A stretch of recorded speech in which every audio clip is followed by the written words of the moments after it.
chánh đó, khóc giọt nước mắt rơi đúng giây nào, và Điền Giang làm đúng giây đó rớt.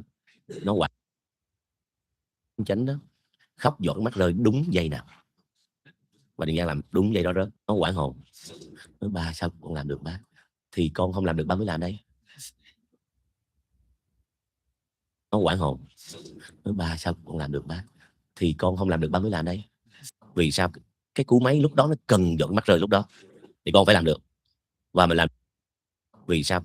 Cái cú máy lúc đó nó cần giọt mắt rơi lúc đó thì con phải làm được, mình làm cho nó xem trước 450 người. Và đó là một cái set lớn.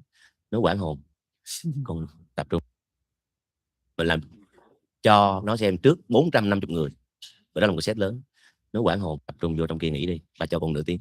Nó hơi con 10 phút thôi. Nó ok. Tập trung vô trong kia nghĩ đi, ba cho con nửa tiếng. Tập trung vô trong kia nghĩ đi, ba cho con nửa tiếng. Nó hơi con 10 phút thôi. Nó ok. Mà nó xin 10 phút để nó nghĩ là vì sao phải làm được, vì sao không nên làm. Nên làm vì sao phải rớt ngay chỗ đó. Vì bạn không approve được cái đó thì bạn đâu làm được. Nên làm vì sao phải rớt ngay chỗ đó. Vì bạn không approve được cái đó thì bạn đâu làm được. Làm được, bạn bị cứng không làm được. Nó cho con khi nào hết cứng. Con này set để đã làm được, bạn bị cứng không làm được. Nó cho con khi nào hết cứng. Làm được, bạn bị cứng không làm được. Nó cho con khi nào hết cứng. Con này set để đã trả tiền tỷ rồi con ơi, con thoải mái đi. Và cuối cùng bạn làm được. Nhưng mà đã trả tiền tỷ rồi con ơi, con thoải mái đi. Và cuối cùng bạn làm được. Nhưng mà bạn phải hiểu, chứ không hiểu không làm được. Và muốn hiểu thì mình phải làm được. Chứ đạo diễn mà không thì phạm được chết. Cái sau nghe kể nhá, rất là giống chuyện nuôi con đấy. Tại vì trong lúc Giang cũng kể, cái sau nghe kể nhá, rất là giống chuyện nuôi con đấy.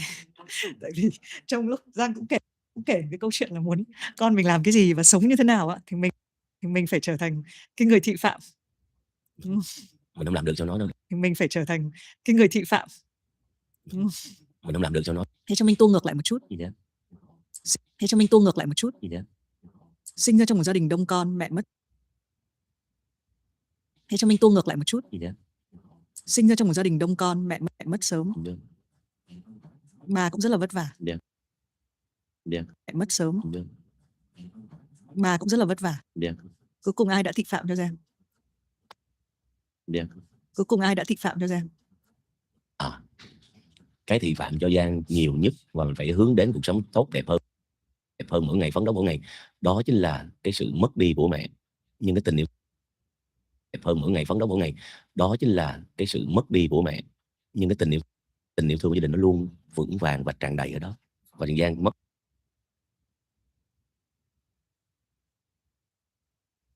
tình yêu thương của gia đình nó luôn vững vàng và tràn đầy ở đó. Và Điền Giang mất tình yêu thương của gia đình nó luôn vững vàng và tràn đầy ở đó. Mất mẹ nhưng có một người chị cả là cũng yêu anh em vô bờ bến, làm tất cả không. Mất mẹ nhưng có một người chị cả là cũng yêu anh em vô bờ bến, làm tất cả không lấy chồng vì các em luôn. Đó chỉ là những bài học thị phạm đắt giá nhất. Không lấy chồng vì các em luôn. Đó chỉ là những bài học thị phạm đắt giá nhất mà tạo hóa cho gia đình Trường Giang. Và Trường Giang nghĩ rằng là không được phụ mà tạo hóa cho gia đình Trường Giang. Và Trường Giang nghĩ rằng là không được phụ cái ơn đó. Đối với ba cũng là ơn, đối với chị cũng là ơn. Cái sự biết ơn nó nhiều nhất. Phụ cái ơn đó đối với ba, phụ cái ơn đó đối với ba cũng là ơn, đối với chị cũng là ơn. Cái sự biết ơn nó nhiều nhất, cho nên bằng mọi giá từ cái sự biết ơn đó, không được nói bằng lời rằng là biết nhất, cho nên bằng mọi giá từ cái sự biết ơn đó, không được nói bằng lời rằng là biết ơn, không cần nói bằng lời, và phải phấn đấu để cho nghịch cảnh thay đổi. Biết ơn không cần nói bằng lời, và phải phấn đấu để cho nghịch cảnh thay đổi. Và cuối cùng nghịch cảnh thay đổi. Và lúc đó ba luôn nói một câu này: còn cứ lo thay đổi. Và cuối cùng nghịch cảnh thay đổi. Và lúc đó ba luôn nói một câu này: còn cứ lo đi học hành đàng hoàng tử tế đi làm, không ai giàu ba họ, không ai khó ba đời. Cứ lo đi học hành đàng hoàng tử tế, cứ lo đi học hành đàng hoàng tử tế đi làm, không ai giàu ba họ, không ai khó ba đời. Đời thứ con, đời thứ ba chắc không khó nữa đâu, không cực tới đời mình. Và rõ ràng là sự cố gắng, kiên nhẫn, kiên trì, học hỏi, nên cuối cùng ngày hôm nay nó chưa phải là điểm đến, cũng chưa phải là đích đến. Nên cuối cùng ngày hôm nay nó chưa phải là điểm đến, cũng chưa phải là đích đến, cũng chưa phải là đỉnh cao. Ngày hôm nay chỉ là những bài học đầu tiên sau khi mình biết được rằng danh vọng là gì. Khi mình biết nổi tiếng nó sẽ là gì ảnh hưởng, mình biết rằng danh vọng là gì. Khi mình biết nổi tiếng, mình biết rằng danh vọng là gì. Khi mình biết nổi tiếng nó sẽ là gì, ảnh hưởng như thế nào, thì đây chỉ là những năm bài học đầu tiên. Bởi vì mình sẽ có bước ngoặt mới là điện ảnh. Và điện ảnh là dài lâu. Điện ảnh không thể là ra cái phim này bán vé, không phải, đường dài lâu, mà muốn đi lâu là phải học chứ, ai vậy mà. Năm nay có phải năm đầu tiên mọi người nói về sự đối đầu không giữa Trường Giang và Trấn Thành không? Nó nói hoài. Thế à? Nói hoài nói mãi. Nhưng mà lần này nó lại ở cái vai trò Nói hoài nói mãi. Nhưng mà lần này nó lại ở cái vai trò Nói hoài nói mãi. Nhưng mà lần này nó lại ở cái vai trò cũng rất là Đúng, mới. lần này tại vì mình trở lại với một cương vị mới, cho nên mọi người mang ra một cái cân đo đong đếm. Thì Giang nghĩ là cũng bình thường thôi. Nhưng mà Giang nghĩ thế nào? Vì mình đọc comment nó rất là buồn. Giang có một cái tự nhiên như kiểu Messi đá bóng, còn Trấn Thành là có kỹ thuật như là Ronaldo. Mình lại thích Ronaldo. Bất kể ngành nghề nào cũng vậy, cũng đều bị so sánh và được so sánh. Đối với Trường Giang là được so sánh, chứ không phải là bị so sánh và được so sánh. Đối với Trường Giang là được so sánh, không phải là bị so sánh. Mình rất trân trọng cái điều so sánh này, bởi vì khi khán giả đó, họ có kỳ vọng thì họ có so sánh, chứ còn không kỳ vọng Trường Giang thì đâu có. Khán giả đó, họ có kỳ vọng thì họ có so sánh, chứ còn không kỳ vọng Trường Giang thì đâu có đặt lên để mà so sánh. Cho nên vì cái kỳ vọng đó cho nên mình mới năm đâu có đặt lên để mà so sánh. Cho nên vì cái kỳ vọng đó cho nên mình mới không xuất hiện trên điện ảnh. Thì mình sợ người ta kỳ vọng nhiều mà mình mới không xuất hiện trên điện ảnh. Thì mình sợ người ta kỳ vọng nhiều mà mình làm ta thất vọng thì không được, nó là tệ với khán giả của mình. Nên mà mình làm ta thất vọng thì không được, nó là tệ với khán giả của mình. Nên mình ấp ủ tất cả mọi thứ. Còn cái việc mà phim nào sẽ là top 1 doanh thu, top 2 doanh thu, ủ tất cả mọi thứ. Còn cái việc mà phim nào sẽ là top 1 doanh thu, top 2 doanh thu thì chờ thời gian mà khán giả trả lời. Còn đối với Trường Giang, thắng mình là cái thắng đầu tiên rồi, chứ còn thắng đối thủ thì sẽ rất mệt mỏi. Vì sao? Mỗi ngày là cái thắng đầu tiên rồi, chứ còn thắng đối thủ thì sẽ rất mệt mỏi. Vì sao? Mỗi ngày một đối thủ, thêm một đối thủ khác, mỗi ngày một đối thủ, thêm một đối thủ khác, mỗi mùa một đối thủ, mỗi thể loại một đối thủ. Mình đối thủ mỗi mùa một đối thủ, mỗi thể loại một đối thủ. Mình đối thủ chính mình phải học mỗi ngày. Mình biết nó gấp, mình biết mình dở cho nào mình bồi cho nó liền, và mình thắng không kiêu ngạo.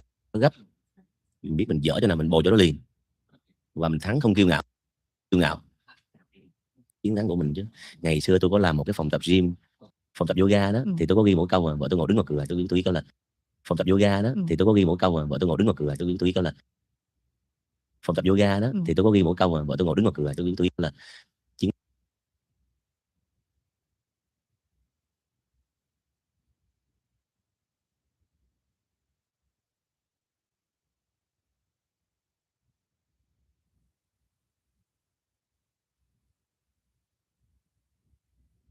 Les hommes justement soient un petit peu plus ouverts à montrer leurs émotions ou à essayer de les comprendre, etc. Tu as l'impression que c'est quelque chose qui change aujourd'hui? Je Tu as l'impression que c'est quelque chose qui change aujourd'hui? je sais pas parce que je pense que je suis plus en position de pouvoir je sais pas parce que je pense que je suis plus en position de pouvoir répondre, je pense qu'il faut poser la question aux enfants dans les cours de pouvoir répondre, je pense qu'il faut poser la question aux enfants dans les cours de récré. C'est là que ça se passe et pour avoir de récré, c'est là que ça se passe et pour avoir vu ô combien les adultes peuvent ignorer ce qui se passe réellement là avoir vu ô combien les adultes peuvent ignorer ce qui se passe réellement là-bas, j'aurais trop peur d'avoir l'impression de parler de moi, de mon là-bas. J'aurais trop peur d'avoir l'impression de parler de moi, de mon point de vue et d'en fait ignorer complètement la stricte réalité, mon point de vue et d'en fait ignorer complètement la stricte réalité, j'ai l'impression, de là où je suis qu'effectivement sur les réseaux, il y a de plus j'ai l'impression, de là où je suis qu'effectivement sur les réseaux, il y a de plus en plus de contenu où des garçons s'autorisent à avoir leur passion. Il y a de plus en plus de contenu où des garçons s'autorisent à il y a de plus en plus de contenu où des garçons s'autorisent à avoir leur passion à eux, peu importe, à quel point elle peut être genrée ou non, Mmh. même dans les passion à eux, peu importe, à quel point elle peut être genrée ou non, Mmh. même dans les couleurs, dans les coupes. Même moi, il y a une époque, j'osais pas dans les couleurs, dans les coupes, même dans les couleurs, dans les coupes. Même moi, il y a une époque, j'osais pas porter du rose, j'osais pas porter des vêtements qu'on avait étiquetés comme pour j'osais pas porter du rose, j'osais pas porter des vêtements qu'on avait étiquetés comme pour pour filles. Et aujourd'hui, je passe mes journées dans les rayons pour meufs pour filles. Et aujourd'hui, je passe mes journées dans les rayons pour meufs parce que je trouve qu'il y a plus d'inventivité. Donc, en tout cas, à titre personnel, ma mentalité a grandement évolué. Donc, en tout cas, à titre personnel, ma mentalité a grandement évolué. Et j'essaye de véhiculer ça aussi autour de moi. Et comme je suis devenu plus ou moins une personne publique, une personne publique, j'essaye de faire valoir ça. Ouais, j'ai l'impression qu'il y a des enfants qui ont encore de faire valoir ça. Ouais, j'ai l'impression qu'il y a des enfants qui ont encore l'air plus à l'aise. Je vois des garçons affirmer leur sensibilité. Qui ont encore l'air plus à l'aise. Je vois qui ont encore l'air plus à l'aise. Je vois des garçons affirmer leur sensibilité. Je vois des meufs affirmer qu'elles sont plus bourrues. Sensibilité. Je vois des meufs affirmer qu'elles sont plus bourrues. Et tant mieux, tu vois.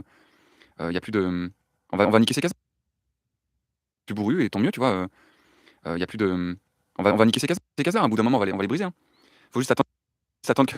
J'allais dire une chose terrible. Faut juste attendre que la génération. J'allais dire une chose terrible. Faut juste attendre que la génération s'en aille. Voilà. Faut qu'elle parte sur une île déserte avec la génération s'en aille. Voilà. Faut qu'elle parte sur une île déserte avec Michael Jackson et Aznavour et. Je dis ça pour rire, s'il vous plaît. Avec Michael Jackson et Aznavour et. Je dis ça pour rire, s'il vous plaît. Reste avec nous. Juste comprenez que là, le monde doit évoluer. Pareil pour la langue. Reste avec nous. Juste comprenez que là, le monde doit évoluer. Pareil pour la langue. Mais c'est lent, c'est Oui. vrai. Mhm. C'est pareil pour la langue. Je trouve qu'il y a beaucoup de gens qui dressent C'est pareil pour la langue. Je trouve qu'il y a beaucoup de gens qui dressent des drapeaux comme ça en mode non, c'est pas comme ça qu'on parle. Oh frérot, si tu savais. Dressent des drapeaux comme ça en mode non, c'est pas comme ça qu'on dresse des drapeaux comme ça en mode non, c'est pas comme ça qu'on parle. Oh frérot, si tu savais comment parler il y a 100 ans. Laissez. Si tu savais comment parler il y a 100 ans. Et- Ça, c'est un grand sujet aussi, Oui. ouais. Et tout à l'heure, tu disais donc que tu es belge et que tu vis à Paris depuis 10 ans. Et tout à l'heure, tu disais donc que tu es belge. Et tout à l'heure, tu disais donc que tu es belge et que tu vis à Paris depuis 10 ans. 10 ans, c'est bien ça? C'est bien ça. Est-ce qu'il y a quelque chose qui te manque de la Belgique ici? Bien sûr, 1000 choses. Il nous manquera toujours, quoi qu'il arrive, des choses. Bien sûr, 1000 choses. Il nous manquera toujours, quoi qu'il arrive, des choses quand on va quelque part. On peut pas tout avoir en même temps. Quand je suis en Belgique, quand on va quelque part, on peut pas tout avoir en même temps. Quand je suis en Belgique, c'est la France qui me manque. Qu'est-ce qui me manque, tu veux savoir? Oui. La Belgique a une proportion assez folle à mettre des trucs dans du gras. La Belgique a une proportion assez folle à mettre des trucs dans du gras. Dès qu'ils trouvent un truc sur le sol, ils le mettent dans une friteuse. C'est vraiment. Dès qu'ils trouvent un truc sur le sol, ils le mettent dans une friteuse. C'est vraiment un standard. Ça te manque le Ça gras? me- C'est vraiment un standard. Ça te manque le Ça gras? me manque, bien sûr. Oh non, mais la gastronomie française, etc. C'est merveilleux. Ça me manque, bien sûr. Oh non, mais la gastronomie française, etc. C'est merveilleux de payer 60 balles pour 3 petites assiettes, c'est génial. Mais c'est merveilleux de payer 60 balles pour 3 petites assiettes, c'est génial. C'est merveilleux de payer 60 balles pour 3 petites assiettes, c'est génial. Mais en Belgique, arriver à avoir un paquet de frites immense et des croquettes. Mais en Belgique, arriver à avoir un paquet de frites immense, des croquettes dans tous les sens avec des goûts étranges, ça manque vite. Et puis des croquettes dans tous les sens avec des goûts étranges, ça manque vite. Et puis je pense qu'on est un tout petit pays et qu'on peut pas trop la ramener sur les. Je pense qu'on est un tout petit pays et qu'on peut pas trop la ramener sur les. Je pense qu'on est un tout petit pays et qu'on peut pas trop la ramener sur l'échelle mondiale. Et il y a une vraie conviction profonde de on n'est pas grand chose et on bouleversera pas. Ah ouais. Et donc eux, ils transmettent ça par le mot humilité, mais je suis pas sûr parce qu'il y a quand même une belle fierté. Par le mot humilité, mais je suis pas sûr parce qu'il y a quand même une belle fierté quand l'équipe belge joue. Mais j'ai vraiment la sensation qu'il y a une belle fierté quand l'équipe belge joue. Mais j'ai vraiment la sensation qu'il y a une belle fierté quand l'équipe belge joue. Mais j'ai vraiment la sensation qu'effectivement on se prend pas trop la tête. On sait qu'on est un tout petit pays. Qu'effectivement on se prend pas trop la tête. On sait qu'on est un tout petit pays, qu'on doit pas trop la ramener sinon on se fait souiller par l'entièreté du pays, qu'on doit pas trop la ramener sinon on se fait souiller par l'entièreté des pays qui sont à côté de nous. Et donc il y a un truc par l'entièreté des pays qui sont à côté de nous. Et donc il y a un truc un peu on est gentil quoi. On cherche pas les problèmes, on fait juste nos petits bouts. On est gentil quoi. On cherche pas les problèmes, on fait juste nos petits bouts de chemin. Puis on est un pays qui est divisé par plein de cultures, parce qu'il y a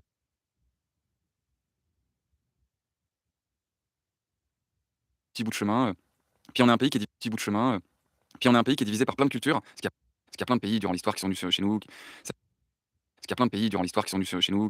Ça fait qu'on a la Flandre en haut, la Wallonie en bas, on a un petit côté de l'Allemagne et toutes ces. Puis il y a Bruxelles qui est une région à part entière.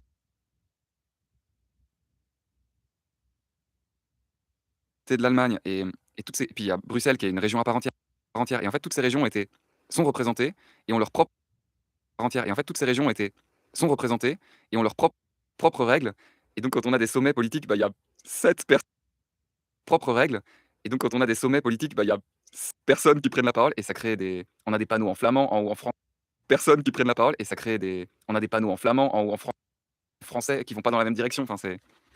On est le pays de l'absurde, vraiment. Genre, c'est pas une vanne, c'est pas une blague, on est vraiment le pays de l'absurde, vraiment. Genre, c'est pas une vanne, c'est pas une blague, on est vraiment le pays de l'absurde. Et je pense que le peuple qui l'habite est aussi. Vraiment le pays de l'absurde. Et je pense que le peuple qui l'habite est aussi absurde que son pays. Moi, je trouve qu'il y a un petit côté génie fou chez beaucoup de Belges, en fait. Je C'est sais pas si l'absurde. t'es-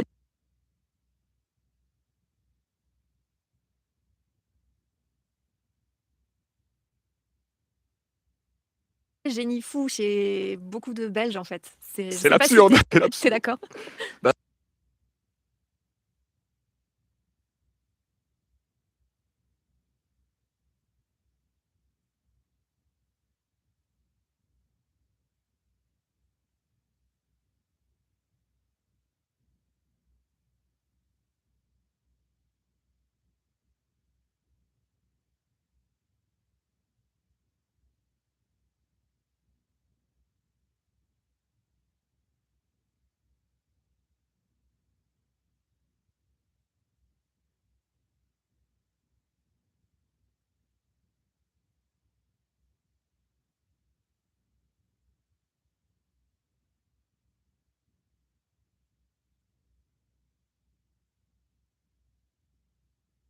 C'est T'es l'absurde. d'accord? On a des belles fiertés, c'est vrai que quand tu regardes. On a des belles fiertés, c'est vrai que quand tu regardes. Enfin, moi, je suis assez fier des artistes là qui ont marqué leur petit. Hey, Ronnie. Hey, Ronnie, how's it going? Tu regardes. Enfin, moi, je suis assez fier des artistes là qui ont marqué leur petite patte. Stromae, Angèle, tout ça. Enfin, ce sont des. Je trouve petite patte. Stromae, Angèle, tout ça. Enfin, ce sont des. Je trouve. Had I slept a little bit more, so now I just started a little bit later, but yeah, same as usual, studying. Petite patte. Stromae, Angèle, tout ça. Je suis trop fier, hein, trop content, vraiment. On a fréquenté les mêmes bars, Je suis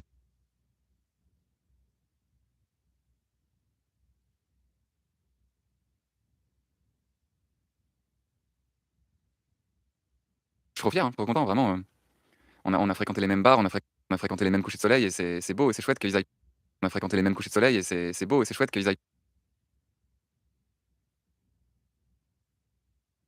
porter aussi haut les couleurs de notre petit pays. Mmh.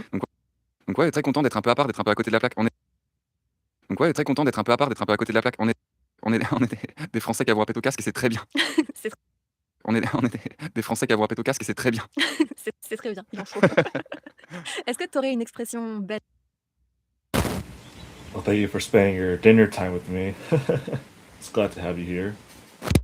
C'est très bien, il en faut. Est-ce que tu aurais une expression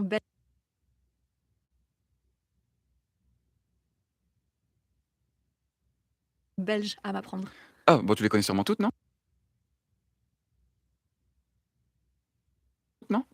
Peut-être. Il y a des mots qui vous manquent, par contre. Je sais pas si ce sont mes mots préférés, mais il y a des mots qui vous manquent. Le mot racuspoté, il vous manque. Tu vois ce que ça veut dire, racuspoté? Pas du tout. Ça veut dire, ça veut dire comment? Pas du tout. Ça veut dire, ça veut dire comment? Si quelqu'un fait une bêtise et que la maîtresse elle dit qui a fait ça, et tu fais. Si quelqu'un fait une bêtise et que la maîtresse elle dit qui a fait ça, et tu fais. Si quelqu'un fait une bêtise et que la maîtresse elle dit qui a fait ça, et tu fais. C'est lui qui a fait ça. Une balance? Ouais, c'est tu racuspotes. Tu racuses. Ah, t'es un verbe Ouais, aussi? Ouais, c'est tu racuspotes. Tu racuses. Ah, t'es un verbe Ouais, aussi?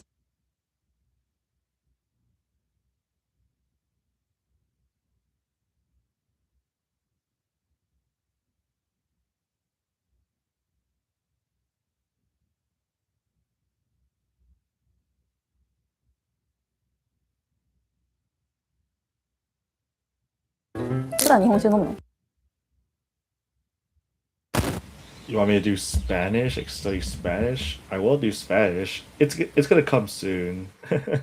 Don't worry, I've been doing all the languages as usual. 普段日本酒飲むの？普段全く飲まない。普段全く飲まない。あ、そうなんだ。けど、なんか動画の序盤で酔っ払わなきゃね。なんか動画の序盤で酔っ払わなきゃね。頑張れ。じゃあ私はお茶で。瓶に入ってるお茶なんかかっこいいね。あ、日本酒だ。あ、でも結構美味しいかも。なんかそんなにうってなんない。なんかそんなにうってなんない感じ。私の方は玉露甘いって言おうとしたら結構苦くて今いってなってる。結構苦くて今いってなってる。確かになんか大人の味がしそう。確かになんか大人の味がしそう。かなり苦い。かなり苦い。あ、そうなんだ。だいぶ苦い。ちょっと飲んでみて。そんなに？苦い？苦くない？普通のなんか日本酒飲んだ後だから薄く感じた。何？ゆかちゃんこっち来て。ゆかちゃんこっち来て。何？洗面台めっちゃ広い。すごい。わ、広。一緒に入れちゃうじゃん。洗面台に？あ、そう。洗面台に？あ、そっからでしょ。床あったかいね。すごい。あったかい。しかもいろいろあるね。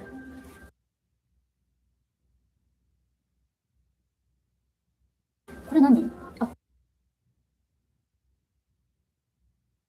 バスソルト。露天風呂に入れるのか。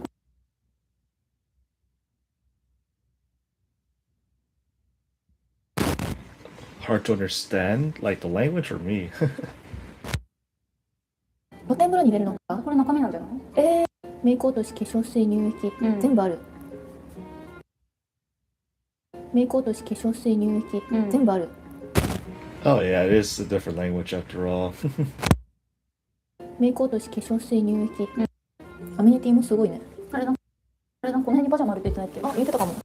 あれだ、この辺にパジャマあるって言ってないっけ？あ、言ってたかも。すごい、かっこいいね。かわいい。なんかすごい生地柔らかい。あ、本当に？すごい生地柔らかい。あ、本当に？絶対着心地いいやつだ。ね。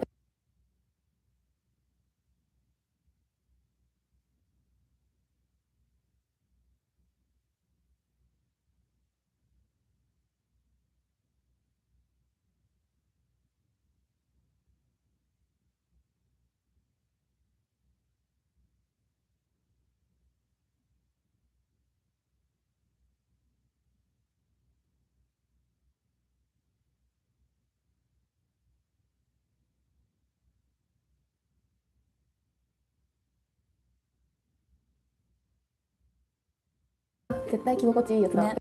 結構分厚いんだね。I give up on all apps because they always cost too much money, and I'm sure I could learn Spanish for free. Spanish you can learn for free. Yeah, you really don't need much for Spanish. If you're doing the hard languages, though, you might need some help. Yeah, Spanish is not that. You don't really need much for Spanish. 結構分厚いんだね。いいね。あ、ドライヤーも結構でかくて良さそう。で、向こう側が露天風呂です。あ、こっちか。行きます。オープン。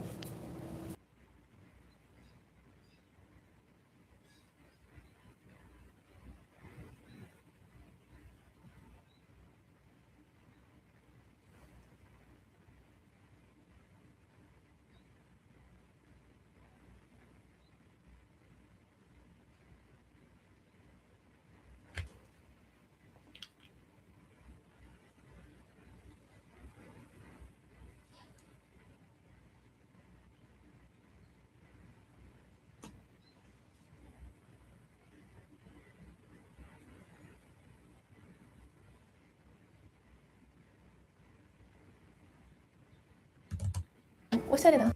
結構狭いっていうか、深くて狭い。ああ。Really easy Spanish? Gibberish. Oh, easy Spanish. Oh yeah, because it is native speakers technically. It is a pretty hard channel, even despite it being easy. あー、狭いね。あ、そういう感じなんだね。でもいいね。今日水張っといた方がいいのかな。早くない？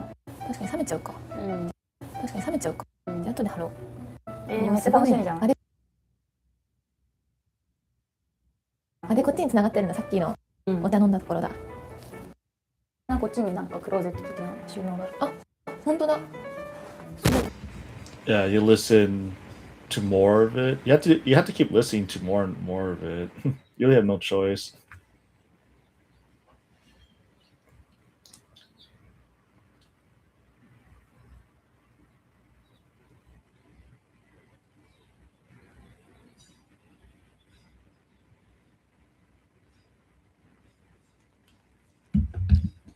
本当だ、すごい、すごい、この中書いてんのかな、入れれるってことか、自分たちで、入れれるってことか、自分たちで、あ、金庫、お金入ってるかな、これ、入ってる、ちょっと強く突っ込みすぎちゃう、強いの好き、上着がかけられるハンガーとか、上着がかけられるハンガーとか、上着がかけられるハンガー、ここにも引き出しがあるけど、ここにも引き出しがあるけど、あ、すごい、なんか、かくれんぼができそうな、引き出しがいっぱい、引き出しがいっぱい、スリッパすごく、畳でできたスリッパ、畳でできたスリッパ、外に入ってみよう。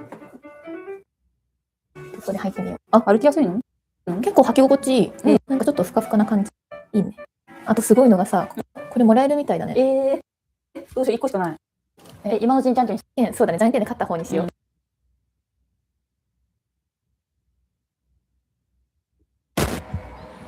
2 weeks. That's try 6 months. そうだね、じゃんけんで勝った方にしよう。でも、いけちゃんさ、明日、 It's a lot of work, trust me. There's a reason I only do listening on my streams.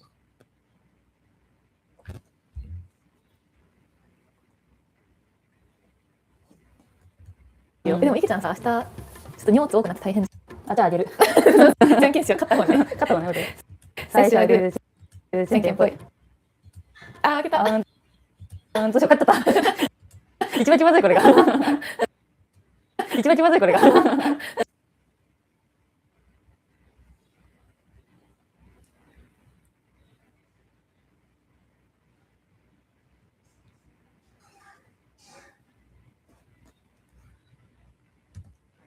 一番気まずい、これが。どうぞ、回ってください。絶対じゃ。でも、うち臭いから、なんか掃除しなすぎて。でも、うち臭いから、あ、臭いってか、なんか掃除しなすぎて、なんかこれ置きたい。Oh, yeah, you should pretty much spend all your time on listening. Trust me, you're gonna think maybe spend all your time on listening. なんか掃除しなすぎて、なんかこれ置きたい。Just try language reactor. Trust it's pretty useful. なんか掃除しなすぎて、はい、どうぞ。何のためのジャンプだ。ちょっとお腹空いたからご飯。なんか予約してくれてるんだよね。もつ鍋食べようと思って、今日。京都ってもつ鍋なの？なんか。Yeah, it's free. I have the free account. I don't even. It's free for me. Well, because I don't even have an account. See. All right, I'll do Smash for you right now.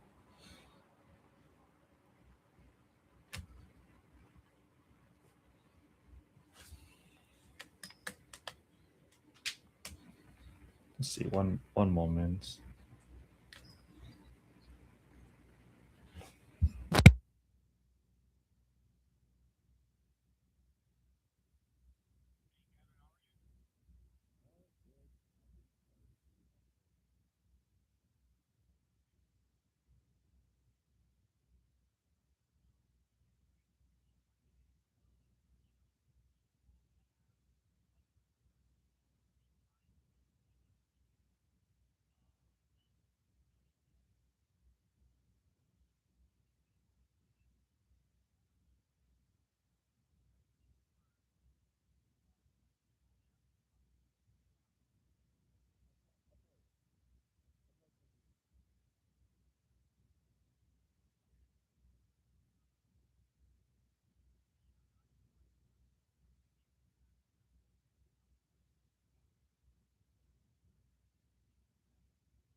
Y luego se nota, señora, se os nota. Por muy bien hecho que esté, se nota.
La señora se os nota. Por muy bien hecho que esté, se nota. Buscando esa belleza y esa juventud para seguir teniendo, buscando esa belleza y esa juventud para seguir teniendo una validación como persona, ¿no, Yoli? Sí, yo creo que también es de dónde nace, yo creo que es importante. Y claro, decías, bueno, pero si a ella le gusta y se ve bien, claro, es que se va a ver bien, porque si a ti con 30 años, ayer estaba pasando un tema en consulta, 30 años, y estaba ya en duda porque veía que estaba pasando un tema en consulta, 30 años, y estaba ya en duda porque veía que ya le estaban empezando a salir arruguitas, ¿no? Entonces, claro, que es que ya le estaban empezando a salir arruguitas, ¿no? Entonces, claro, ¿qué creencias hay detrás? ¿Qué es lo que vas a perder y vas a anhelar? ¿Qué creencias hay detrás? ¿Qué es lo que vas a perder y vas a anhelar? ¿Qué educación ha habido en tu entorno? ¿Qué estás consumiendo? ¿No? Porque si yo estoy consumiendo en redes sociales gente que se está haciendo continuamente estoy consumiendo en redes sociales gente que se está haciendo continuamente retoques, o estoy siguiendo especialistas, yo voy a normalizar eso. Entonces,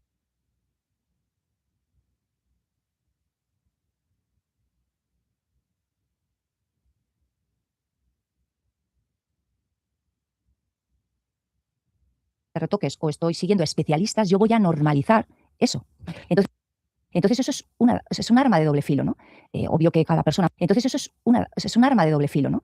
Obvio que cada persona puede hacer lo que quiere y seguro que nos contestarán a esto, pero yo creo que hay que indagar qué hay detrás y que esto es temporal. Ahora, esto hace unos años era otro tema y la realidad es que al final trabajas en esa prevención, ¿no? Y en darte valor de otra manera, luego vas a tener que trabajarte porque no te gusta el resultado. Seguro.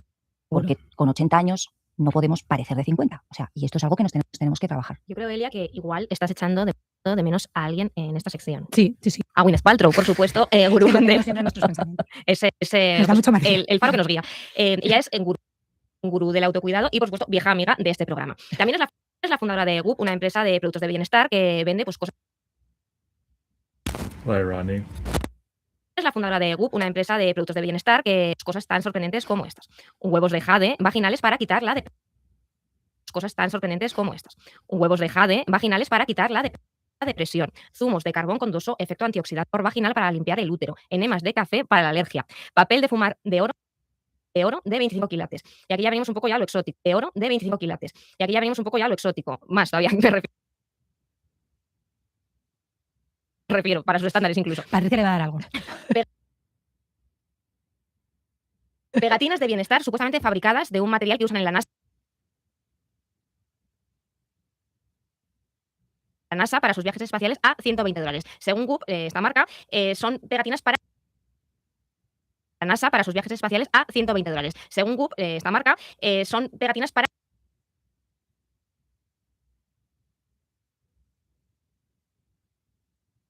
la NASA para sus viajes espaciales a $120. Según Goop, esta marca, para reequilibrar la frecuencia de energía y crear un efecto calmante que reduce la tensión física y la ansiedad. Esto según, pues no lo vais a creer, pero esto era un invent del copón y de hecho tuvo que quitar. Pues no lo vais a creer, pero esto era un invent del copón y quitar el texto de la web porque le dijo, salió a la casa a decir, señora, Suélteme el brazo. Claro. Sí. Y, Suélteme el brazo. claro. Sí. Y Suélteme el brazo. claro. Sí. Y mi producto preferido es un repelente psíquico es que me parece pues un chollazo visto lo visto. ¿Cómo nos tenemos que proteger? Es que me parece pues un chollazo visto lo visto. ¿Cómo nos tenemos que proteger de la gente que se aprovecha un poco de nuestras mentes? Mira, yo creo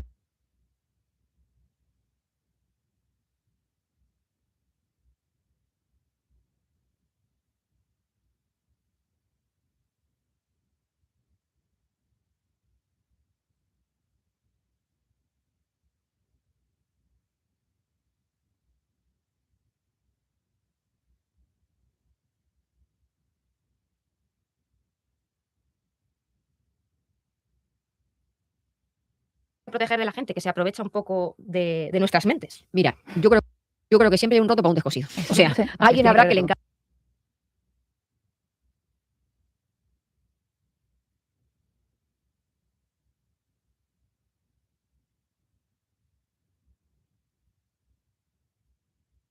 Yo creo que siempre hay un roto para un descosido. O sea, Sí, alguien tiene habrá que que le haber encanta. Yo creo que siempre hay un roto para un descosido. O sea, Sí, alguien tiene habrá que que le haber encanta.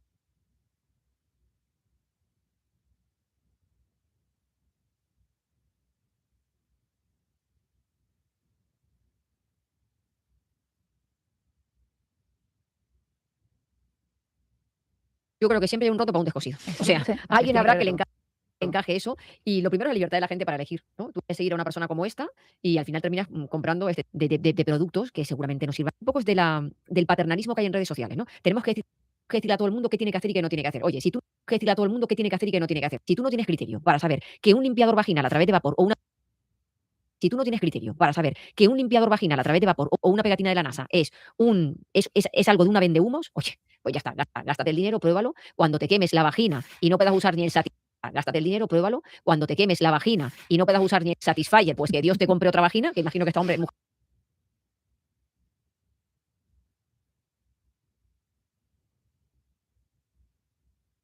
Satisfyer, pues que Dios te compre otra vagina, que imagino que esta hombre, mujer, Satisfyer, pues que Dios te compre otra vagina, que imagino que esta mujer la venderá de repuesto. Ahora aquí lleva la vagina de repuesto para cuando mujer la venderá de repuesto. Ahora aquí lleva la vagina de repuesto para cuando el humo le queme la vagina que tenía, ¿no?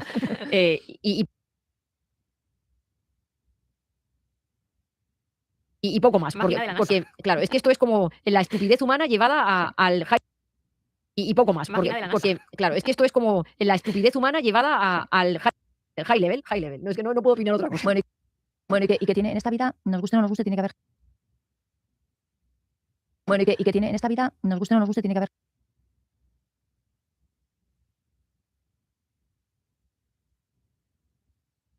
Bueno, y que tiene en esta vida, nos guste o no nos guste, tiene que haber gente para todo. Mátame, y camión. hay, ¿no? Ya.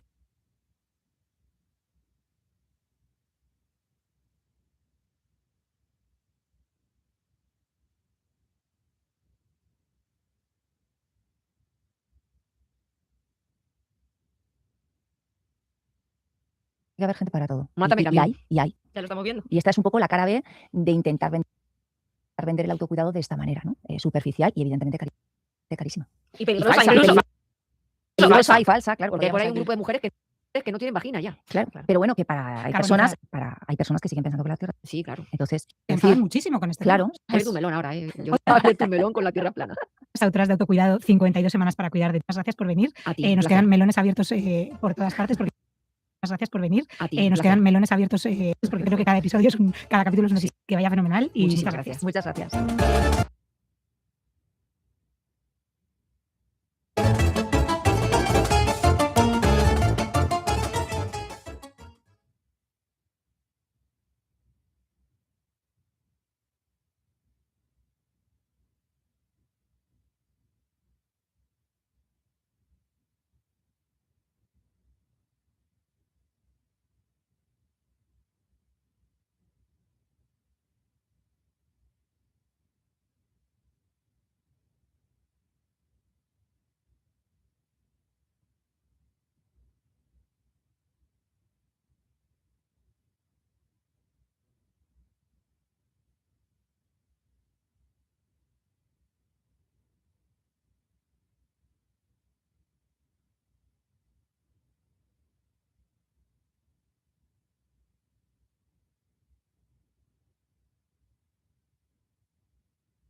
Every day. Just one moment, like AFK right now.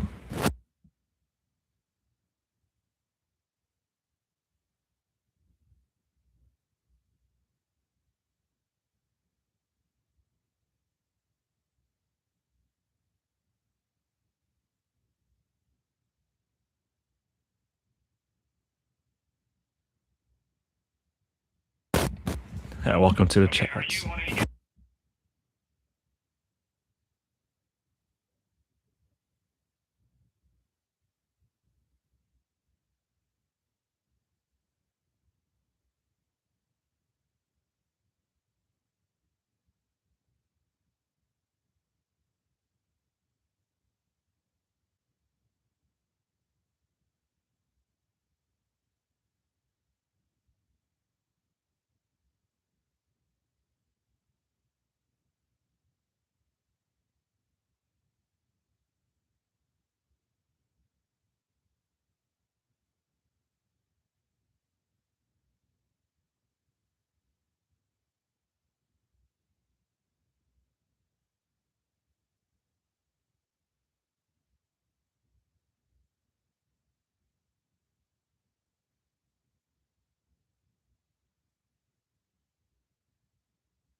I'm just taking a quick breakfast break, so that's why I'm all just relaxing here.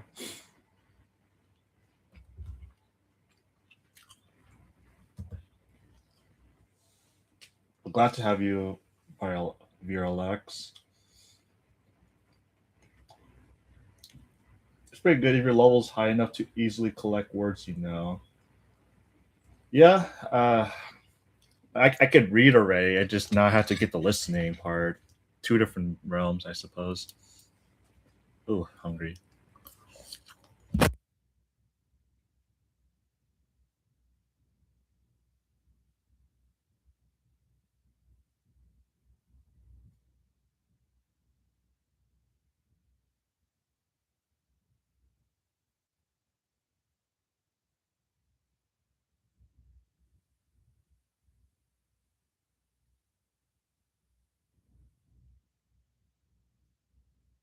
The best ways to use AI to get fluent in your target language. Let's go.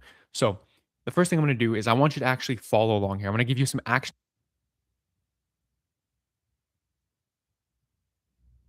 You're about to watch a module from my course, Fluency Roadmap for Busy Adults. If you want the full course, link is in the description. But other than that, just enjoy this module for free. The first fluency drill is just ChatGPT prompting. So, should somebody follow their passion or a stable job, and why? So you could easily go and like answer that in your target language. And then you don't have to feel pressured to make this like really in-depth 5 minute long beautifully well crafted response. Just really like act like you're having a conversation with your friend. Act like you're just at the cafe with your friend and he just randomly asked you that question. When your friend randomly asks you a question in a cafe, you don't have to give a super long response. You can give a 1 second response, or since if you're like tend to be like passionate about that topic, it could turn into a 5 minute rant, right? It could turn into like a really detailed 2 minute response. Whatever you naturally want to respond is most likely the way that you should be going about this fluency training, because you're not just trying to yap for the sake of yapping, right? You're trying to like mimic in real life conversations. And so let's just say you fall into this situation where you're actually really passionate about this topic.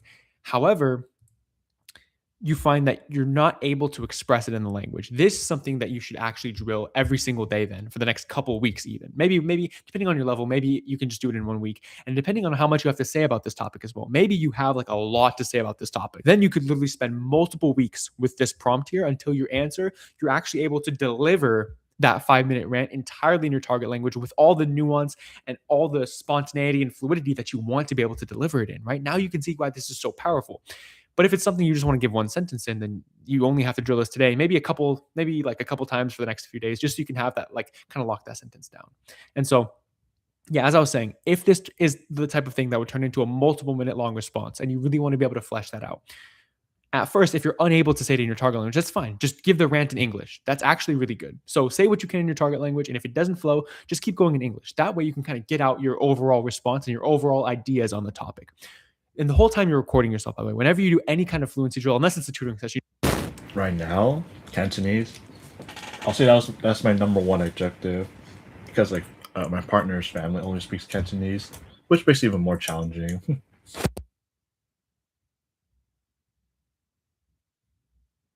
You don't have to record your tutoring sessions because the tutor is going to be listening to you and correcting you. But whenever you're doing any kind of fluency training that does not involve one-to-one action with a native speaker, you want to be recording yourself. So you record yourself going through the whole rant in English, and then now you take sentences that you were not able to say in your target language. Let's just say, I didn't know this word damme, like passion. I didn't know that word. So you use ChatGPT. Anything that you don't know in your target language that you're unable to say in the target language that you had to say in English, you write it all down in ChatGPT and have it give you the most natural version in your target language. If you're really against AI, you could also send it to a native speaker. But honestly, ChatGPT is really good at this. I trust it. I give it a ton of things in Vietnamese that I say unnaturally, and the stuff that it gives me back, I literally have heard native speakers say this stuff many times. Like, because I have so much of a foundation of input in Vietnamese, I can literally like read something that ChatGPT says, and oh yeah, that's a very Vietnamese to say that. That's totally right. So I trust ChatGPT, and I really like how it gave like a lot of different like types of prompts here. This is super important. So like go through like a bunch of different types of prompts. Go through ones that's asking you to tell a story, like, oh, when did you do XYZ for the first time or something like that. So tell that story in your target language, or like give your opinion, talk about your compare things. Those are all really important sub skills. So really just go through like the spectrum of prompts, and it can be very easy to record yourself and have this like 3 minute long video of you speaking English like half the time, and try to like go from like There's actually another user that's focusing on German and Russian. If he ever shows up. I know you're in here, Zaya, but yeah, you got an interesting person that has the same motives as well. I don't think he's here. I'm just talking in case he is.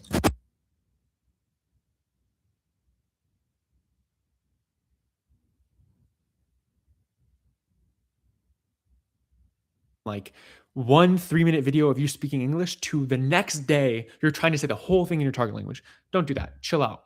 Remember the concept of progressively overloading. You want to progressively overload each prompt in each story. So for example, if like you literally just answer this prompt in one sentence, like, oh, you should probably follow your passion because a stable job won't actually make you happy, but your passion will. If that's literally all you have to say on that topic, then there's no really like progressive overloading required. Just learn how to express that sentence as naturally as possible in your target language. Drill it for the next couple days, and then boom, now you're able to say that fluently and you got it. Now you move on. However, again, if you're doing the 5-minute rant thing in your target language, you want to break things down, probably even as small as intervals of 10 to 20 seconds, or even sentence by sentence. So each day, try adding a couple more sentences to your response until eventually, after multiple weeks, again, like spending multiple weeks with one response is not crazy. In fact, it's recommended to really make sure you're not rushing and you're saying everything right? So like spending multiple weeks little by little improving this response is really, really powerful. It also depends on how much time you're willing to spend with this fluency training. Like if you're going to spend a whole hour every single day doing fluency training, you could get through 5 prompts, right? And so maybe one prompt is a 5-minute rant. So that takes up like 30 minutes of your time. And with each individual prompt, you're adding maybe 1 or 2 sentences. So that overall, you're getting like a lot of volume in, but you're not like really forcing yourself down one train of thought. Well, welcome to the Discord, man. There's actually a guy named Zaya in there that actually is pretty active.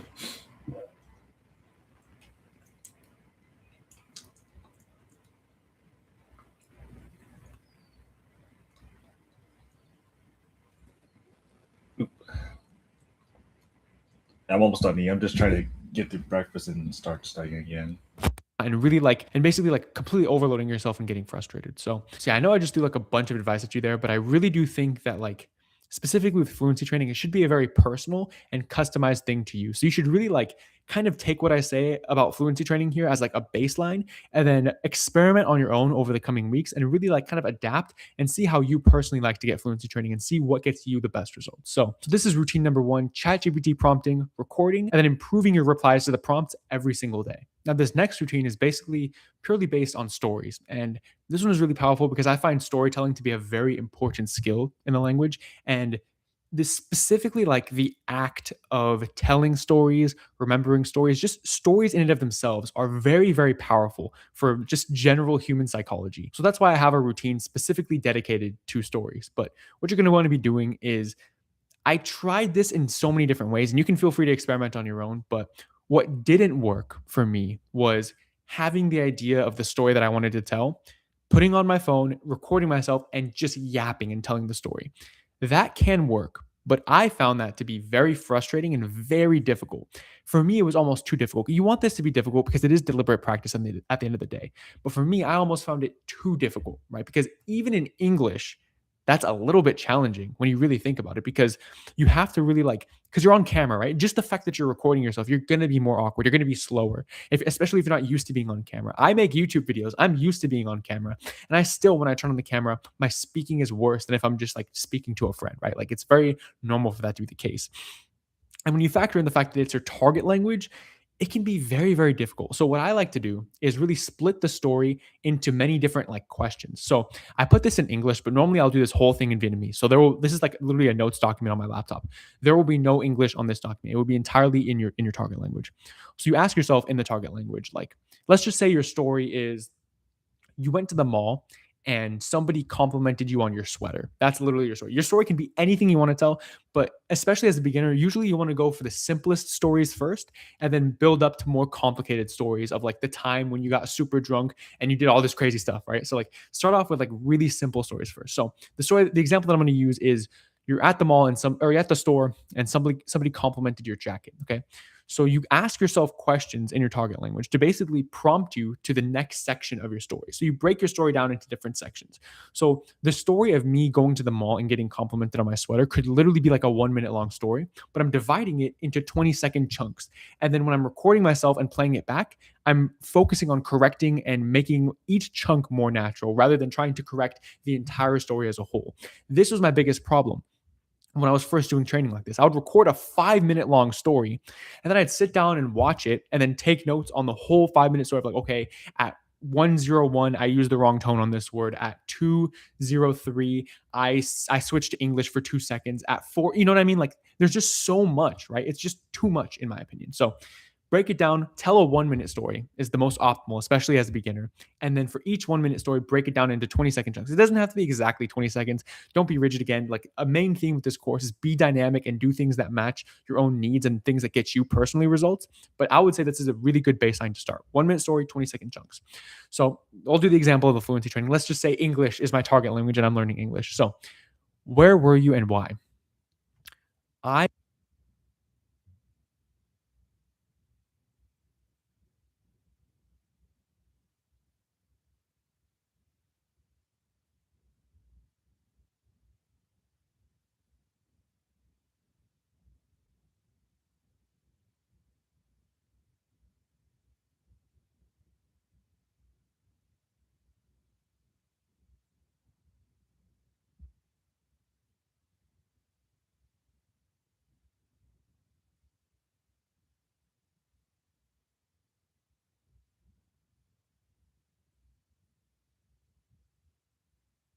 많이 이제 조금 힘들어하는 달라졌죠.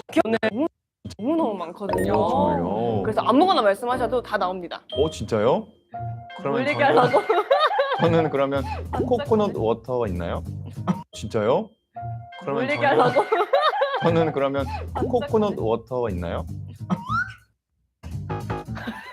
외면하셨어. 외면하셨어. 혜린님 코코넛 워터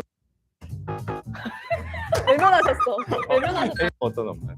아니, 추천해 주시는 거 약간 뭐 커피 종류 좋아하시는지 아니면 워터는 없나요? 아니, 추천해 주시는 거 약간 뭐 커피 종류 좋아하시는지 아니면 뭐 저는 저는 그 바닐라 라떼 바닐라 라떼 아니면 뭐 저는 저는 그 바닐라 라떼 감사합니다. 그 은근 장난꾸러기라니까요. 맞아요. 장난기가 진짜 많아요. 곤란하게 만들려고 아주. 네네. 오늘 예쁘시네요, 우리 혜리 씨도. 나 오늘 진짜 많아요. 곤란하게 만들려고 아주. 네네.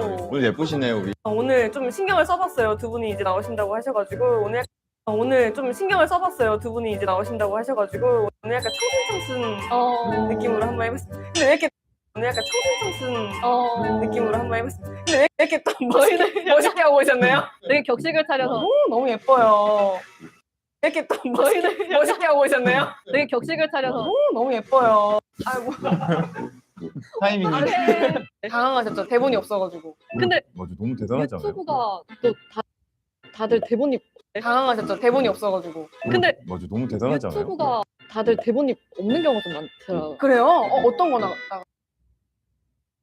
다들 대본이 없는 경우가 좀 많더라고요. 그래요? 어떤 나가셨을 때 또 없으셨어요? 핑계고도 맞아요. 저희 이제 드라마 때문에 핑계고 나가셨을 때 또 없으셨어요? 핑계고도 맞아요. 저희 이제 드라마 때문에 핑계고 나갔는데 핑계고도 없어. 거기 국민 MC분이 계시니까 또 우리도 나갔는데 핑계고도 없어. 거기 국민 MC분이 계시니까 또 우리도 For me, I study 10 minutes. I study 10 minutes per language. This is your first time meeting me. I'm pretty much able to read I can read almost everything already. For the listening, I don't really spend much time. I only spend 10 minutes per language, but that's just me. 나갔는데 핑계고도 없어. 거기 국민 MC분이 계시니까 An hour is pretty good though. On each language, on each language, that's a lot. I wish I had an hour per language. 나갔는데 핑계고도 없어. 거기 국민 MC분이 국민 MC죠. 제가요? 언제부터요? 국민 MC. 저희의 MC 국민이시니까 또. 전 두 분의 MC라면 너무너무 저 만족해요. 감사합니다. 맛있다. 맛있어요? 다행이다. 또 이제 술은 잘 안 하시나 봐요. 전 좋아해요. 이 사람 때문에!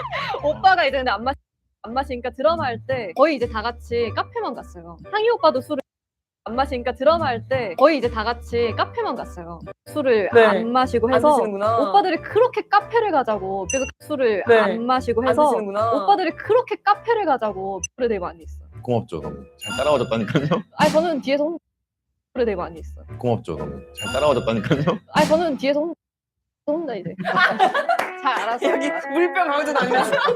너무 좋아가지고 왜 이제서야 만났나 싶었어요. 사실 두 분을 제가 너무 좋아가지고 왜 이제서야 만났나 싶었어요. 사실 두 분을 제가 서치하다가 10년 전에 만나신 적이 있으시더라고요. 진짜요? 서치하다가 10년 전에 만나신 적이 있으시더라고요. 진짜요? 시상식에서 그쵸? 재밌었어요 시상식 MC. 딱 이만 10년 전인가 봐요. 시상식에서 그쵸? 재밌었어요 시상식 MC. 딱 이만 10년 전인가 봐요. 맞아요. 그쵸? 그러네 15년이네. 네, 10년 된 것 같아요. There's Zaya. I don't know your call me Zaya, but this is your new friend. 맞아요. 그쵸? 그러네 15년이네. 네, 10년 된 것 같아요. 맞아요. Yeah, Vera. If you want someone to talk German and Russian with in terms of like passion, you talk to this guy Zaya. He wants to learn so badly. 근데 언니랑도 저 달링 같이 한 거 기억나세요? 맞아요. 그 연예대상. 연예대상 맞아요. 축하 공연을 제가 음중 MC였어가지고 하는 맞아요. 그 연예대상. 연예대상 맞아요. 축하 공연을 제가 음중 MC였어가지고 하는데 벌써 달링을 쳤어 같이 진짜? 근데 너무 춤을 잘 추시는 거예요. 하는데 벌써 달링을 쳤어 같이 진짜? 근데 너무 춤을 잘 추시는 거예요. 진짜요? Yeah, that's a really good strategy. I think you should just. I probably should do that. I just do everything because I feel like it. That's just me though. I do like the bare minimum of each language, and I do the maximum of one or two. That's a similar strategy. I just make sure all of them have like the minimum increase, but it's not gonna be a lot, but it's still increasing. 거예요. 진짜요? 노래도 잘하시고. 자료화면 보시죠. 너무 잘하죠. 그때 진짜 멤버 같다고 다. 근데 저 그때 기억이 안 나요. 왜요? 무대 오른 순간 네. 눈앞이 이렇게 근데 저 그때 기억이 안 나요. 왜요? 무대 오른 순간 네. 눈앞이 이렇게 하얘지는 경험을 처음 해봤어요. 그래서 기억이 안 나. 내려왔는데 하얘지는 경험을 처음 해봤어요. 그래서 기억이 안 나. 끝났다는 거예요. 저 춤 췄어요? 이렇게 물어봤어요. 그랬더니 췄대요. 그래서 어떻게 끝났다는 거예요. 저 춤 췄어요? 이렇게 물어봤어요. 그랬더니 췄대요. 그래서 어떻게 기억이 안 나는 거야. 그래서 나중에 방송 보고 알았어. 되게 반전이었던 게 나중에 정준하 선배님이 이제 맞아요, 변신하셔가지고 정준하 선배님이 되게 반전이었던 게 나중에 정준하 선배님이 이제 맞아요. 변신하셔가지고 정준하 선배님이 이제 이쁘게 달링 벌써 이제 이거 예. 다시 봐야겠다. 같이 합동 이제 이쁘게 달링 벌써 이제 이거 예. 다시 봐야겠다. 같이 합동 것 같은데요? 소연 씨 잘 춰요 춤 제가 기억해요? 봤어요. 예. 음색이 좋아요. 것 같은데요? 소연 씨 잘 춰요 춤 제가 기억해요? 봤어요. 예. 음색이 좋아요. 연기할 때랑 노래할 때랑 톤이 이렇게 말을 더듬어. 아니 근데 연기할 때랑 노래할 때랑 톤이 이렇게 말을 더듬어. 아니 근데 쌤이 그런 거 싫어할까봐 뭔지 아니 저도 그냥 아니 자중하고 있어요. 아니 쌤이 그런 거 싫어할까봐 뭔지 아니 저도 그냥 아니 자중하고 있어요. 아니 시키면 열심히 해요. 너무 좋다. 왜냐면 굿보이 홍보를 너무 열심히 시키면 열심히 해요. 너무 좋다. 왜냐면 굿보이 홍보를 너무 열심히 하시는 것 같아요. 티저를 봤는데 올해의 기대작이라고 부를만 합니다. 엄청 열심히 하시는 것 같아요. 티저를 봤는데 올해의 기대작이라고 부를만 합니다. 엄청난 스케일과 엄청난 퀄리티의 그런 드라마가 나올 것 같은데 어떤 드라마인지 소개 한번 해주세요. 그러니까 비양심과 반칙이 판치는 세상에 저희가 어떤 드라마인지 소개 한번 해주세요. 그러니까 비양심과 반칙이 판치는 세상 이전에 다 국가대표 네. 선수였어요. 특채로 경찰이 돼가지고 이전에 다 국가대표 네. 선수였어요. 특채로 경찰이 돼가지고 혹시 맞아요. 소연 씨는 사격, 사격. 네. 그리고 상희 씨는 펜싱, 그리고 송태려 님은 레슬링. 소연 씨는 사격, 사격. 네. 그리고 상희 씨는 펜싱, 그리고 송태려 님은 레슬링, 그리고 원석배우 님은 원반 던지기. 그래서 각자의 무기를 가지고 나쁜 사람, 그리고 원석배우 님은 원반 던지기. 그래서 각자의 무기를 가지고 나쁜 사람을 쫓고 정의를 찾아 맞서 싸우는 이야기예요. 경찰로 한 팀이 되는 사람을 쫓고 정의를 찾아 맞서 싸우는 이야기. 건가요? 맞아요. 어떻게 하다 그렇게 됐어요? 대표 선수분들이 특채로 경찰로 맞아. 뽑히는 경우가 있대요. 저도 이 드라마 하면서 대표 선수분들이 실제로 경찰로 맞아. 뽑히는 경우가 있대요. 저도 이 드라마 하면서 알게 됐어요. 저도 처음 알았어요. 그래서 진짜 그게 어떻게 보면 약간 알게 됐어요. 저도 처음 알았어요. 그래서 진짜 그게 어떻게 보면 약간 실제 사례를 모티브로 해서 만들어주신 걸로 알고 있고 그래서 진짜 저도 이런 코믹 액션 청춘 수사극이 처음인데 소연 씨도 그렇고 거의 모든 배우님들이 다 이 장르도 처음일 거고 이렇게 액션 그렇고 거의 모든 배우님들이 다 이 장르도 처음일 거고 이렇게 액션이 매회 있는 작품도 처음이어서 모두에게 도전이지 않았나 싶어요. 매회 있는 작품도 처음이어서 모두에게 도전이지 않았나 싶어요. 맞아요. 아니 이 키워드만 들어도 액션이 진짜 많을 것 같은데 처음에 이제 다 알고 들어왔잖아요. 이제 액션 첫 도전이다 했는데 처음부터 끝까지 이렇게 들어왔잖아요. 이제 액션 첫 도전이다 했는데 처음부터 끝까지 이렇게 액션이 있을 줄은 몰랐던 거예요. 정말 빈틈없이 액션이 가득한 저희 있을 줄은 몰랐던 거예요. 정말 빈틈없이 액션이 가득한 저희 드라마여서 촬영하면서도 스태프분들이 이렇게 뭐 카페 씬을 이렇게 찍으면서 좀 커피 한잔 하고 해야 되는데 그런 장면이 없어. 맞아요. 하나도 커피 한잔 하고 해야 되는데 그런 장면이 없어. 맞아요. 하나도 없어요. 우리는 왜 카페를 안 가냐고. 사실 액션을 한다는 것 자체가 찍을 땐 힘들어도 볼 때는 뿌듯하잖아요. 맞아요. 편집본을 다 자체가 찍을 땐 힘들어도 볼 때는 뿌듯하잖아요. 맞아요. 편집본을 다 못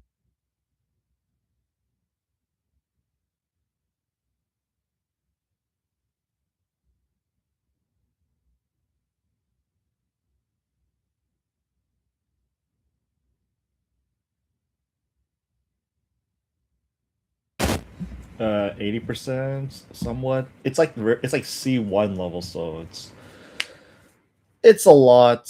There's a lot of words, so it could be like 60 to 70 or 80 depending, but it's still pretty dang hard. Because that's so cool. It's just celebrities talking about their advertisements and promotions.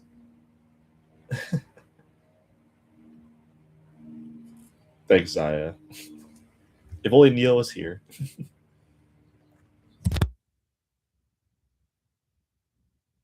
文化大革命开始了，文化大革命开始了，文化大革命开始，挑大粪呐、锄地呀、挑大粪呐、锄地，吃上一顿肉那是最好享受了的。吃上一顿肉那是最好享，几十个人住在一个房子里面，几十个人住在一个房子里面，千军万马过独木桥，千军万马过，跳出农村的微希望，跳出农村的微希望。我去看那个名单的时候，我去看那个名单的时候，那个心跳的厉害，那个心跳的厉害，就是一墙之隔。对，就是一墙之隔。对，那完全不同的人生了，房子也有了，工资也算是不错了。但是最好的时候，到了美国以后呢，高端一下子掉到低谷，高端一下子掉到低谷，只能打黑工啊，一分钟都不能做，一分钟都不能做，密闭式的工厂，密闭式的工厂，绝对就是一个地狱。你什么人都不是，那个眼泪哗就下来的，那个眼泪哗就下来的。我一辈子从来没流过泪，我一辈子从来没流过泪，再出人命，那次是第一次，要不就躺平着等死，要不就躺平着等死，要不就爬上去，也没有人来救你，就是你自己。到现在已经是财务自由了，现在发掘的广告真的，现在发掘的广告真的很漂亮，吃的苦这些都是值得的。我现在是在温哥华的机场，马上要驱车去 Delta 见一位60后，他是出生在知识分子的家庭，但是父亲在这个。他是出生在知识分子的家，但是父亲在这个文革的时候被当成这个牛鬼蛇神，下放到农村了。他自己也去这个上山下乡了，但是通过自己的努力，高考的时候考上了云南大学，也分进了一所非常顶级的研究院，他这样的这个一生不愁吃穿的这个工作啊，他这样的这个一生不愁吃穿的这个工作啊，为啥要移民来到加拿大呢？据说刚来的时候1分钱都没有，非常的困苦，3次非常的困苦，3次跌入人生的谷底，他现在有没有爬起来？他现在的人生状态是什么？咱们一起去听一听他的。如果你或者你身边也有朋友想记录自己的移民生活，有想记录自己的移民生活，不论你是不是3次跌入人生的谷底啊，不论你是不是3次跌入人生的谷底，我们都愿意来到你的身边，帮助你记录。如果你喜欢类似的移民采访，也别忘了订阅和点赞我们，好不好？话不多说，咱们现在就去这个 Delta， 看一看他现在在干什么。就是吗？啊，我是东南，很开心认识你，谢谢你，谢谢。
很开心认识你，谢谢你，谢谢。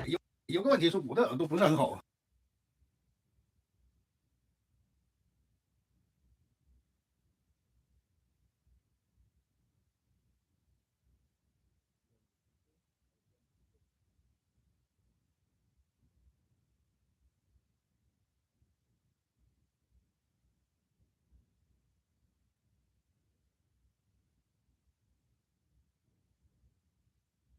有个问题是我的耳朵不是很好，对，经常就会听不清，我得戴我的助听器。好嘞，好嘞。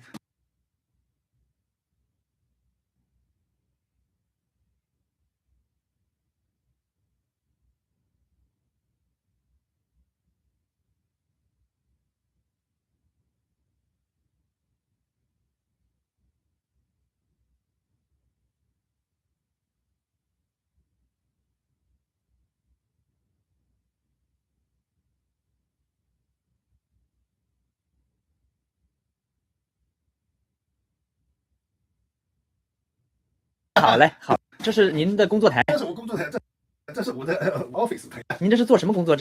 我是做监控的。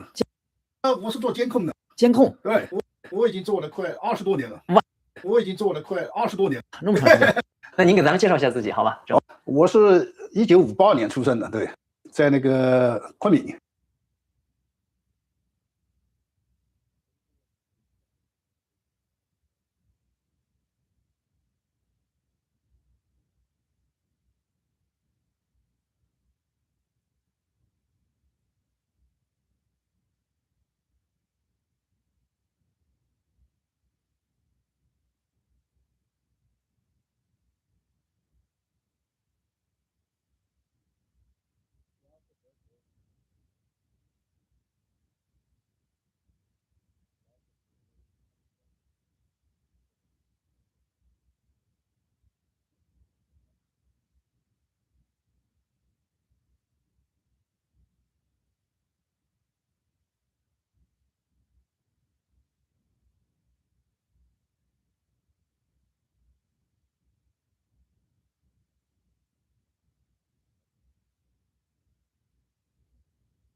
在那个昆明，刚好是在中国刚刚解放以后，大跃进，然后3年困难时期，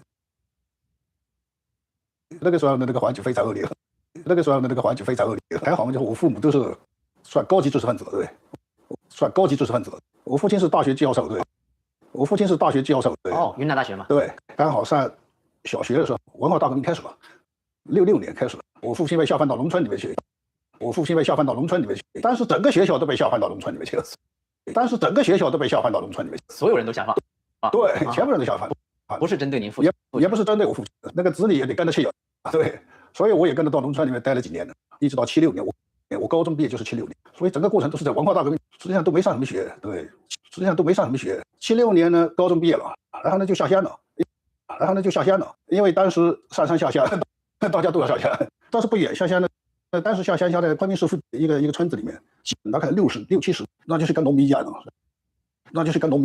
然后呢把户口一转。户口本上写的是农民，这下真的是有点失落气，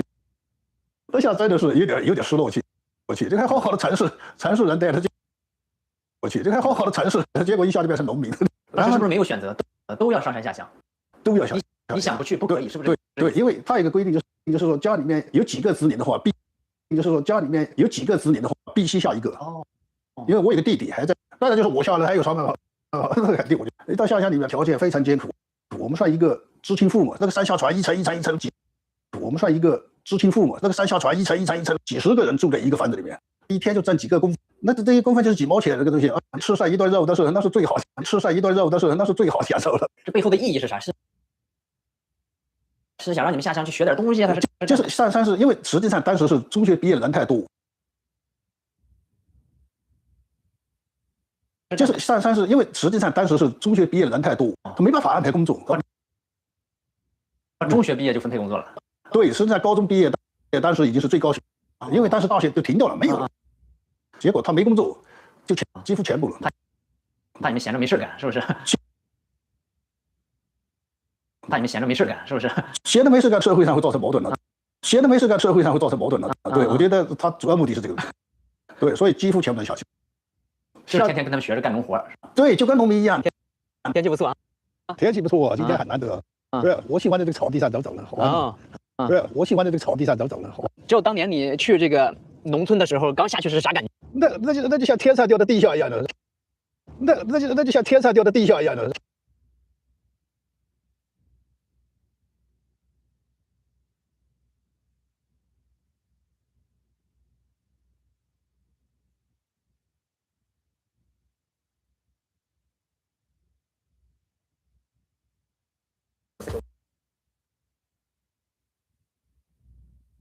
有冇嗰個我去揾綠色嗰個？有冇嗰個我去揾綠色嗰個？我最遺憾係冇影喎，實際呢，我係越南華僑嚟㗎。咁呢，我哋係越南過嚟㗎。Burger 嘅前身係鄭太同先生經營咗超過30年嘅中菜館。佢2年前退休，將鋪位租俾奧運。而家佢得閒就會落嚟坐下。因為我做咗32年呢度咧，好多啲熟客啊嘛。咁我落喺度咧，成日同你傾下偈啊。幫你即係介紹下呢2個後生做得好好食，好成功，啲嘢好好食。因為我太多熟客啊嘛，咁佢來到見到我喺度，佢都開心啊。我哋成日都話，好彩租咗呢度喎，因為訂太就係個寶藏。因為訂太就係個寶藏。依家落緊單啊！讀書嘅時候基本上到你實際做落係唔一樣噶嘛，咁但係知道揾到呢個地方訂太又俾啲佢嘅，即係有個 theory 再。我有陣時要有人收貨，訂太你喺咪屋企嗰邊幫我蝦米啊？係啊，我哋譬如有啲嘢笑。少咗你屋企有冇啊？咁樣都咁，跟住訂睇到，我而家攞落嚟俾你咁樣。我同我先生做咧，我同我先生做咧，我係做樓面啊嘛，咁啊我先生做廚房啊嘛，我係做樓面啊嘛，咁兩個一定要拍硬檔去做咯，因為你做餐館係好辛苦嘅，一定要大家要拍檔得好先得嘅。我樓梯片即係好似我一夜滿載而歸。跟住依家咧，好似屋平咁啊。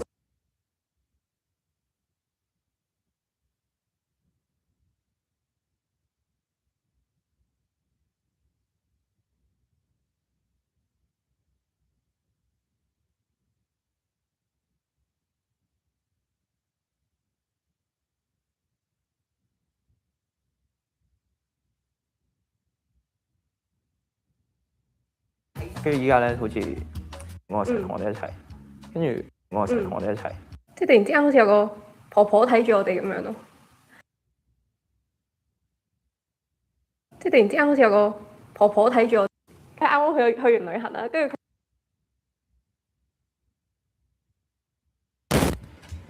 I also use ChatGPT to generate vocab for my current level when I finish, and then I go over the next. Hey Mar, I'm back. How you doing? Welcome to the stream. 佢啱啱去完旅行啦，跟住佢買一包人參俾我哋，佢話，跟住佢買一包人參俾我，佢話做廚房要飲係飲啲心茶對身體好，廚房要飲係飲啲心茶對身，呢啲唔係一個普通嘅朋友會做啲，但係屋企人會。即係呢個係佛律提街。冇 cream 啊！有啊，我有 double cream。我哋今日本身係放假嘅，但係我哋因為想試一個新包想推出，所以今日翻咗嚟。單發 inspire 嘅包。魚啊！嗰個魚咧就即係整個 beta， 好似天賦咁啊。development 係即係我想做個嘢咯。好玩㗎！好似做實驗咁咯。好似做實驗咁咯，我哋有好多 idea 嘅。之前咧有個 word 好多，即係有陣時可能好天馬行空嘅，但係都想試下咯。係啊，睇到譬如咩啊？譬如西檸雞，麻麻辣辣嘅嘢，啊，同埋想整流奶華嘢食真係最掛住嘅嘢啦，香港嘢食真係最掛住嘅嘢啦。好中意食茶餐廳，最日常嘅會去嘅地方。嘢食呢樣嘢係好多變化，可以好好玩，可以係我哋嘅 playground 咁樣。咁所以其實佢哋而家唔係做緊某一個特定嘅 cuisine type， 唔係 Cantonese， 唔係 Chinese， 就想將呢一個 cuisine 叫做 Owenese，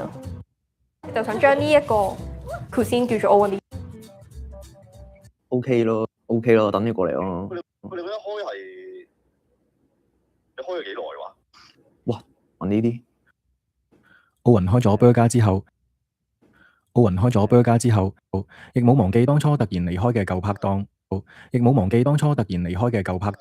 佢而家間中都會同胡生傾下電話。咁即係見到佢咧，即係開，即係終於都餐廳都開啦，咁都戥你開心嘅。咁即係終於做老闆啦，真係唔使打人工啦，即係可以將自己熱愛嘅嘢成為事業啦，咁都好難得嘅。即係嗰陣歪文又去你間餐廳食啊嘛，都有啲喜出望外嘅，都估唔到。你睇小華咁樣做，即係我對佢有信心，即係佢又唔係一個人，即係都有人幫佢嘅，我相信佢應該會 OK 咯。希望起碼即係做得到咯。佢有個屋企人過咗嚟啦，跟住即係嚟探我哋咁樣啦。佢話佢作為一個旁觀者，見到一入單啦，跟住佢即刻就會工作模，一入單啦，跟住佢即刻就會工作模咯，好認真。但係你冇同我佢有單，你冇同佢講，有冇佢？但係睇得出佢好 enjoy 做緊呢邊。kind of 係我哋而家生活狀態。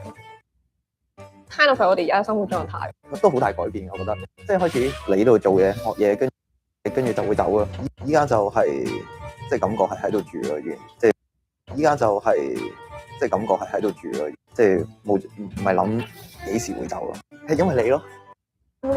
忍唔住把呢個白，即係忍唔住把呢個白，即係佢唔係一個非常之容易就會用言語去表達佢嘅諗法或者情感，即係佢唔係一個非常之容易就會用言語去表達佢嘅諗法或者，但係佢可能會即係成日讚我。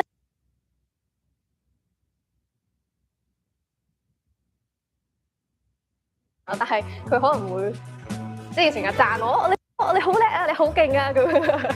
所以我希望先，因為兩個後生嘅，做到32年前我一定先退休，最開心啦。好慶幸一開頭都有胡生姐同我一齊，好慶幸一開頭都有胡生姐同我一齊聽。到我真係要做嘅時候，又有 Louis 同我一齊。到我哋揾到鋪啦，又識到鄭太，即係好照顧我哋，真係好感恩咯。家係乜嘢啦？我覺得係人咯。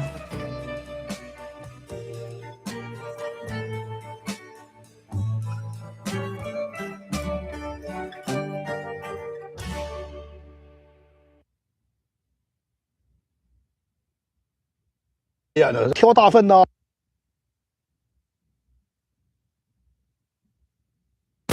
That's a pretty insane goal. I'm sure you can do it. I have faith, for sure. Make sure you tell Zaya about it. He's gonna be really happy about it. 去锄地啊，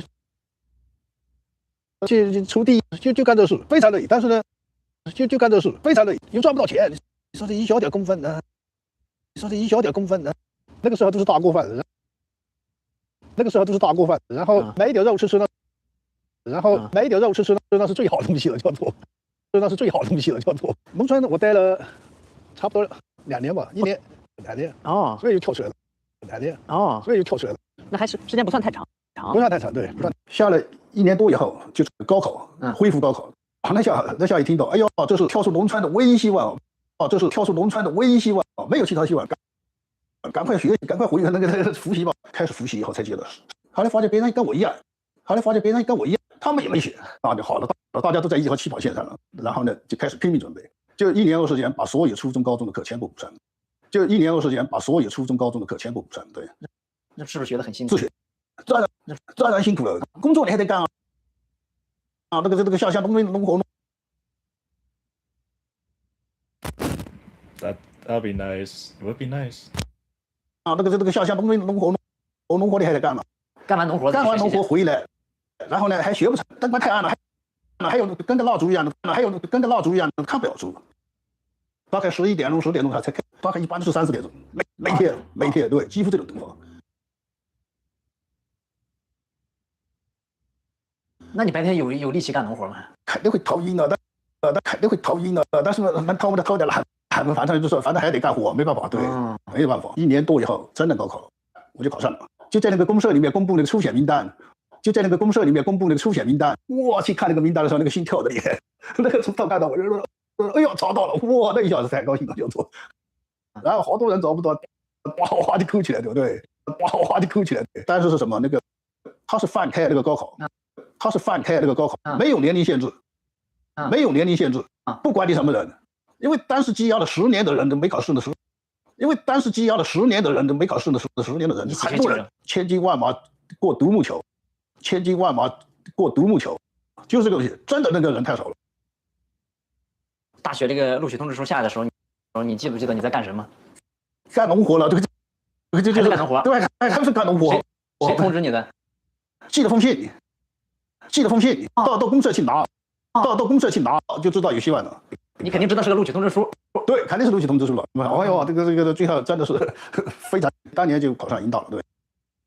所以改变命运了，能走出农村了。那个就彻底跳出农村了。然后副考也改掉了，副考又转到学校里面，然后呢就改到城市副考了，你那会儿说你想高考学习到这个3、4点凌晨，你是唯一一个这些知青里学习的吗？还是也有别人也在学？也有别人也去学，但是能坚持那么长的好像人不多，他就没想考，放弃了是不是？他就没想考，放弃了是不是？可能想想那个水平根本考不上的，就是。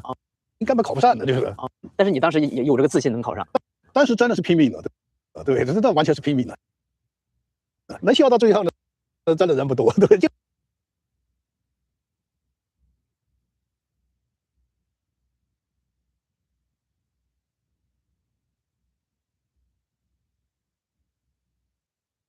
就那几个人，那一波人差不多有70来号人呢，就考上3个，云南应该是最好的，对对，但是云南省最好了，不敢说其他。从那个知青妇里面把行李拿走掉，从那个知青妇里面把行李拿走，那个自豪感肯定是比大家没给你举行个欢送仪式，还是？这个倒没有，那样还是最好低调点，不然人家看的是，毕竟他们还得要在那儿。对啊，还在那了，对。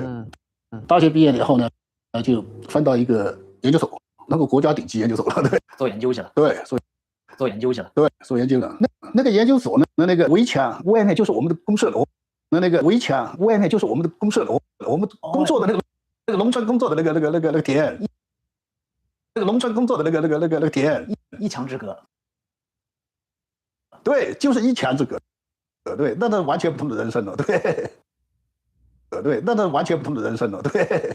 那墙外边还有没有当年跟你一起下？还在那，那个还没有，他们没考上大学还有人在那，我觉得这是彻底改变人生。在这个工作期间呢，我有机会作为访问学者到那个英国剑桥大学，那是最顶尖的大学，那是最顶尖的大学。对，在剑桥大学学了1年，然后呢又回到去，他有很多合作项目，跟那些国外的跟那些国外的专家到处在考察了什么东西。因为我们好多工作是这种野外我做生态系统的，对。实际上我到最后，我的职称已经到了副研究员了，就是副高级职称，相当于副教授了。就相当于副教授，房子也有了，工资也算是不错了，对。但是那些工人的工资大概就是几十块、100块吧，大概我能拿到200多块钱，但是最好的时候，后来呢，我那个前妻了，现在叫前妻了，对，现在叫前妻了，也是英大的老师，他到美国去读博士去了。我有个小孩，大概才2岁左右，我就算陪读到美国去。你跟着去美国了？对，我就去了美国了。那这边工作呢？研究所的工作放弃？我就算留职停薪的嘛。我就算留职停薪的嘛，留职停薪一样的，就到了美国以后呢，发觉怎么说啊？一下子人从高端一下子掉到，人从高端一下子掉，因为什么都没有了，原来的地位，原来的什么些全部没有了。到美国又没联系上读书，就只能去打工了，但是又没美国身份，只能打黑工，就餐馆里面打工，现金工，就是能赚一小点钱的那个，这种情况就造成婚姻就有问题了。网上有句话就是说的对，叫做什么？当一个女人走投无路的时候，她会跟一个男人结婚；当一个男人走投无路的时候，他的老婆离了婚。这个是千真万确，这就这么回事。这个是千真万确，这就这么。因为他是美国的博士，你是参。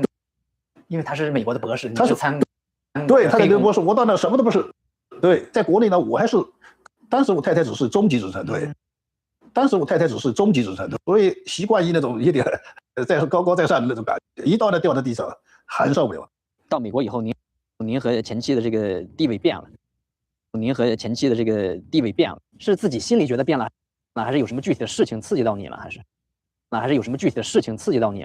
实际上是心理上大概更重要。心理更重要。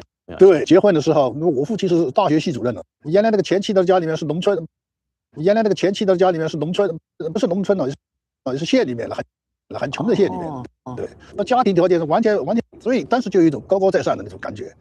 从高位掉到低位，那个心理上好像自尊心受不了。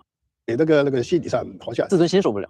对，而且还受到老婆看不起，咋看不起你了？他当着别人就说啊，他以后大概就是发达那种破攻击型的。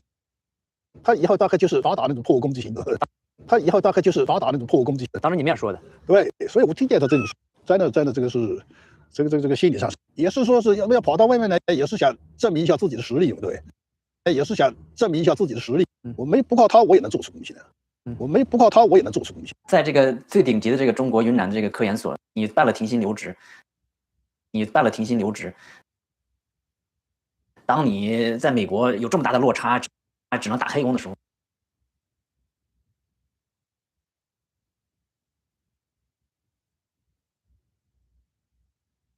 我也没想过回云南。想过啊，那最终怎么没回？但是有个问题是，做到后面就麻木掉了。从我老爸的这个情况来看，他也是云大读书，云大毕业，做云大的教师，到教授，一直到高级教授，然后到退休，所以一眼已经看得到顶了，对的啊，就好像就没啥兴趣了，就我已经知道我退休是什么样子了，那还有啥意义呢？那还有啥意义呢？所以把中国的事情全部放掉了啊！在美国待了2年多3年了，加拿大移民就开始开发那个技术移民的啊，这是个机会啊！因为美国要得到美国的身份几乎不可能，你要在那待的就是黑掉，因为美国要得到美国的身份几乎不可能，你要在那待的就是黑掉，你黑掉这个事情非常严重，你什么人都不是了，什么医疗保险什么都没有了，所以这是个很大的机会，赶快抓住！所以这是个很大的机会，赶快办了那个加拿大的技术移民啊！因为我前期的那个博士没读完，没读完不能走，登录有个时间限制，半年之内必须登录，不登录就是废了，我必须走。跟老婆的关系已经非常僵了，对，我知道这已经不行了，就是维持这种关系已经不行了，所以我知道我一旦离开那就是离婚了，我不想再回来了。当时到加拿大登陆有几个地方，到多伦多或者是到温哥华，多伦多离印第安纳大学那个地方只有600多公里啊，就是你老婆读博士那个地方。对，一天都接着开，然后到温哥华有4000多公里，最后我决定到温哥华。我相信移民以后会非常艰难，然后我一个人去，语言还不通。如果到多伦多以后，又回印第安纳了，对，就给你一种还有一条后路可以退的，就是我为什么到温哥华退不，那就是背水一战了，就这么简单嘛。当初离开的时候，早上6点钟左右，我那个儿子才5岁左右，还在睡觉，就去亲，然后就跟老婆说了一声，大业后会有期，折头就走了。在那个路上开的，真的是那个眼泪哗就下来的，真的，我就说，我一辈子从来没流过泪，再苦也没有，那次是第一次流泪的。所以一般男子汉是能流血不能流，但是那个实在忍不住。你的流泪是因为首先要离开我儿子，儿子现在一走了，肯定抚养钱也没有，没有，我根本都没收入，也没这东西，所以这个离婚是一定的。你跟你前妻深入的聊过吗？你聊没聊过你当时这种感觉？觉得没聊过，我也不想说了，对。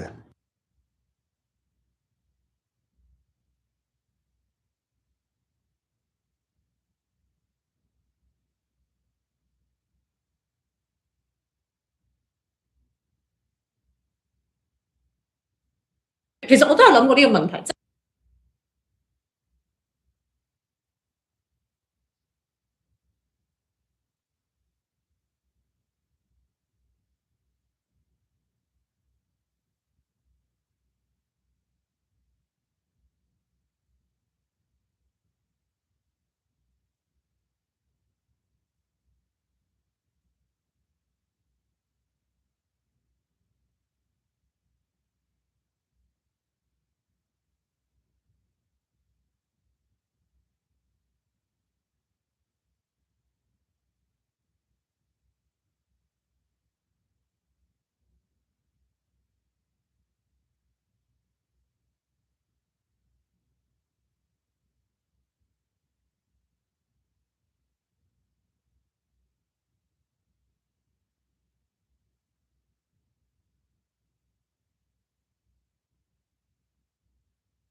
It's paid. I paid for it. I paid for it for the last 5 years.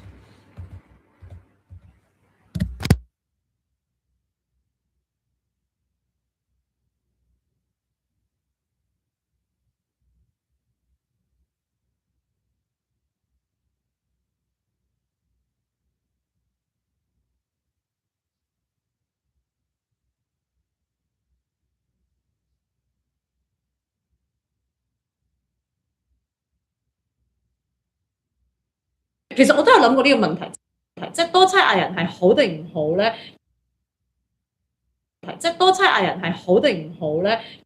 因為有時候係佢哋嘅角色係有互相嘅有少少衝突嘅都會，即係譬如我搞笑嘅咧，我無啦啦去拍一個好正經嘅角色咧，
Do you watch it on YouTube first and import the link to check? I suppose that's how you keep track of your reading stats. I don't really care about my reading stats, to be honest, because I don't do the traditional reading approach, since I ignore all known words and I only focus on the blue and yellows. So my reading stats aren't inaccurate. I don't really care, because I only care about the listening comprehension the most. Reading, sure, that's just secondary to me. I, in the past, would always import first, learn the words as much as I can, and then listen. But since I'm at that level that I don't need it, like I don't need that many words, then I would listen and import. Well, because I can technically almost read every word, so I can pretty much listen and import. But if I can't read every word, I would just try to import the lesson first and then study the audio technically. Let's see. One moment, I'll try to do something.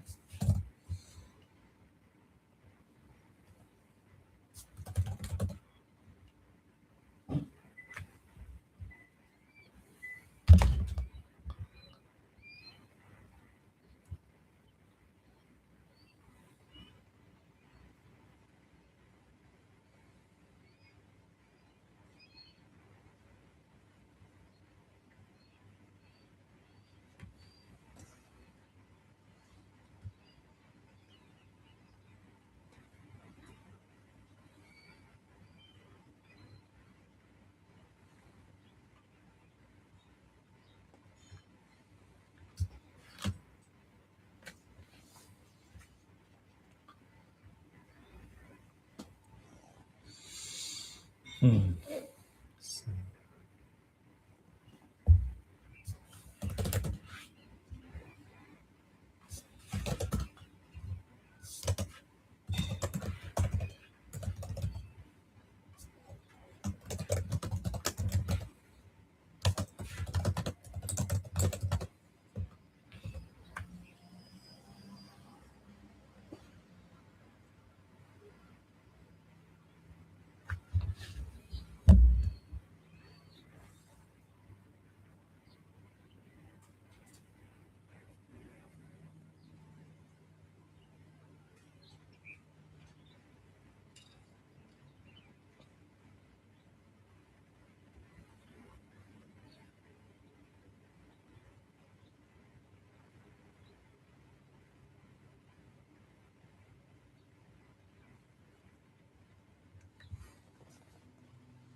我無啦啦去拍一個好正經嘅角色咧，有啲人會可能覺得唔入。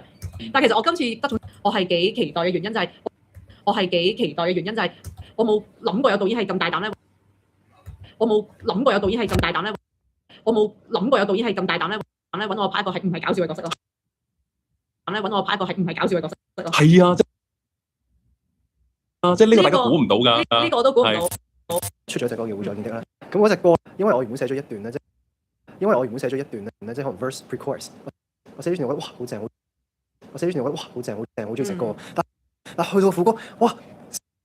去到副歌寫唔到或者寫完覺得都唔滿意咁我係最終係寫咗，但係改咗50次咯，50次咯。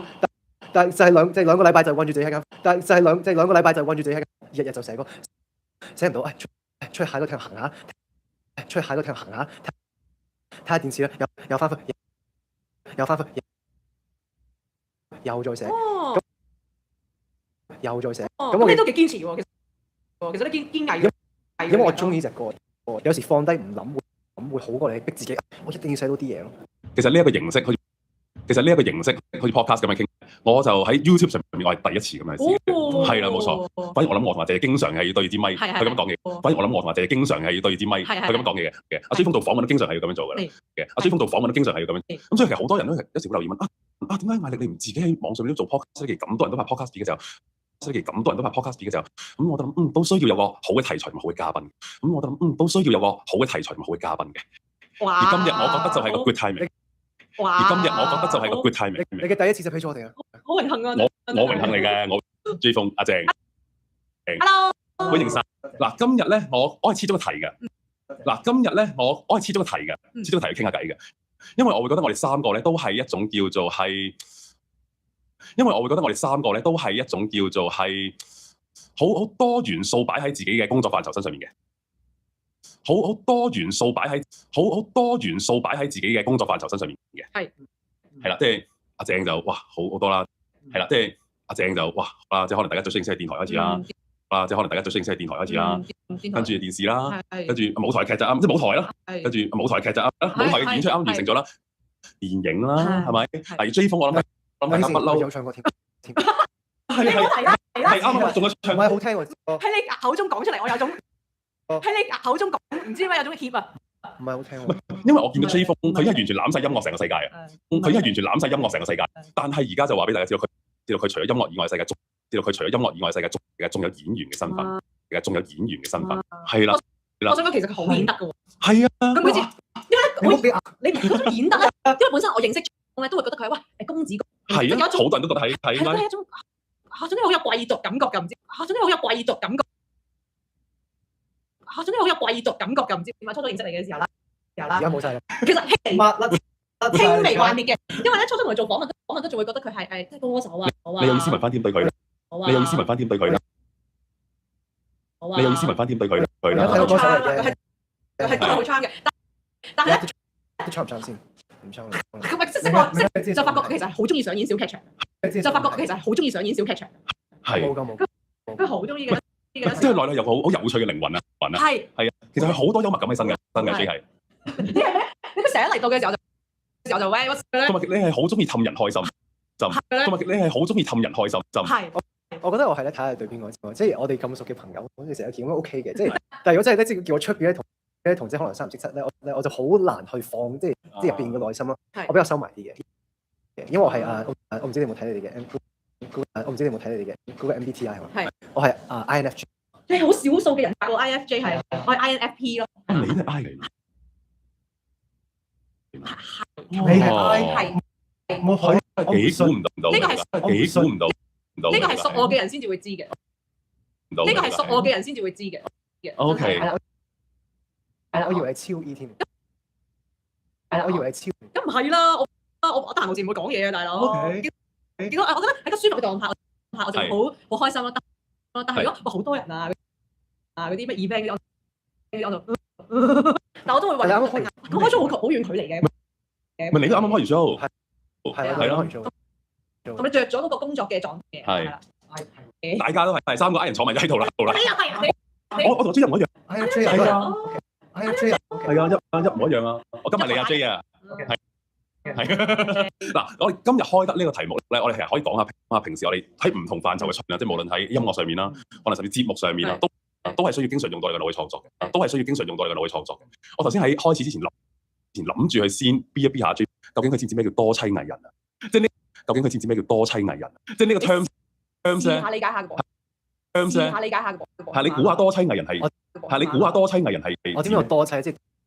我點樣多妻即係多即係好多嘅partners 係咪？唔係或者好多嘅 marriage 係嘛？唔係好多妻子，唔係好多妻子，好多妻子係啦，即係 partner 咁樣。咁藝人就係 artist，right？ 係咁點解會無啦啦話一個藝人有好多老婆咧？因為係咁點解會無啦啦話一個藝人有好多老婆咧？因為成即係譬如好似如果你係成日都演戲啊做戲咁如果你係成日都演戲啊做戲咁，你咪會好多即係嘅角色你要做咁譬如咁，你咪會好多即係嘅角色你要做咁，你咪會好多另一熒幕嘅情侶咁樣，熒幕嘅情侶係啦，唔似我啦，即係我今次真係第一次拍電影，所以得一個咧就所以你就一妻藝人啊！你係嗱，但係我而家補充翻先，我個點解？因為個妻咧係有木字邊嘅，因為個妻咧係有木字邊嘅，因為個妻咧係有木字邊，即係咩？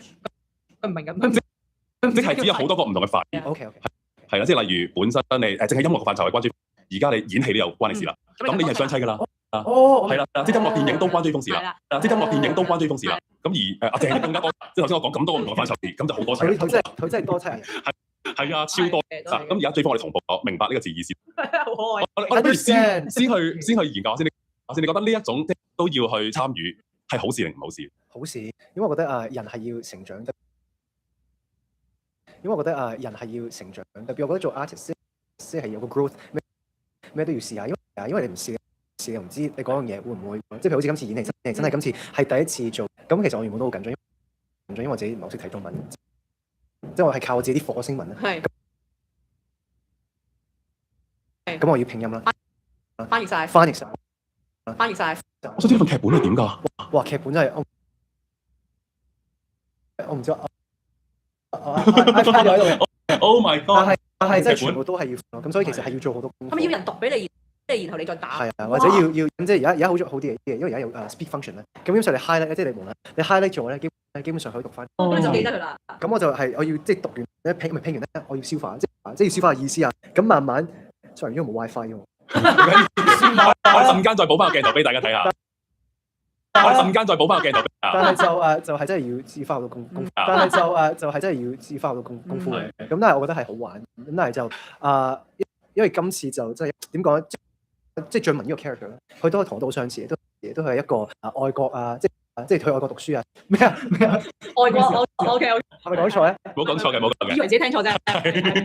佢咧去咗外國，係啦，咁佢就翻嚟咁就咩都笑嘅。唔係，我原本就話你。咁佢係去咗外國讀書啦，咁佢就翻嚟香港做。咁佢就翻嚟香港就跟爸爸即係生意做嘢啦，我就跟爸爸即係生意。咁我就好似我同阿姐做嗰方面啊，做乜嘢 ？sorry，唔好望住先。喺大家睇呢部電影之前，都對追風嘅認識係純音樂人，會唔會其實一直其實你都希望喺音樂度去試多發，要試下拍戲先咁樣，我都想試嘅，我覺得係好玩嘅。咁但係當然我希望係即係有進步啦，同埋做出嚟希望，因為我覺得做一個演員咧，做一部戲咧，其實係 teamwork 㗎嘛。咁其實係 teamwork，你係想即係如果你做得好或者唔好，其實會影響其他人，會影響對手。咁所以其實我覺得係需要係做多啲或者上多啲 acting class，了解多啲。咁我覺得係一樣我自己都係想試下嘅。阿鄭咧，你嘅多西生活係點樣開始嘅？哇，其實都首先就電台開始先，後尾就有一個邀請就來自於大家可能都係認識我嘅地方就交戰啦。係啊。咁就其實我係先拍咗綜藝節目，再慢慢試。跟住其實我都有諗過呢個問題。即係多差藝人係好定唔好？因為有時候係佢哋嘅角色係有互相嘅，即係佢哋嘅角色係有互相嘅有少少衝突嘅都會。即係譬如我搞笑嘅咧，我無啦啦去拍一個好正經嘅角色咧，有啲人會可能覺得但係其實我今次德寵先生咧，我係幾期待嘅原因就係我冇諗過有導演係咁大膽咧揾我拍一個係唔係搞笑嘅角色咯，係啊。即係呢個大家估唔到㗎，呢個我都估唔到。我喺入邊我係做一個獸醫咁樣啦，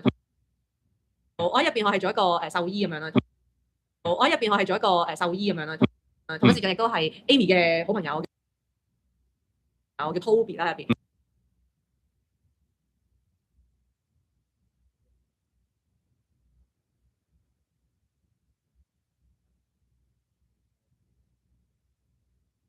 咁就好熱愛動物，咁亦都係一個好熱心做義工嘅人嚟嘅。亦都係一個好熱心做義工，咁當然喺呢方面，愛心方面係同我本人好相似啦。嘅呢個係自己自 sell， 但係即係因為入邊有好多嘅對白咯。即係因為入邊有好多嘅對白或者我要做嘅嘢咧，基本上係我係要特登去 training 嘅，去揾咗個獸醫去學下點樣，譬如打針啊，或者咩下要點樣做嗰啲心外，其實都有特登去學。咁所以我覺得呢樣嘢都係又有啲期待，又有啲緊張，因為好驚大家就因為我個多妻藝人嘅身份，就會覺得哎呀史娜姐咪你搞笑，即係 expect 我會搞笑，但係我又同一時間都幾當大家見到我係演一個，會係有啲咩反應咯？我試下調翻轉諗，即係如果我哋頭先話多妻即係好多種唔同嘅身份，如果調翻轉，淨係一個身份，即係追風一世都淨係一個singer-songwriter，淨係做 DJ， 係又得唔得咧？你覺得而家嘅呢一個年代，哇，真得唔得？冇話得唔得嘅喎，我中意得嘅喎。但會唔會難揾食咧？喺而家呢個時候，我淨梗係啦，做咩都難揾食。係，我都覺得係，因為我幾相信一套理論嘅，無論你係做邊一行都好啦，即係我係曾經聽過一位叫做我冇記錯啊，希望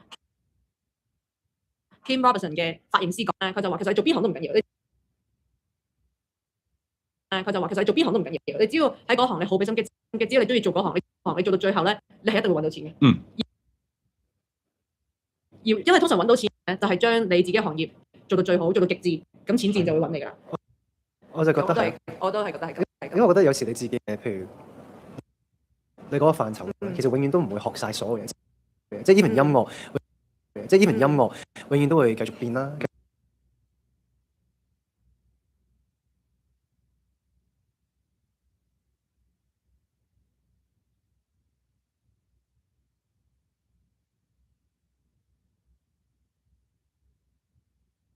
永遠都會繼續變啦，繼續可以學多啲唔同嘅語言，有多啲唔同嘅可能樂器啊，即係所有嘢其實係你想 be really good at something，其實你有時你好 concentrate 做一件事，可以繼續再做得好啲，可以繼續再做得好啲，咁你就可以繼續升 level，咁你就可以繼續升。咁我覺得呢樣嘢對我嚟講，其實就係我覺得音樂好玩，因為可以有好多唔同嘅 possibility。咁所以其實永遠都係可以喺嗰方面再提升或者再進步，喺嗰方面再提升或者再進步。尤其阿 J 今次你第一次演戲，尤其阿 J 今次你第一次即係演電影，你會覺得有冇啲你喺做音樂或者做唱歌嘅時候嘅某啲你喺做音樂或者嘅某啲創作嘅元素，即係或者點樣攞感情啊，點去 study 個故事擺到落去你演戲嘅世界。我覺得演戲咧同埋唱歌咧其實都幾相似，因為我覺得演戲咧同埋唱歌咧其實都因為其實你講一段對白咧。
因為其實你講一段對白咧，都好講個語氣。因為其實你講一段對白咧，都好講個語氣啦。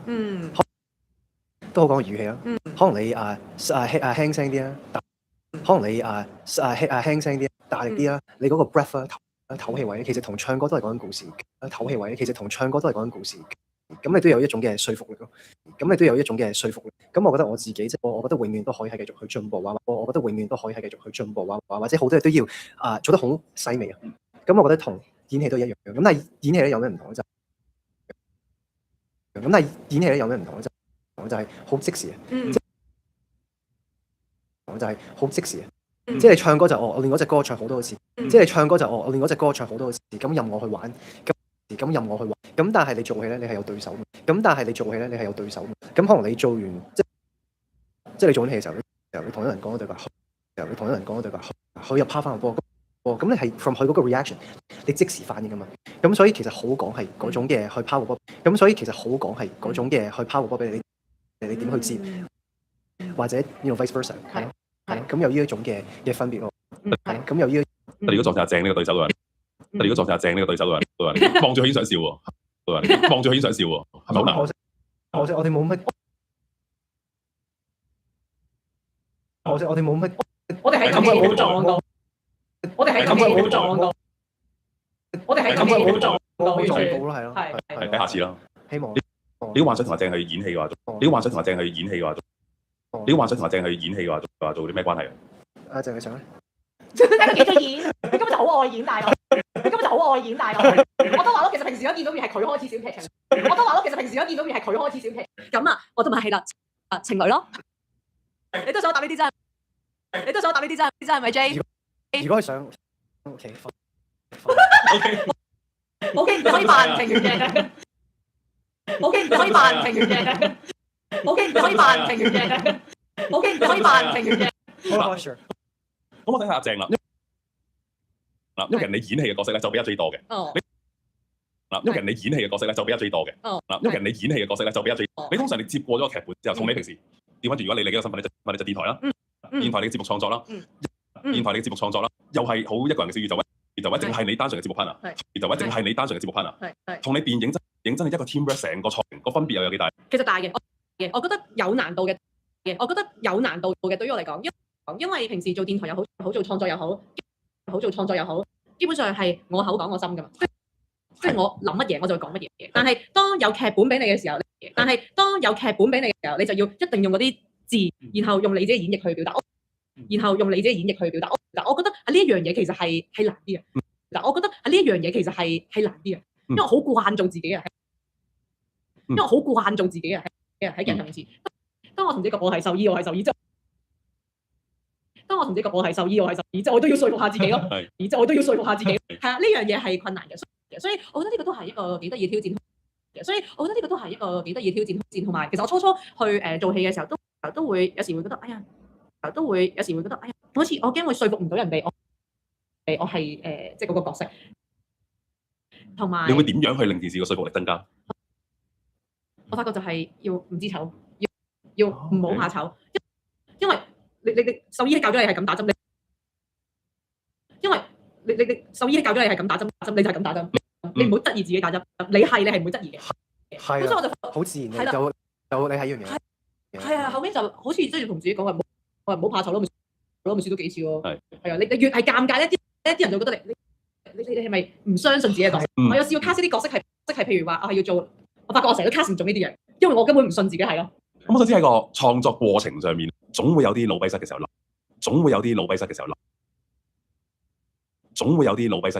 就諗唔通嘅時候嘛。即係音樂好，節目好，角色好，即係音樂好，節目好，角色好，點算咧？即係嗰啲腦便秘嘅時候點算咧？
即係嗰啲腦便秘嘅時候點算？放低啊！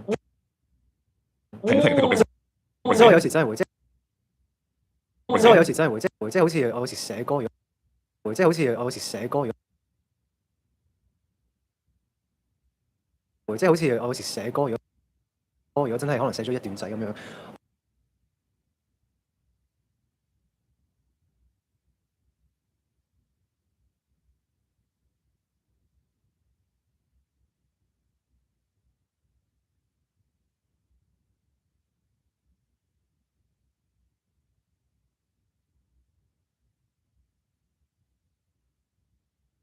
我真係可能去到個副歌，我覺得哇真係唔得喎，或者諗唔到我覺得係正嘅，或者諗唔到我覺得係正嘅，下次 call 嚟。係啊，可能講得你幫啦，你幫諗到啲，但係我就會真係放低，可能唔好掂住，即係可能係隔一日或者隔幾個鐘頭翻返去睇下諗唔諗到啲，即係翻返去睇下諗唔諗到啲，即係譬如我啱啱最近出咗隻歌叫《會再見的》啦，咁嗰隻歌咧，因為我原本寫咗一段咧。即係可能 verse， 我寫咗段我覺得哇好正，我寫咗段我覺得哇好正，好中意隻歌。但去到副歌，哇寫唔到或者寫完覺得都唔滿意咁，我係最終係寫咗6個 version。咁我係最終係寫咗6個 version， 但係改咗50次咯，50次，但係就係兩個禮拜就溫住自己，日日就寫歌，寫唔到，出去行下睇下電視啦，又翻去又再寫。咁你都幾堅持喎，其實你堅毅嘅。因為我中意呢隻歌，有啲歌如果覺得真係算啦咁你就會抌埋入面，咁但係一就話，我覺得係好有心嘅感受。咁睇下你幾中意嗰個作品啦，同埋睇下有冇 potential。咁有時放低唔諗會好過你逼自己，我一定要寫到啲嘢咯。咁有時放低再 reflect 翻。同埋我或者 call 阿鄭咯，因為鄭一定會諗到啲嘢。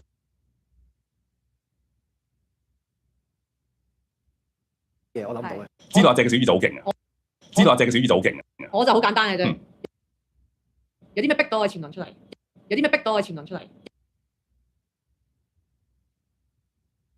一個字。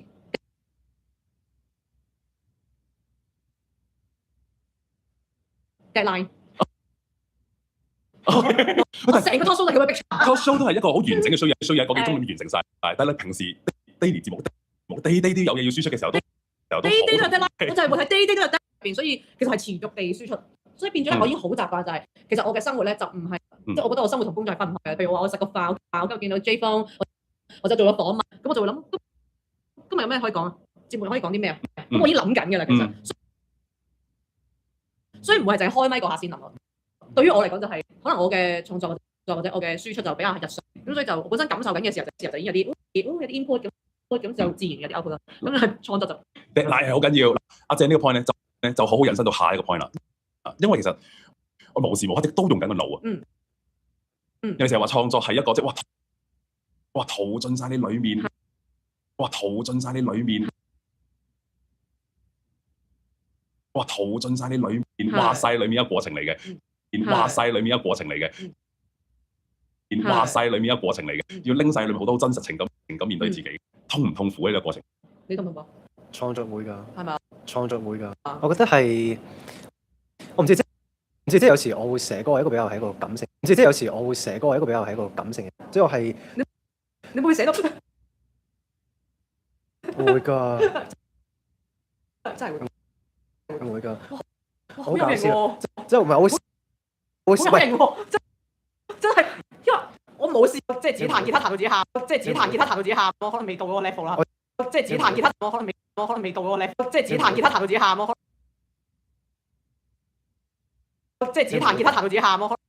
可能未到嗰個。我有時真係可能係沉迷咗一邊咧，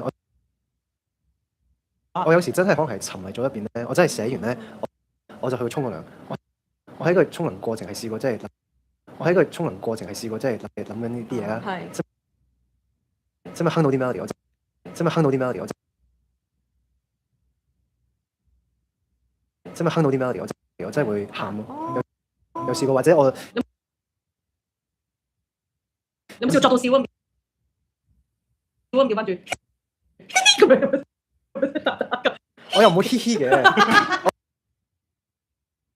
我會開心興奮，但我又唔會嘻嘻嘅，未到嘻嘻嘅，係因為我係試過自己寫份稿，好笑啊即係寫嗰句。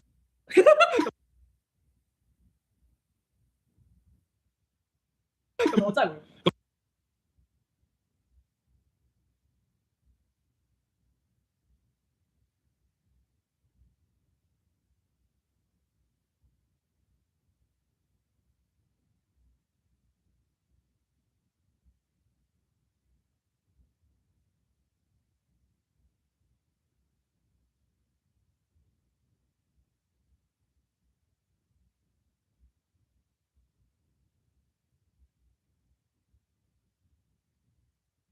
咁你中啦。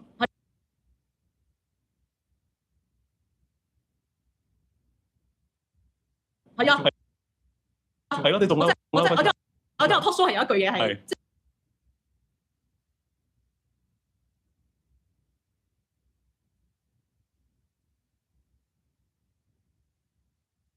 即係成個 talk show 有一句嘢係，即係成個 talk show 有一句嘢係我自己無啦啦寫下嘅時候，嘢係我自己無啦啦寫下嘅時候，覺得好中意咁樣咯。咁請話創作過程有冇經歷過嗰種痛苦喺邊？有冇經歷過嗰種痛苦喺邊？有啦，因為尤其是我啱啱呢一次 talk show 咧就更加 feel 到原來去開 talk show 之前咧，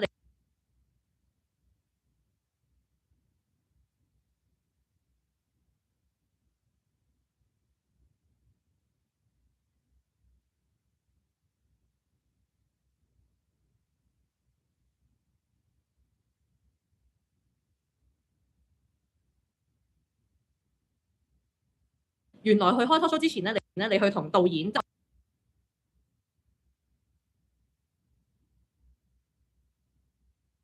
你去同導演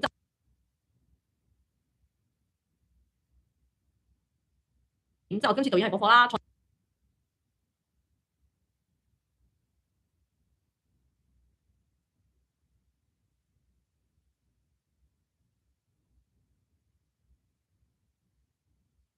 然之後今次導演係嗰課啦，創作總監 Riley 啦，咁我就同佢哋係咁傾偈嘛。咁我哋就好想畫晒啲內心嘢出嚟。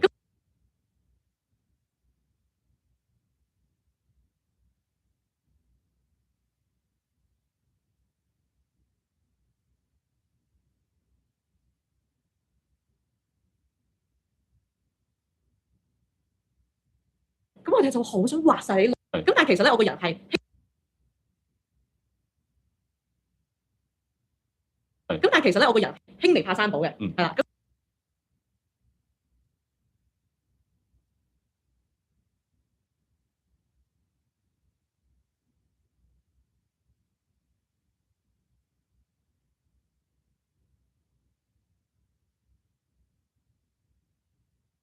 輕微怕生保嘅，係啦，輕微怕生保嘅，咁所以我都其實同佢哋溝通咗好耐咧，先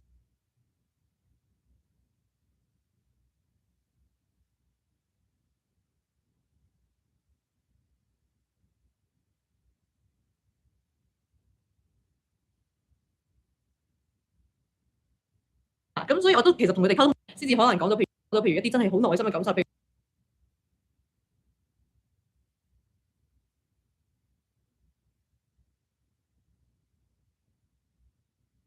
如一啲真係好內心嘅感受，就譬如話我其實星期六日我其實星期六日有啲寂寞喎咁樣。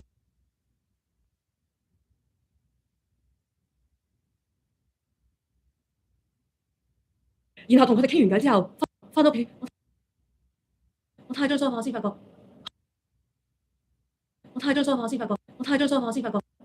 原來我真係寂寞喎。跟住先意識到原來我真係寂寞喎。跟住先意識到原來自己，跟住先意識到原來自己即係生活當中原來有好多嘅情緒，即係生活當中原來有好多嘅情緒根本就俾工作揞住咗。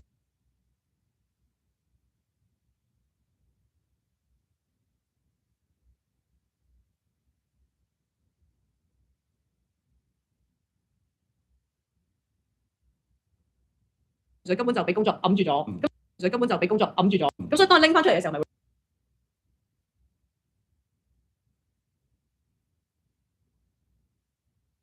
當拎翻出嚟嘅時候，咪會覺得哇！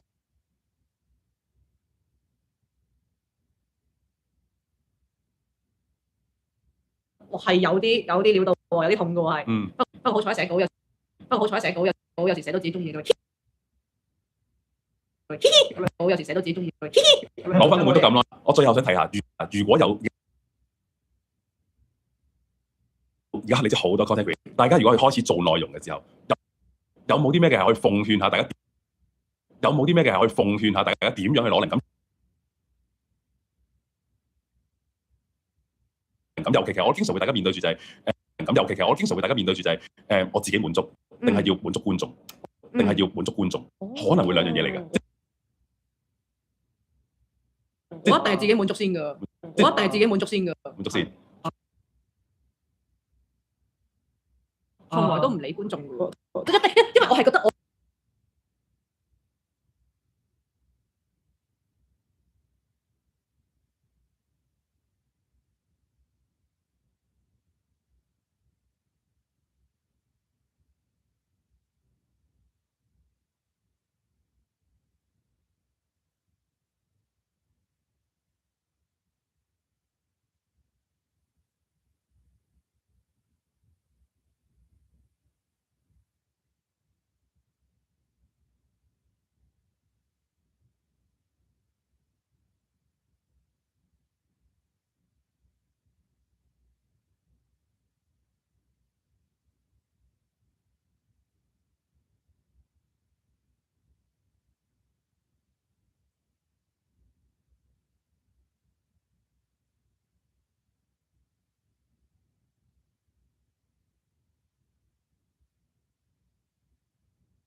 我本身個角色係要令大家開心，係我唔開心係唔會令到你哋開心。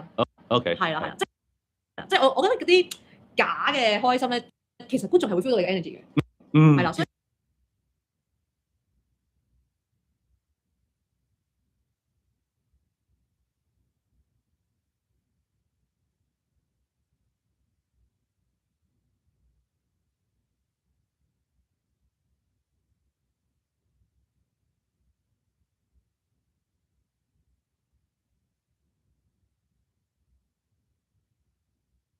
其實真係 energy 係好緊要，即係你要感動到自己。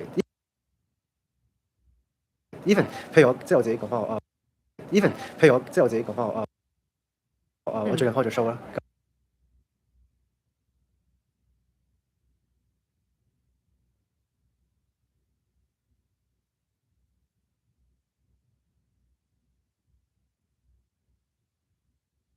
咁啱啱我 feel 到我上一次第一次開紅館到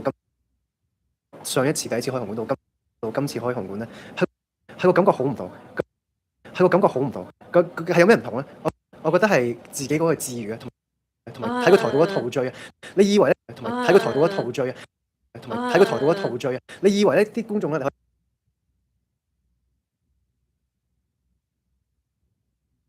你可以呃到觀眾，係呃唔到，因為你散發出嚟嗰個 vibe， 如果你係好興奮，好投入，你好 ready， 好 prepare， 好 enjoy 咧，啲人會 feel 到。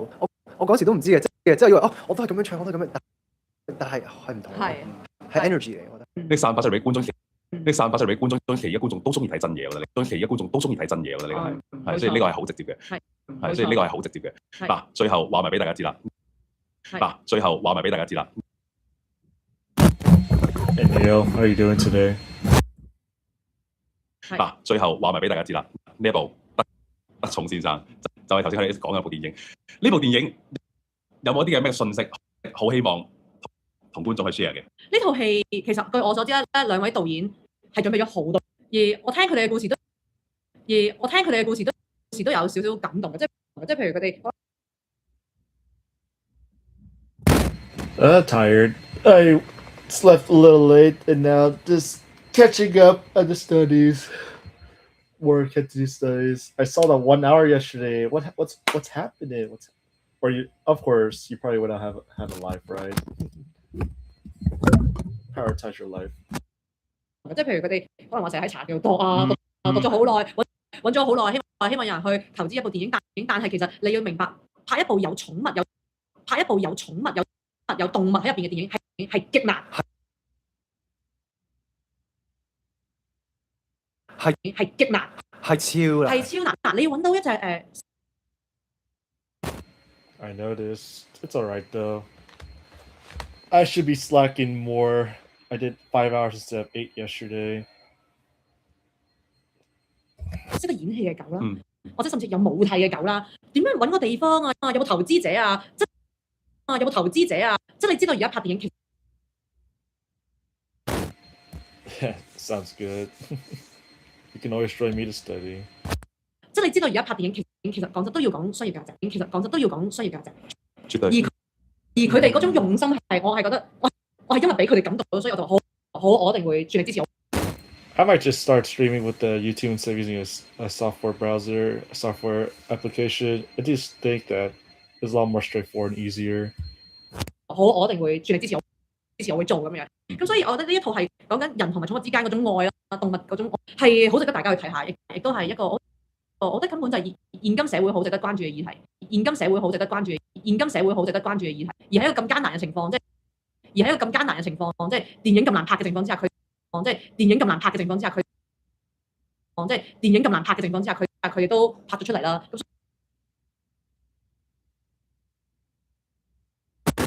My listening method? You mean language reactor? I don't know how you do it. Like technically or mentally? 佢哋都拍咗出嚟啦，咁所以好希望大家真係入場支持咯。Yeah, that means you don't know enough words. That's why you usually would learn the words beforehand so you can read every word. That's the tough part because ideally one word can ruin the entire sentence. That's why you need to know as much as possible. 咁所以好希望大家真係入場支持咯。係呢套戲真係我覺得係值得睇，同埋真係用咗好多人嘅 effort 去。Your eyes naturally go to the English. Ugh, my eyes hurt, so I go like if I aim down more, it's like okay. I use another monitor to distract myself. Yeah, it's the vocabulary. Don't forget, you need a lot of words. Like you thought my Mandarin was high, Korean you need to triple that. Just know that Korean there's a lot of words. But even I'm not. I think I have about 1/3. I'm only 1/3 of the way, by the way. 去做呢套戲，同埋我覺得唔係淨係係講寵物，即係講緊係人生關係，而係呢套戲真係要係睇多幾次去 depth 嗰個 meaning 咯。咁所以我覺得去咗呢個即係自己嘅首映咧，我睇到咧哇，去到後邊嗰，我唔想劇透啦，但 Have you been listening to easy content or native content? That's the first question. 我唔想劇透啦，但係我睇到嗰橛咧，哇 ，like 好 hit 到你嘅心，我就爭啲就係哇，有幕係彈歌嘅，No native content. So what easy content have you been listening to? Like what's a channel example or a YouTube video? 佢講咗一段對白啦，令到我係好深刻。Wait, do you mean no comma native content? It was the manager's show with idols. Oh, no wonder. You're going straight to the native content. Like it's fun, but you're not gonna know. You're really gonna have like very low comprehension because I don't have high comprehension for native content. I just try to listen to conversational stuff, and that's still pretty hard. I think Koreans express themselves way too complicated. Like they use way too complicated words to express themselves. 令到我係好深刻，我覺得係you're gonna have to eventually just grow from little to higher. So native level probably because I didn't start with native level. There's no way in heck I can do native level for Korean. No way. 人生係 very worth it，即係要繼續係努力做人，努力去堅持。努力去堅持，同埋我唔講咁多。佢喊 You could probably just do like easier content. There's a lot of more easier content. You've been watching Harry? Oh yeah, Harry's not that bad, honestly. Like Harry is like low. It's a B2 level, in my opinion. You could really talk about a bunch of. Actually, they use pretty repeated words: promotion, videos, music. So it's not like you're listening to Harry. I don't know how to pronounce her name. Harry. I can only read the Korean. I don't even know how to pronounce the English version of that, to be honest. Harry. Honestly, as long as you're not watching like the class, like those super complicated, like the one with Hicho from Super Junior ones, that one's pretty hard. I think the easy one that I need to see a Korean name. Where's the Korean?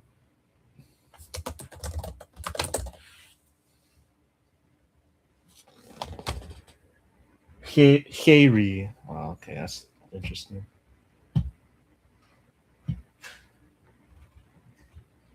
I like reading it as I read it. I don't know what that's right. Harry.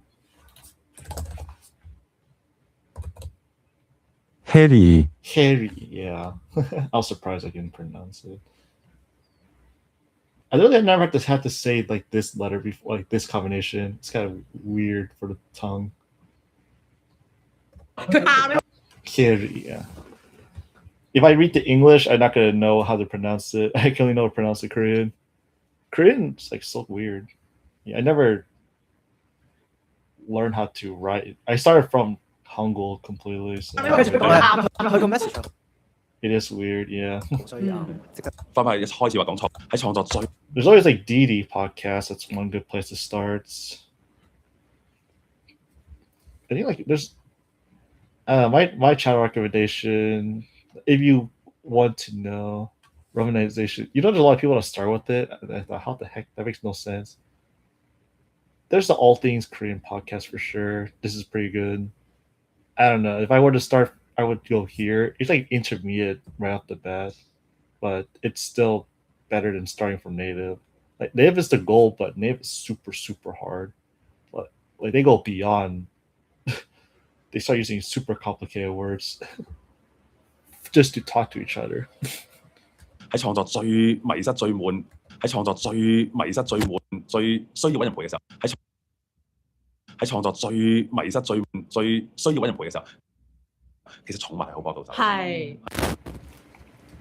Yeah, no problem. I think like All Things Korean podcast, and then you just speed up the audio. It's like 1.25 to 1.5 is like pretty much native speed probably.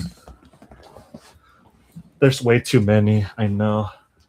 I'm only just trying to focus on the base form. I never really pay attention to the grammar at all, just because as long as my ears will catch it, but you really never pay attention to every grammar rule. I never do it. I think All Things Korean podcast intermediate, and then there's also DD podcast that's also intermediate.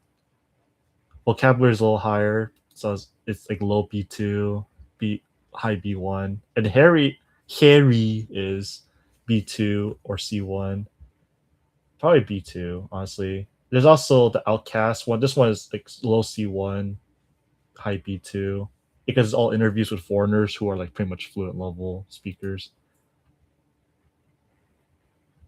There's a lot of There's Wonder, Z, Romance, Cheese Film. It's like super straightforward. Not much script. That's all I could think of, honestly. If you want to go lower level, there's Immersion Korean. There's my Korean podcast. This one's like pretty good. This one's probably A2.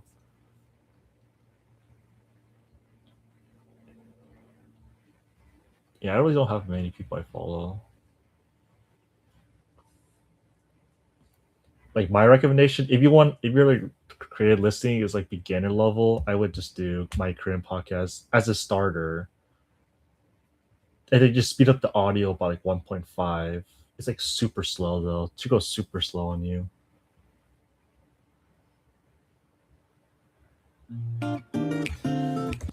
안녕하세요, 여러분. 마이코리안 Like 팟캐스트에 this 오신 is 걸 like this is 환영해요. 1.4, so I've been watching immersion. Oh, nice. 안녕하세요, 여러분. 마이코리안 팟캐스트에 오신 Oh my god, so slow. I can't handle it. It's gotta be like 1.5, like French speed when you told me. 안녕하세요, 여러분. 마이코리안 팟캐스트에 오신 걸 환영해요. Maybe 1.5 is good. What's 1.7 like? 안녕, 저는 지수예요. 오늘은 제가 얼마 전에 본 드라마 이야기로 Yeah, like 1.7 is like native. 1.8, like pretty much how you told me about French is similar, pretty similar. 其實重埋好播到就係，即係屋企有養寵物，其實會好明白呢樣嘢。Version in Korean is gonna be pretty interesting though. You gotta hear every sound if you keep immersing for sure. Learning the words, that's gonna be a challenge. I never really understood immersion for FSI 5 languages because none of them have a relation to English at all, other than certain like names. That's about it. 係，即係屋企有養寵物，其實會好明白 But you'll hear every sound and the speed, so that's like super convenient. I was actually immersed in French. I could probably learn 40% of French just doing that. But then the other 60, nah, that one's a whole different story. 係，即係屋企有養寵物，其實會好。咁大家入戲院多多支持。今日多謝晒追風，多謝。Thank you， Thank you，戲院見。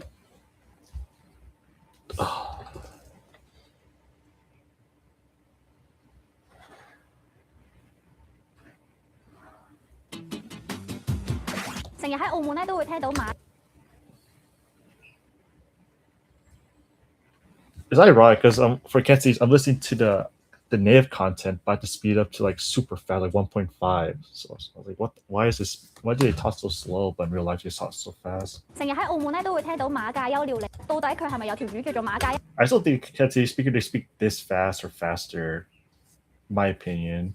And with videos they speak so slow. 到底佢係咪有條魚叫做馬介休咧？ It does sound nicer when it's normal speed, but 到底佢係咪有條魚叫做馬介休咧？ but in real life they never talk this slow, so it's gotta be this fast. 到底佢係咪有條魚叫做馬介休咧？其實唔係，佢就係葡萄牙語馬介休嘅中文。佢嘅真正身份咧就係鹽業，佢嘅真正身份咧就係鹽業嘅樹。今集730玩翻轉，今集730玩翻轉會有聲稱帶我哋去羅湖口岸，會有聲稱帶我哋去羅湖口岸，按一個全新改造嘅美食城，按一個全新改造嘅美食城。 It's kind of rough because there's so many new words for every single video. Oh. Whew. 按一個全新改造嘅美食城，按一個全新改造嘅美食城。之後我哋有演員蘇家樂，之後我哋有演員蘇家樂同我哋分享一下澳門嘅特色小食，同我哋分享一下澳門嘅特色小食同神秘景點，同神秘景點。最後同記帶我哋試食澳洲最出名嘅越南粉，仲要行勻最靚嘅打卡熱點。Alright, go to the Anki. 仲要行勻最靚嘅打卡熱點。 Hello， 大家好，我係星星。今集咧就同大家咧嚟到羅湖口岸啦。之前咧有一個位置咧係專買一啲長途嘅巴士嘅，之前咧有一個位置咧係專買一啲長途嘅巴士。咁例如可能去佛山啊、廣州嘅朋友咧，就會咧嚟到呢一度咧去買一啲車票去搭一啲咧長途嘅巴士嘅，就會咧嚟到呢一度咧去買一啲車票去搭一啲咧長途嘅巴士嘅。 Hey Krishana, how you doing today? Oh yeah, Nia. Mike agreed for the next episode. I'll be interviewing him, so Mike will be the next interviewee. 就會咧嚟到呢一度咧去買一啲車票去搭一啲咧長，但係咧而家呢一個位置咧竟然咧開咗一個新嘅美食城啊！咁裏邊咧集合咗差唔多成30幾間嘅美食喺裏邊嘅，咁裏邊咧集合咗差唔多成30幾間嘅。咁今次咧就特別咧同大家咧入去睇下。咁今次咧就特別咧同大家咧入去睇。其實咧你由羅湖口岸咧一出關口咧，已經直接咧已經見到呢個美食城啊！入到嚟咧已經見到有好多唔同嘅餐廳。咁不妨咧我哋而家都去試下先。一嚟到咧門口呢個位置咧已經見到咧佢整個嘅開放式廚房啦。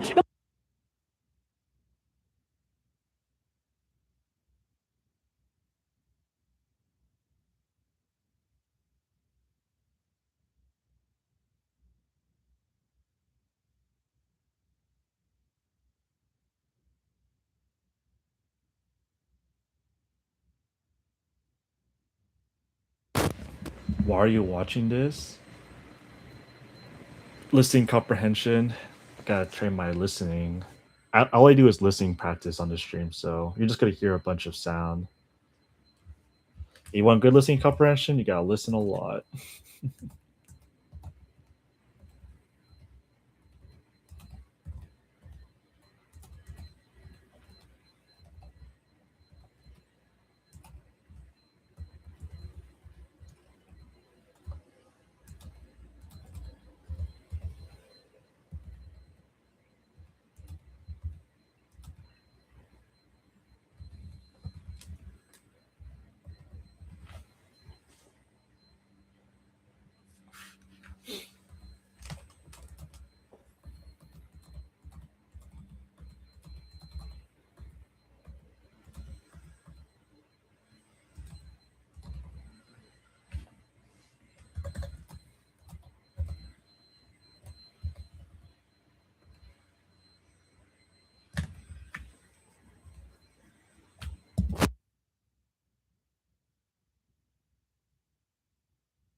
Can I learn Korean language? What is your coaching prize? I don't have a coaching prize. You can definitely learn Korean for sure.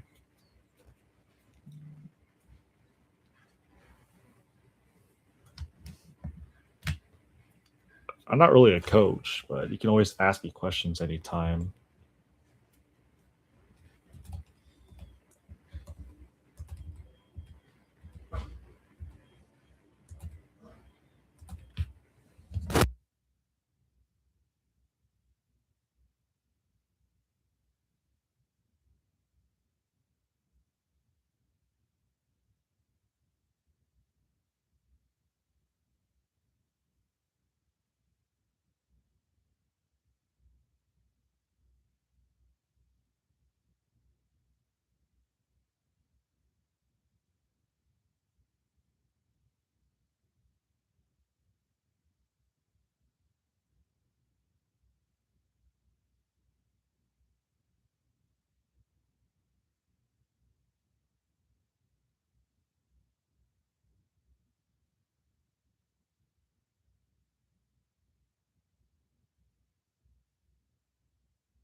I'm giving up on all apps because they cost too much, and I'm sure I could learn Korean for free. Am I right?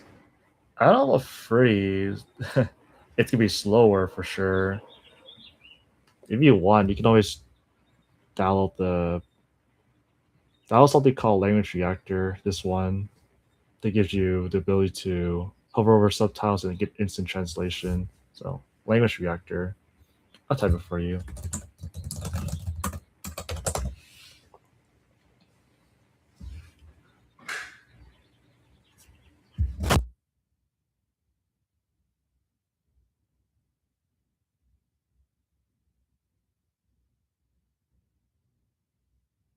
Alright, I'll be back for a moment.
SD6N, Silence Nightbot.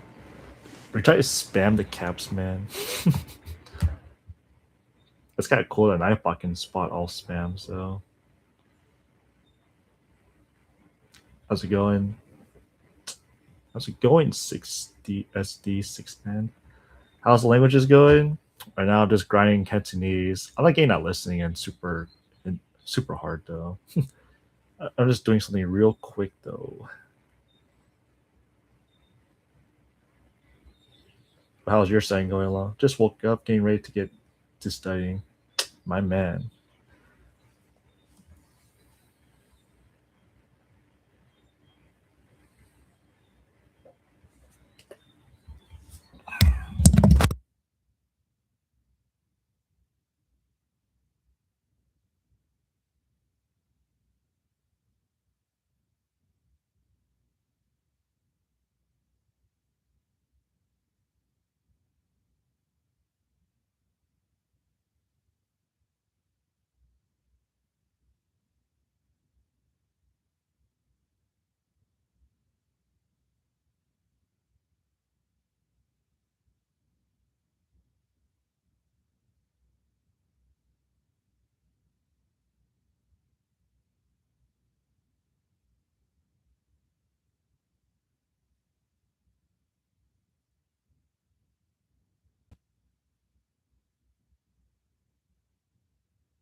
I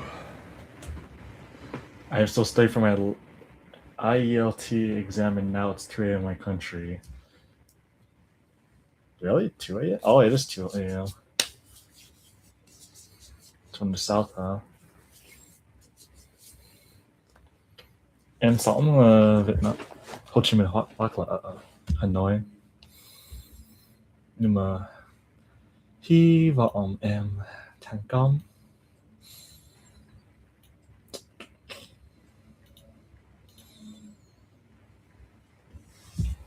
You want an English explanation? Study lots of words. Lots of words.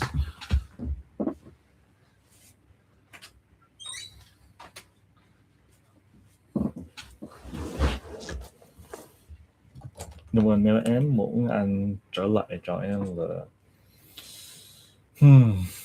học rất nhiều từ vựng rồi quan trọng.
一嚟到咧門口呢個位置咧，已經見到咧佢整個嘅開放式廚房啦。咁一嚟到咧門口呢個位置咧，已經見到咧佢整個嘅開放式廚房啦。咁同埋咧喺呢個位置咧會見到呢啲師傅喺度，咁同埋咧喺呢個位置咧會見到呢啲師傅喺度烤嗰啲咧鴨咧，全部都放晒喺度。咁同埋咧有兩個烤爐咧都，咁同埋咧有兩個烤爐咧都可以望到啲師傅咧點樣做呢個扁皮鴨嘅。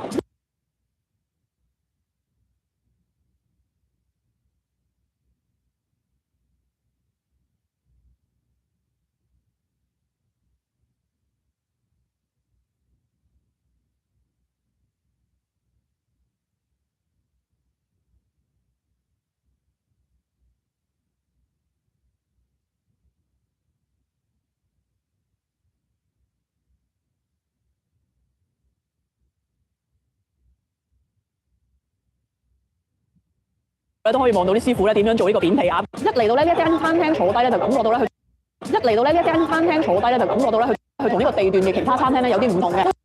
佢同呢個地段嘅其他餐廳咧有啲唔同嘅，因為咧呢個地段咧可能好多餐廳都講求咧快靚正嘅，都講求咧快靚正嘅。好多人咧可能選擇喺呢度附近等車咧，所以咧都會揀嗰類型餐廳，所以咧都會揀嗰類型餐廳。但係呢一間咧，佢竟然咧，佢嘅裝修咧入到嚟咧，你會覺得咧比較精緻啲啦。但係呢一間咧，佢竟然咧，佢嘅裝修咧入到嚟咧，你會覺得咧比較精緻啲啦。但係呢一間咧，佢竟然咧，佢嘅裝修咧入到嚟咧，你會覺得咧比較精緻啲啦。咁亦都見到一個開放式嘅廚房咧，咁亦都見到一個開放式嘅廚房咧，可以望到咧廚師喺度整嘢食嘅。可以望到咧廚師喺度整嘢食嘅。呢一間嘅餐廳咧嘅款式都幾多嘅喎。呢一間嘅餐廳咧嘅款式都幾，佢特別咧會有一啲咧菊花酸菜燴肉煲，佢特別咧會有一啲咧菊花酸菜燴肉煲啦。咁佢個賣相都幾靚㗎。咁佢個賣相都幾靚。咁仲有一啲咧小籠包啊，或者咧冰糖葫蘆咧。咁仲有一啲咧小籠包啊，或者咧冰糖葫蘆咧。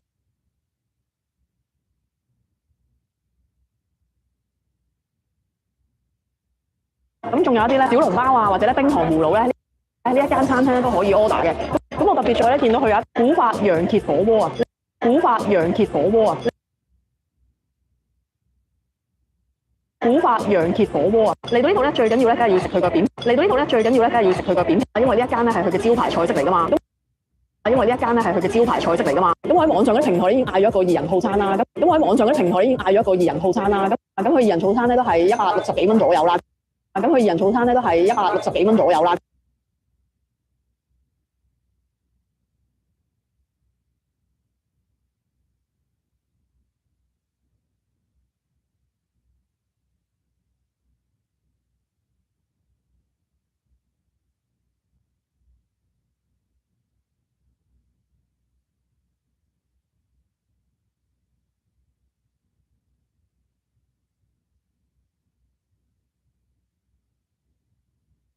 咁佢2人套餐咧都係160幾，咁佢咧本身咧已經包咗一個烤鴨啦，咁佢咧本身咧已經包咗一個烤鴨啦，佢仲會有一個咧竹新羅漢燉鴨湯，咁佢仲會有一個咧竹新羅，佢仲會有一個咧竹新羅漢。Hey, Will Go Baby, how's it going? 佢仲會有一個咧竹新羅漢燉鴨湯，咁佢呢個湯咧裏邊咧都幾足料噶，其實飲落去咧個味道都幾清甜。哇！睇下而家咧呢一個咧就係我哋嗌嗰個套餐裏邊嗰半隻嘅烤鴨啦。哇！睇下而家咧呢一個咧就係我哋嗌嗰個套餐裏邊嗰半隻，咁你可以配上咧前面咧咁有特色嘅唔同嘅配菜或者醬汁咧，咁你可以配上咧前面咧咁有特色嘅唔同嘅配菜或者醬汁咧，連埋呢個咧薄餅咧一齊咧熱辣辣咁樣拍，連埋呢個咧薄餅咧一齊咧熱辣辣配個烤鴨咧一齊食嘅，配個烤鴨咧一齊食嘅。咁而家咧快啲試下先啦，仲熱啊！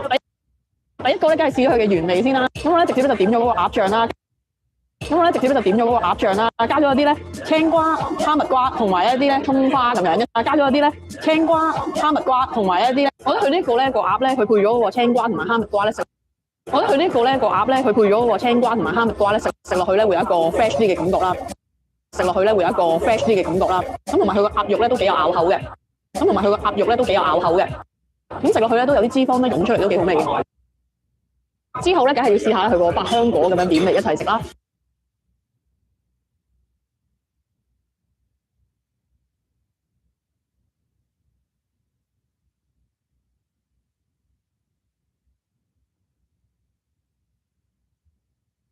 之後咧，梗係要試下佢個百香果咁樣。之後咧，梗係要試下佢個百香果咁樣。咁亦都係加上咧少少糖咁樣一齊食嘅。咁亦都係加上咧少少糖咁樣一齊。咁樣咧食落去個味道咧又比較清淡啲喎，又咁樣咧食落去個味道咧又比較清淡啲喎，又另一個食法嚟喎。咁又另一個食法嚟喎。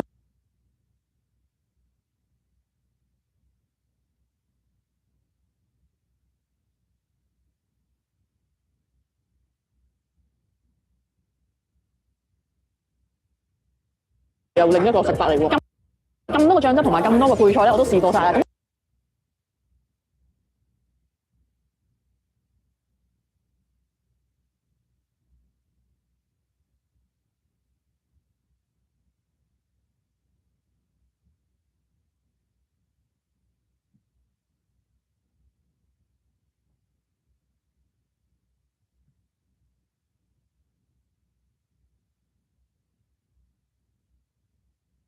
咁多個醬汁同埋咁多個配菜咧，我都試過晒啦。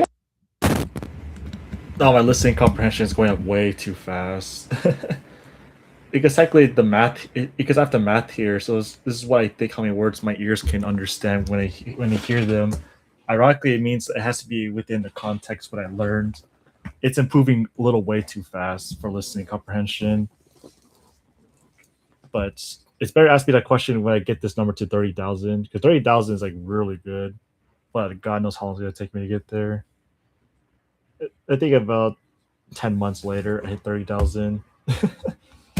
You're going to see how realistic it is to really listen a lot. In reality, how much work it actually takes. 咁多個醬汁同埋咁多個配菜咧，我都試過晒。咁我自己最中意咧就點翻佢個原味嘅醬汁啦。咁我自己最中意咧就點翻佢個原味嘅醬汁啦，再加埋一少少糖一齊食啦。再加埋一少少糖一齊食啦，我就覺得咧係最 perfect 嘅。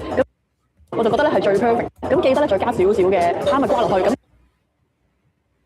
咁記得咧再加少少嘅，咁就會有一種咧又 fresh 又有啲甜甜地鹹鹹地嘅味道啦。咁就會有一種咧又 fresh 又有啲甜甜地鹹鹹地嘅味道啦。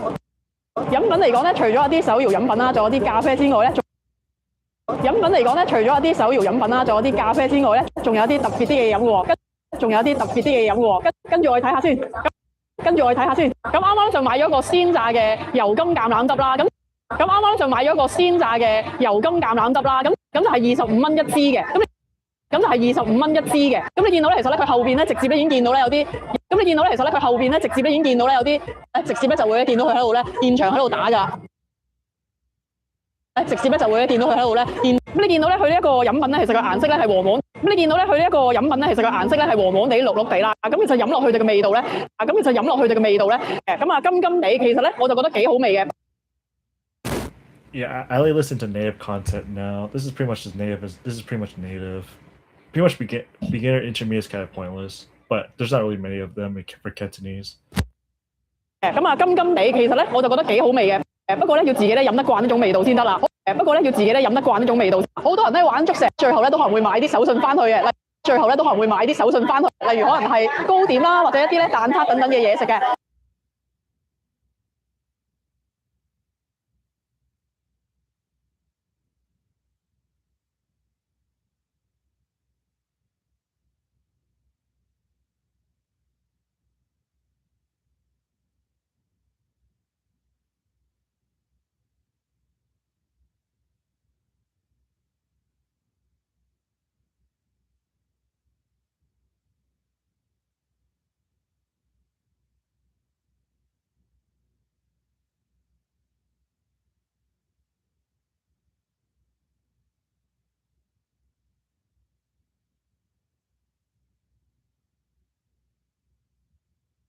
例如可能係糕點啦，或者一啲咧蛋撻等等。例如可能係糕點啦，或者一啲咧蛋撻等等嘅嘢食嘅。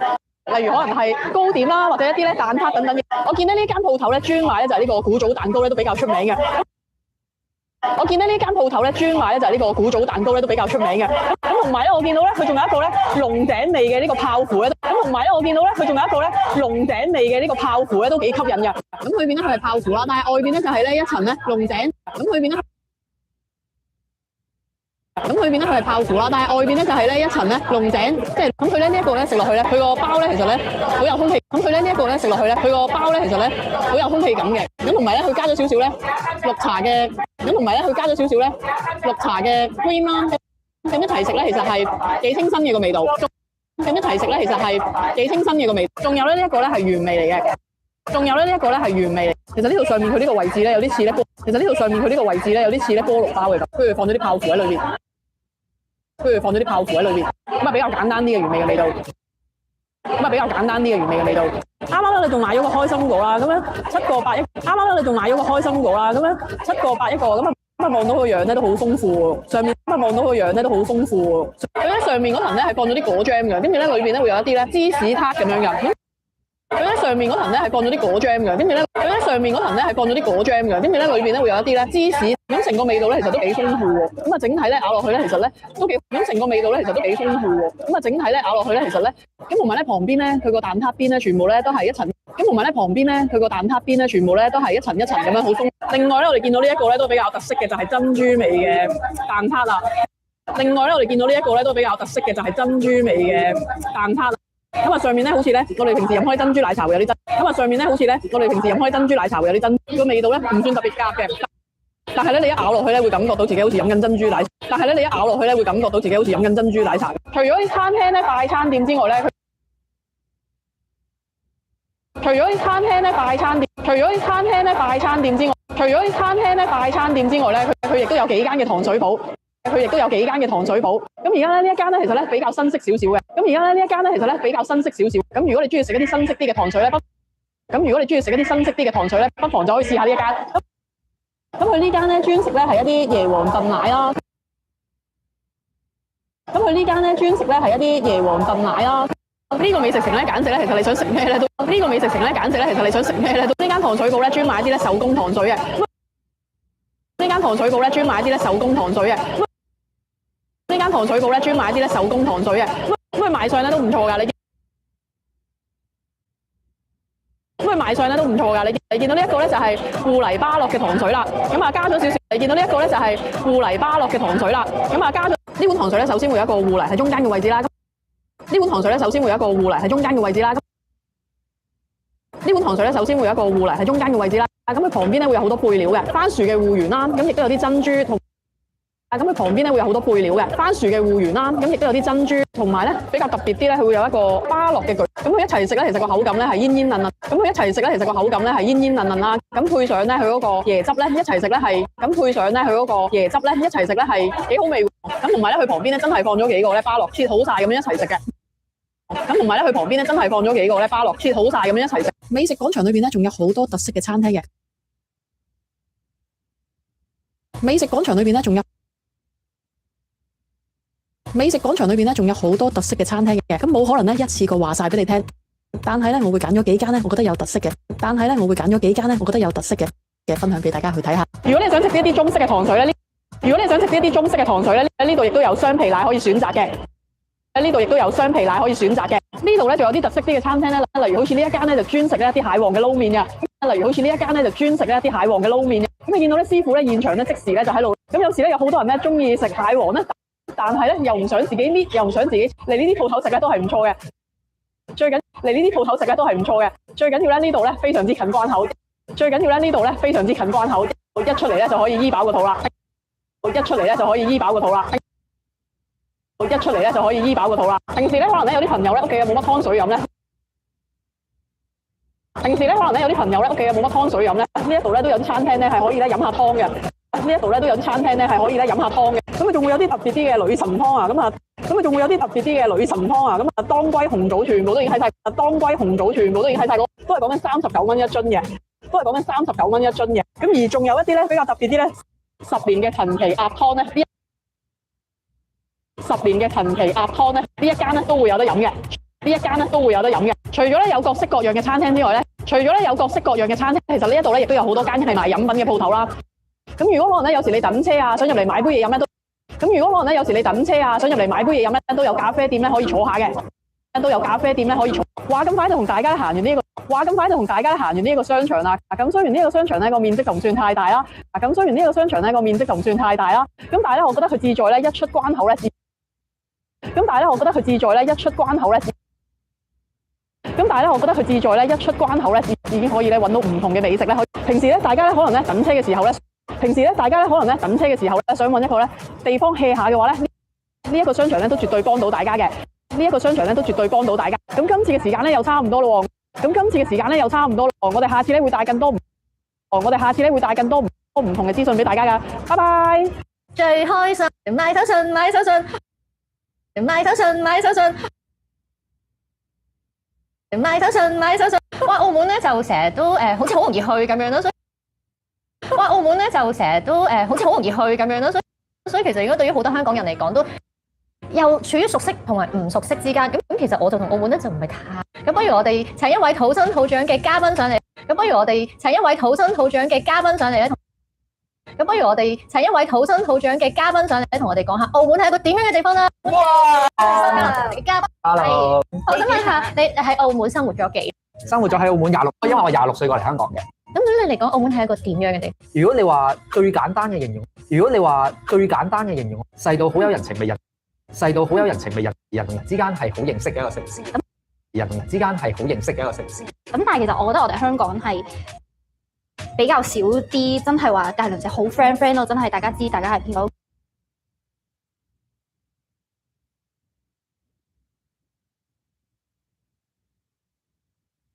比較少啲，真係話隔鄰舍好 friend 咯，真係會唔會真係過到嚟就好唔慣？我有啲擔心我哋嘅隔鄰舍唔習慣就真。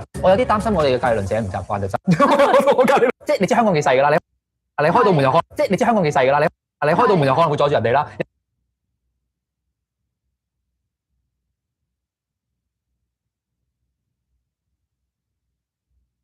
人哋開到門會阻住你，咁你阻多幾次咪大家打個招呼咯，咁你阻多幾次咪大家打個招呼咯，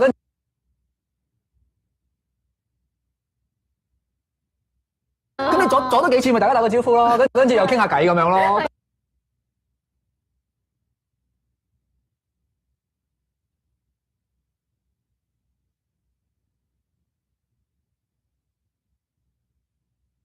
跟住又傾下偈咁樣咯，我有啲擔心我隔離鄰舍，可能睇呢集嘅時候，我都同你 say 個 sorry，啦。咁有冇一啲景點係真係你哋澳門人推薦？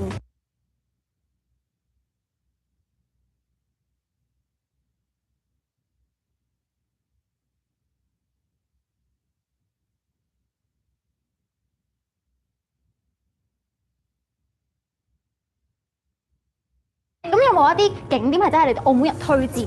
我哋可能我哋香港人過到去未必會知嘅一啲景點咧。我覺得係可能有某啲區份我想介紹。例如有一個叫做加斯蘭嘅公園，咁你見佢本身成個設計都已經好靚，啦。同埋佢嗰個區嗰度咧有一個叫做大會堂嘅戲院，呢個戲院咧係好舊式嘅，仲係用手畫飛㗎，即一個好大嘅殼，跟住有個嗰啲。係啊，有個燈係照啊，大委員啊，漏光啊，成個感覺你係好似翻返去以前咁，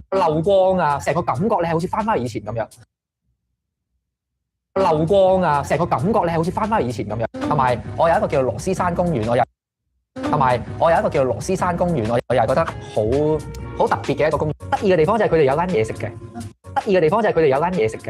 嗰度嘢食裏面咧係。你見到成個地方都好綠，然之後佢個咖啡咧係用咖啡冰嚟去整嘅，跟住上面咧嗰度黃色嗰度咧就係嗰個螺絲形上去嘅，就叫螺。跟住上面咧嗰度黃色嗰度咧就係嗰個螺絲形上去嘅，就叫螺絲山啦。跟住上面咧嗰度黃色嗰度咧就係嗰個螺絲形上去嘅，就叫螺絲。哇！呢啲地方真係我完全冇聽過，呢個就真係澳門當地人先至會比較知道嘅一啲地方。同埋佢個呢個就真係澳門當地人先至會比較知道嘅一啲地方。同埋佢個即係成個環境，你去嗰度食嘢都，好舒服。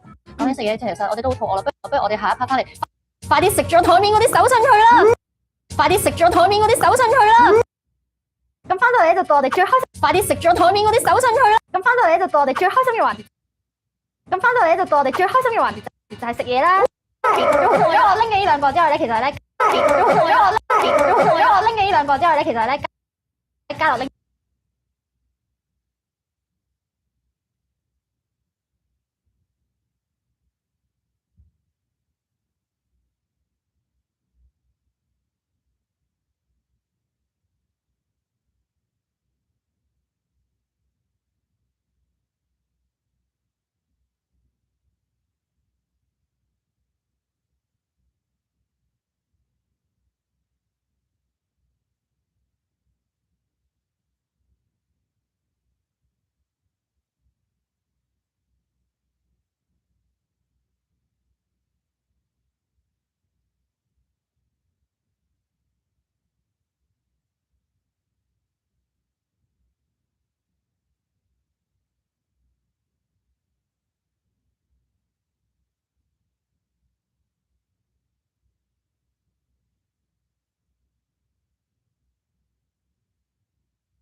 快啲食咗台面嗰啲手信佢。係一個合桃酥嘅。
除咗我拎嘅呢兩個之外咧，其實咧嘉樂拎咗啲俾我哋試嘅嘢，嘉樂拎咗啲俾我哋試嘅，有嘢飲啦，有嘢食啦，咁有嘢飲啦，有嘢食啦，咁不如帶俾你講下。又好喎。咁不如帶俾你講下，拎咗啲咩俾我哋食啦？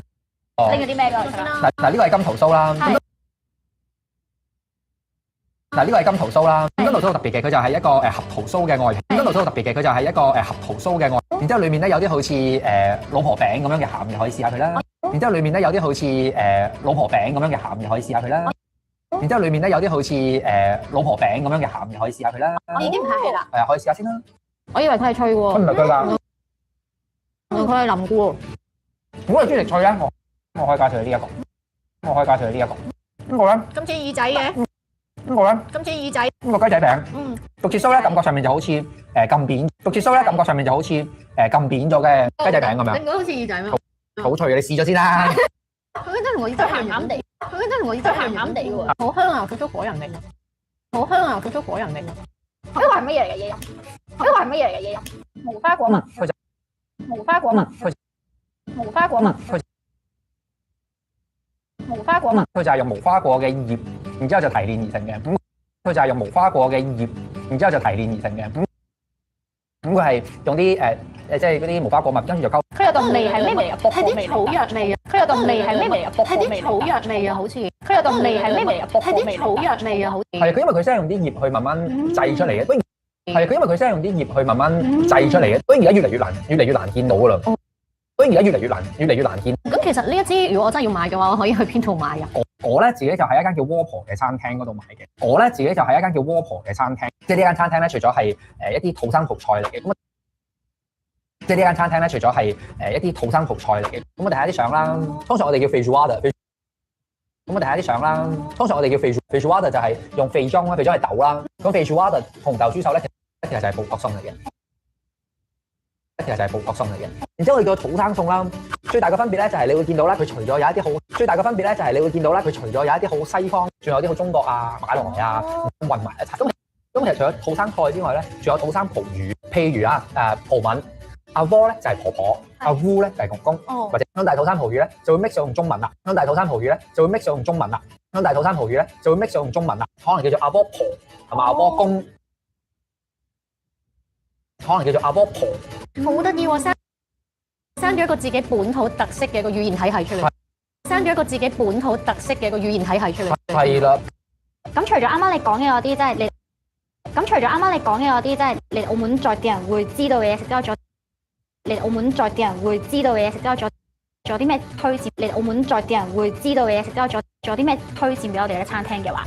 仲有啲咩推薦俾我哋咧？餐廳嘅話，我想推介一間叫做。仲有啲咩推薦俾我哋咧？餐廳嘅話，我想推介一間叫做阿 Ja 嘅茶店，我想推介一間叫做阿 Ja 嘅茶店，因為咧，我覺得佢最特別嘅位咧，佢就係你會見到中間嗰張相啦，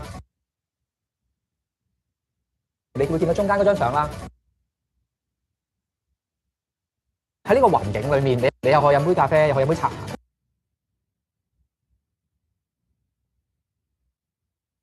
然之後望住一啲咁靚嘅畫，咁我覺得係一個我比較推介嘅地方。係一個我比較推介嘅地方。我下次去到澳門，我識得點樣做啦。我下次去到澳門，我識得點樣，我就要買呢堆手信。係啊，同埋去嗰個餐廳係 Wappo 餐廳同埋阿 Jar。我係睇畫，再間咖啡。我係睇畫，再間咖啡。呢個時候唔講咁多，我未食完。呢個時候唔講咁多，我未食完。你食我呢個，你食呢個。好食啊呢個喎，好食㗎呢個。好食啊呢個喎，好食㗎呢個。Hello， 大家好，我係同記。Hello， 大家好，我係同今集咧就同大家先食個越南粉先。今集咧就同大家先食個越南粉先。而家咧我哋就嚟到今集咧就同大家先食個越南粉。而家咧我哋就嚟到黑威丁啦。咁而家咧我哋就嚟到黑威丁。咁咧最出名咧就係呢間。我哋而家入去試下。我哋而家入去試下。最近 City 最高話提到嘅越南粉。最近 City 最高話提到嘅越南粉。最近 City 最高話提到嘅越南粉，絕對係呢一間。講起越南粉，大家會唔會以為都係差唔多呢？越南粉咧其實都有分南派同埋北派。越南粉咧其實都有分南派同埋派，呢間咧就係北派。係呢間咧就係北派。係呢間咧就係北派。擠少少檸檬飲啖湯仔先。擠少少檸檬飲啖湯仔先。擠少少檸檬飲啖湯仔先。最大特別咧就係啲牛肉會炒過先。最大特別咧就係啲牛肉會炒過先。佢湯咧係好清嘅，然後咧佢係好香嗰啲牛骨味啊。佢湯咧係好清嘅，然後咧佢係好香嗰啲牛骨味啊。佢湯咧係好清嘅，然後咧佢係好香嗰啲牛骨味啊。湯頭咧就帶少少甜，主打就係個牛味重啲。湯頭咧就帶少少甜，主打就係個牛味重啲。咁其實咧佢係有煎過啦，但係咧佢有少少半生。咁其實咧佢係有煎過啦，但係咧佢有少少半，有少少頭嘅裏邊仲係生生地嘅，有少少頭嘅裏邊仲係生生地嘅。你食過撈佢咧，佢係有種炒牛肉嘅味。你食過撈佢咧，佢係有種炒牛肉嘅味。所以係鑊氣十足㗎。所以係鑊氣十足㗎。所以係鑊氣十足㗎。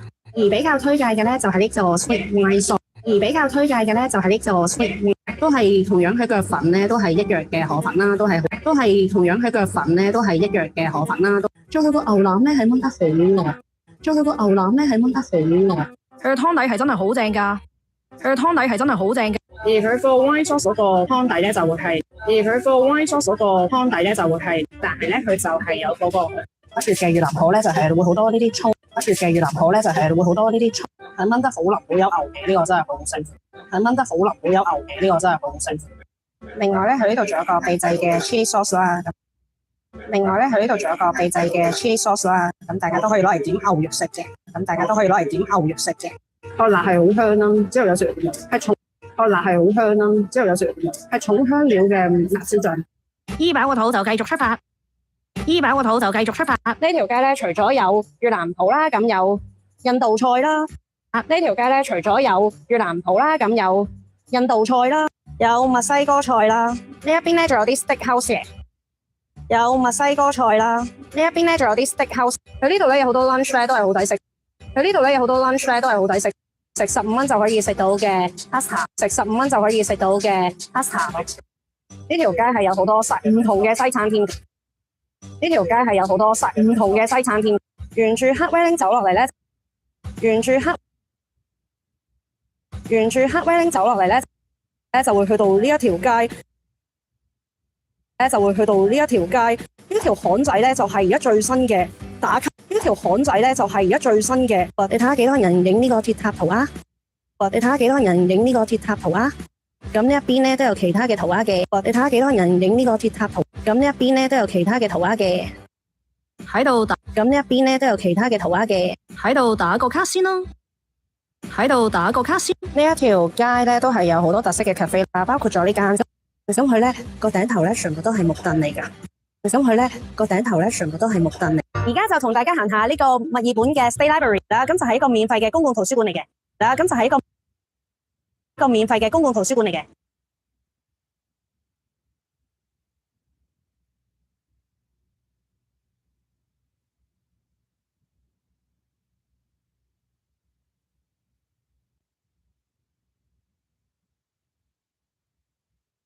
咁就係一個免費嘅公共圖書館嚟嘅。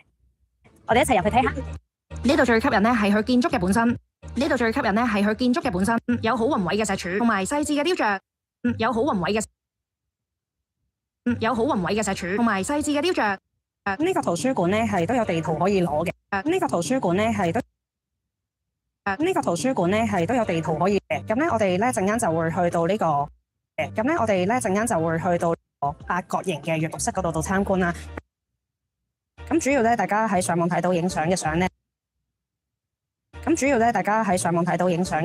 都係呢一個位置嘅，都係呢一個位置嘅。唔好睇佢以為佢一個普通圖書館，其實已經超過170年歷史。你可能以為呢度淨係借書，其實呢度係墨爾本最有靈魂嘅地標。每次行到入嚟，我都會俾呢度嘅環境震懾到。大廳用咗八角形嘅設計延伸到去拱頂。大廳用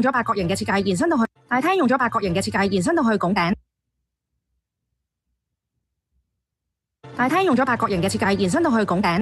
深啡色木台凳配上翡翠綠古典吊燈。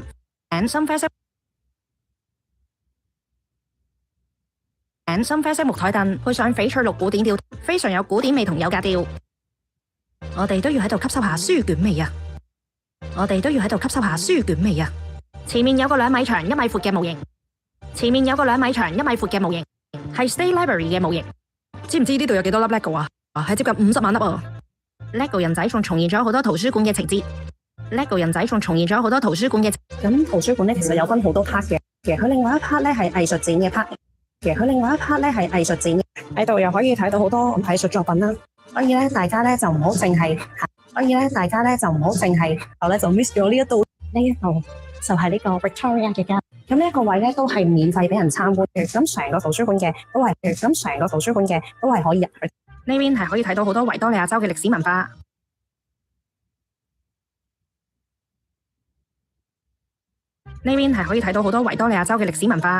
了解到好多原住民嘅歷史故事。一個咧嘅設計就係一個心臟。呢個嘅設計就係一個心臟。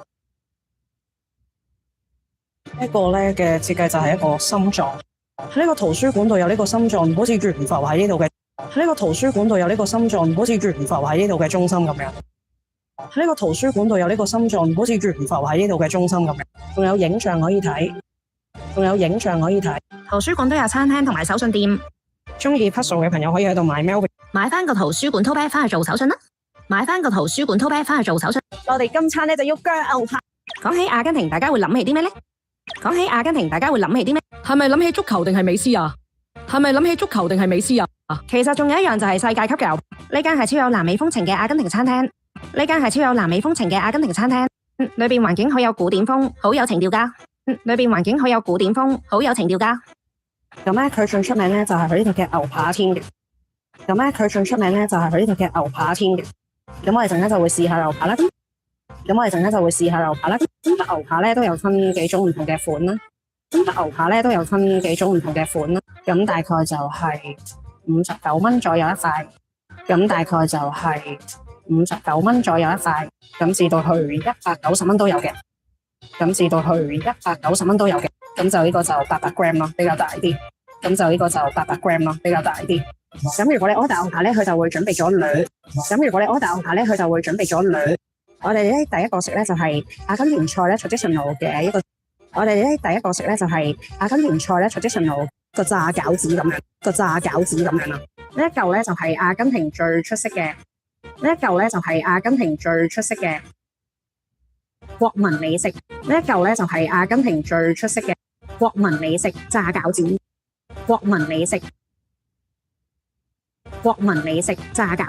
咁我揀咗嘅咧係裏邊包咗慢煮嘅牛同埋有橄欖同埋雞蛋皮。呢個咧都係嚟親呢一間咧必嗌。愛陳炸到金黃色，裏邊包住慢煮牛肉。睇到裏邊咧係好多肉汁㗎。佢嘅味道層次感都幾豐富。有牛肉香之餘，青橄欖會帶啲鹹香。有咩一件幾抵食啊？Mozo 即係阿根廷嘅血腸。嗱，呢個有啲激進啊，係咪聽落個名有啲得人驚呢？嗱，呢個有啲激進啊，係咪聽落個名有啲得人驚呢？而家就同大家試下呢個，而家就同大家試下呢。咁咧阿根廷嗰款咧，佢就係會比較肉味。咁咧阿根廷嗰款咧，佢就係會比較肉味。呢個幾香喎，佢有少少香料。呢個幾香喎，佢有少少香料。我以為佢有啲素啦，但係素。呢個主菜終於嚟啦。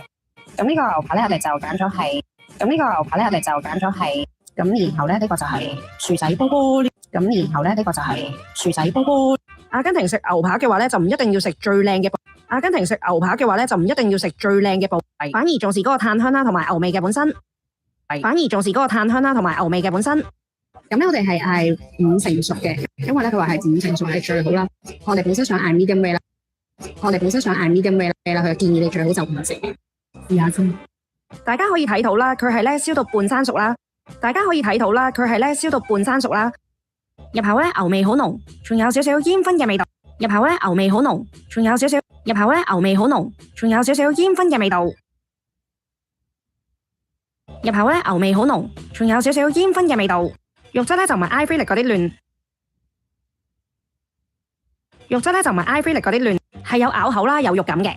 過呢啲醬啦，咁就係落過呢啲醬啦，咁就係落啲落去。加咗嗰啲醬咧，出得再 fresh 啲咯。加咗嗰啲醬咧，出得再 fresh 啲咯。其實我覺得佢就咁落少少鹽都已經好正。其實我覺得佢就咁落少少鹽都已經好正。炸薯波波咧係店員極力推介，炸薯波波咧係店員極力推介。到牛丸咁樣啦，到牛丸咁樣啦。但係呢個係薯仔嚟㗎咋，燒得超脆嘅薯仔，之後上面咧係有啲燒得超脆嘅薯仔，之後上面咧係有啲，哇！點解佢可以整到薯仔咁好食嘅？哇！點解佢可以整到薯仔咁好食？今餐100蚊就食到4樣嘢，今餐100蚊就食到4樣嘢啦。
我以前就身份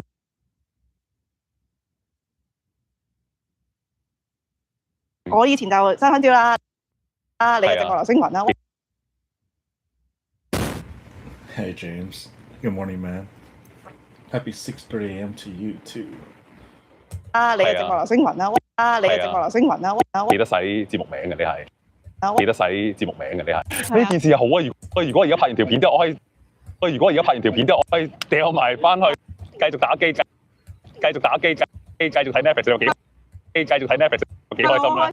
開心啊，係啊，係啊，我覺得呢件事正㗎。Alright, get to work, James. Get to work. No slacking. 对，你觉得有没有可能是有点误会这里头？你跟你前妻有点误会这里头？你跟你前妻，其实他对你没有那么，因为可能你自尊。其实实际上也 Fell off yesterday. Studying or literally fell off stairs? Or well, good thing it's just me today. I'm just chilling. Studying, yeah, I know. 其实实际上也没沟通过，但是我觉得已经不可能返回了，我也不想回到那种以前的那种情况。你跟这前妻分开，我觉得对于一个成年人来说，对于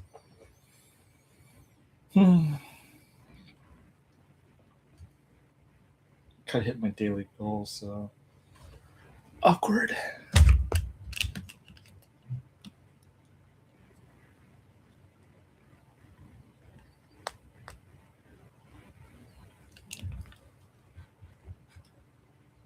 Di qualcuno.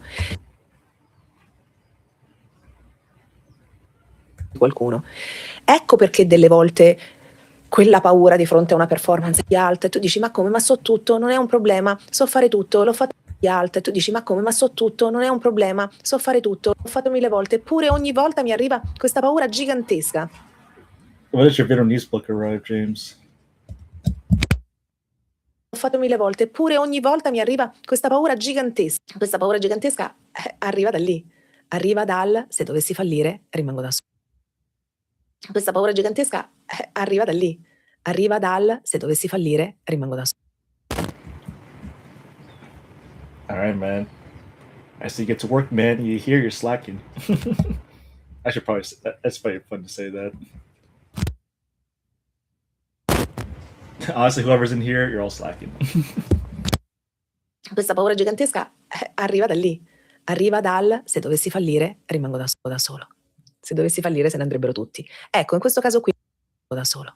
Se dovessi fallire se ne andrebbero tutti. Ecco, in questo caso qui, il momento in cui noi capiamo che funziona così, col nostro critico ci parliamo.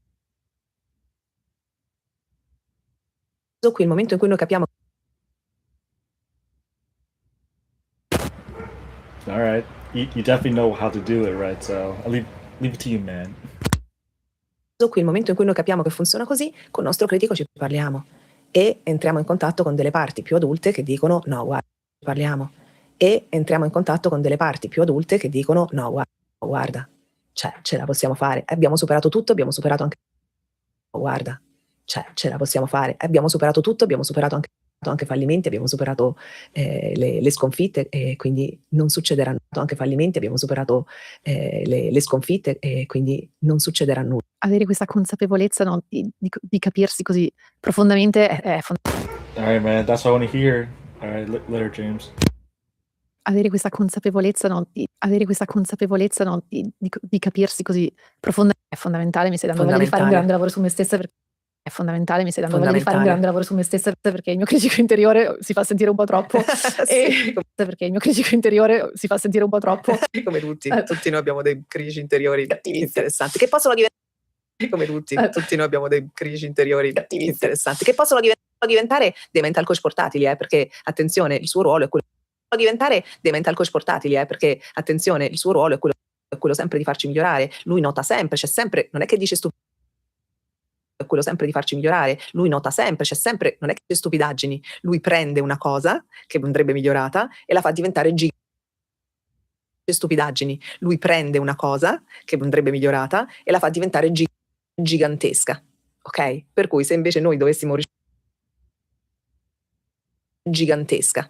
ok? Per cui se invece noi dovessimo riuscire ad abbassare il volume, quando riusciamo ad abbassare il volume, allora ok, riuscire ad abbassare il volume, quando riusciamo ad abbassare il volume, allora ok, ecco, per me il mio critico interiore è quello che mi dà la spinta a voler, ok, ecco, per me il mio critico interiore è quello che mi dà la spinta a voler sempre migliorare. Cioè, dov'è il limite nel... Perché a voler sempre migliorare. Cioè, dov'è il limite nel... Perché ovviamente quando hai un lato così forte di te dove il volume è un po' più alto, magari ovviamente quando hai un lato così forte di te dove il volume è un po' più alto, magari cerchi sempre di fare meglio, no? E i risultati magari arrivano, magari cerchi sempre di fare meglio, no? E i risultati magari arrivano anche, però magari dentro di te non aumenta la felicità quanto i tuoi però magari dentro di te non aumenta la felicità quanto i risultati lavorativi, professionali si stanno alzando. Ovviamente i risultati lavorativi, professionali si stanno alzando. Ovviamente i risultati lavorativi, professionali si stanno alzando. È qualcosa che ti aiuta nella performance anche, in parte.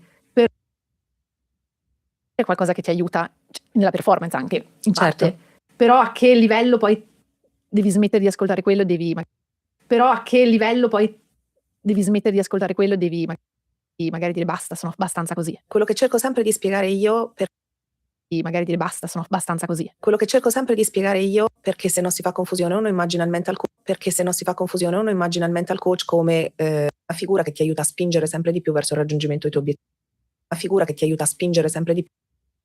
Una figura che ti aiuta a spingere sempre di più verso il raggiungimento dei tuoi obiettivi, ok? Ed è quello il motivo per il quale tendenzialmente le persone vengono obiettivi, ok? Ed è quello il motivo per il quale tendenzialmente le persone vengono da me, mi chiamano per questo.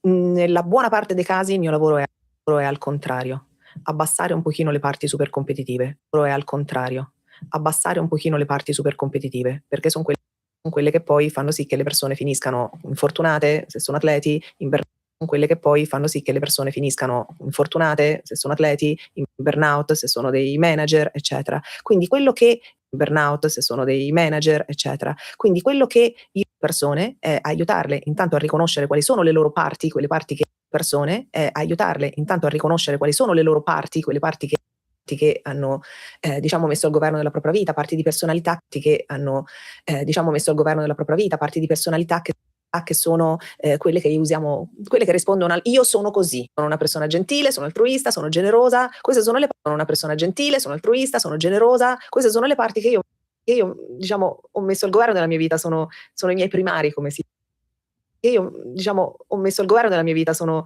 i miei primari, come si dice nel dialogo delle voci, nel voice dialogue, no? Ok, quindi i primari spesso alzano troppo il volume, quindi abbiamo bisogno di riportare un equilibrio. I primari spesso alzano troppo il volume, quindi abbiamo bisogno di riportare un equilibrio. E che cosa vuol dire portare un equilibrio? Che abbiamo messo al governo della nostra vita sono chiuse in cantina. Che abbiamo messo al governo della nostra vita sono chiuse in cantina. Perché le abbiamo considerate pericolose. Pericolose per che cosa?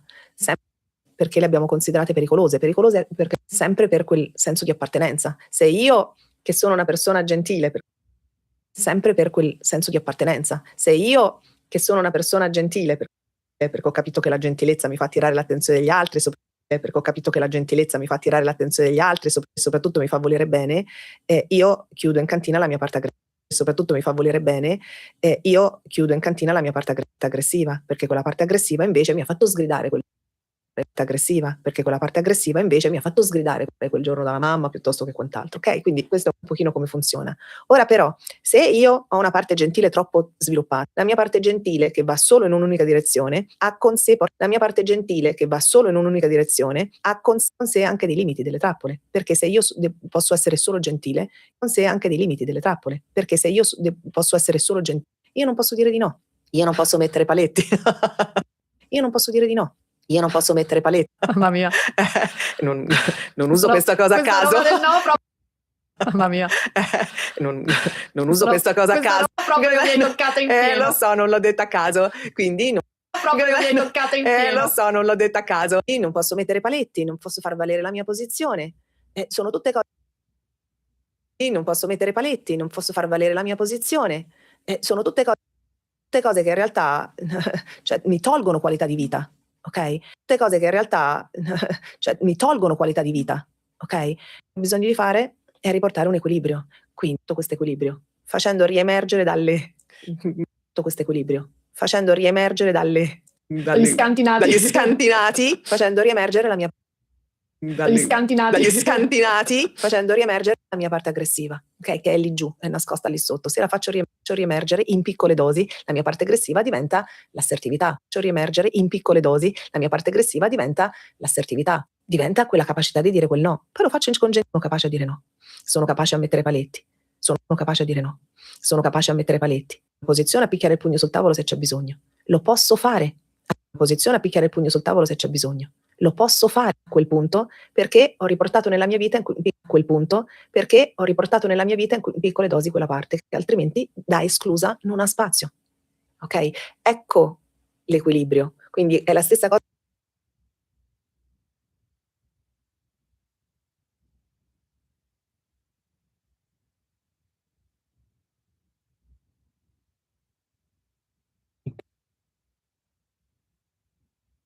O eu lírico. Que você. Como ele era carioca, eu não entendo. Porque é o lírico nas músicas dele. Porque o eu lírico nas músicas dele, né? Entendi. É o eu lírico, é o eu poético dele.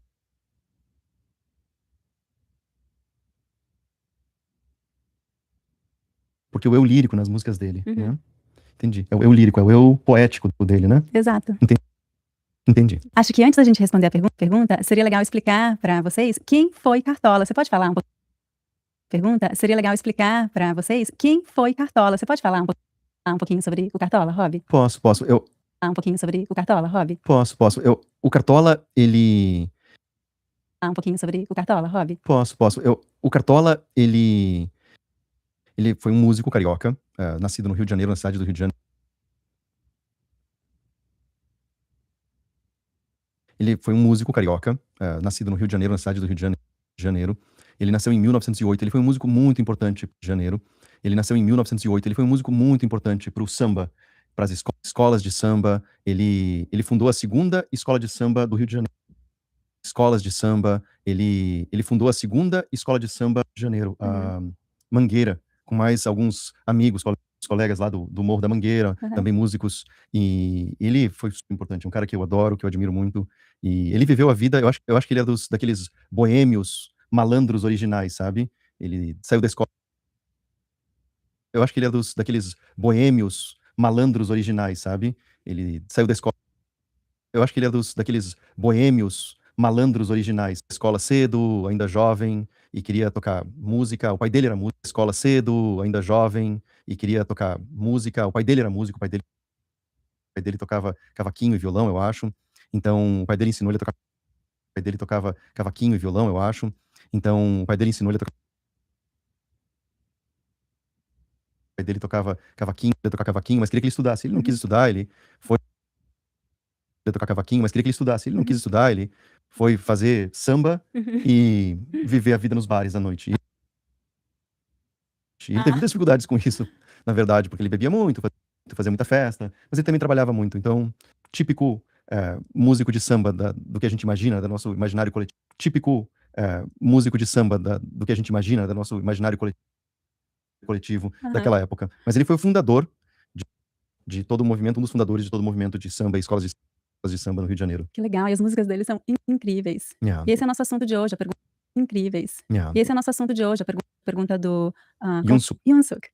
É sobre o uso dos pronomes tu e você nas músicas do Cartola. Você estava pesquisando, vendo os pronomes tu e você nas músicas do Cartola. Você estava pesquisando, vendo entrevistas antigas do Cartola. O que você encontrou, Rob?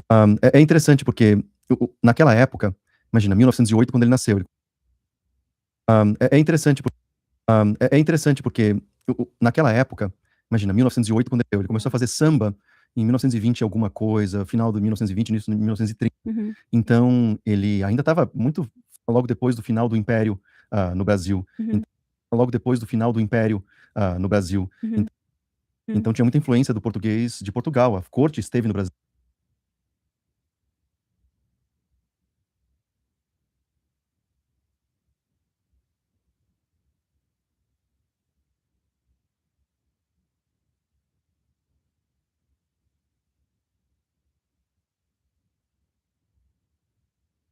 Brasil, até há pouco tempo antes dele dele nascer. Então, até há pouco tempo antes dele nascer. Então, ele tem influência, né, da linguagem que era falada na época. Foi muito interessante.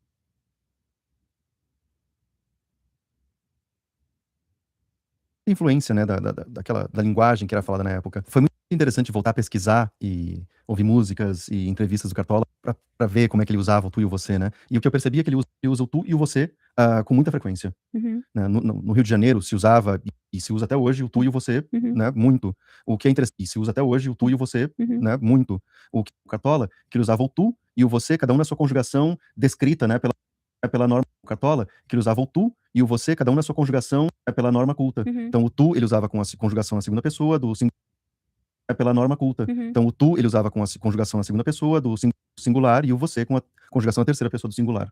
Singular e o você com a conjugação na terceira pessoa do singular.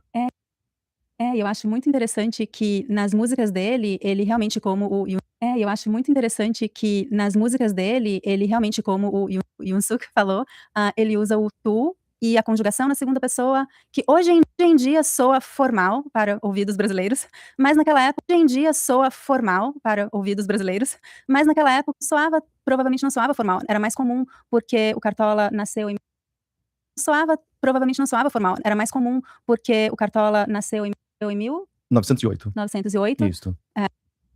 menos de 20 anos depois do final do Império no Brasil. Então, no Rio de Janeiro se falava uma língua ainda com muita influência, né, dos portugueses. De Janeiro se falava uma língua ainda com muita influência, né, dos portugueses. Então, isso deve ter influenciado a música dele, a arte dele, a língua. Então, isso deve ter influenciado a música dele, a arte dele, a língua falada no Rio. Vamos ouvir o trecho que você encontrou da entrevista com Cartola? Vamos, eu tenho um comentário sobre isso também, que ele, além disso, ele disse que, em uma entrevista, lia muita poesia quando era mais jovem. E a poesia também tem essa coisa mais lia muita poesia quando era mais jovem. E a poesia também tem essa coisa mais lírica. E outro fato é que outros músicos da mesma época faziam a mesma coisa. Falavam, tu és, né, estrela majestosa. Então tem essa, acho que tem várias coisas que fazem ele usar muito o tu com essa conjugação. Vi uma entrevista, porque assim, a gente tem músicas onde as músicas eles usam muito mais o tu és, né? Mas nessa entrevista, ele usa o você. Tá, vamos ver. Vamos ouvir. Isso. Tudo que a gente faz na vida por gosto vale a pena. Tudo que a gente faz na vida por gosto vale a pena, né? Tudo que você tem vontade de fazer, que quer fazer, e que você consegue fazer, né? Tudo que você tem vontade de fazer, que quer fazer, e que você, né? Tudo que você tem vontade de fazer, que quer fazer, e que você consegue, vale a pena. Então tudo que você, né, tudo que ser e você, vale a pena. Então tudo que você, né, tudo que ser e consegue fazer, vale a pena. Tudo que você tem vontade de fazer, vale a pena. Ele usa esse ser e você, e também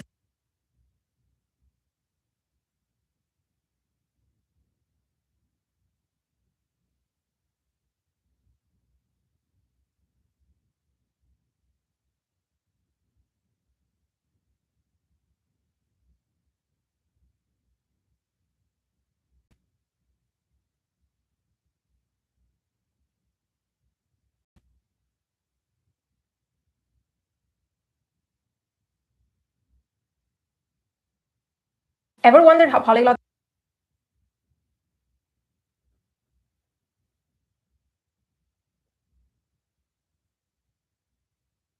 Я помню, что я слышала, что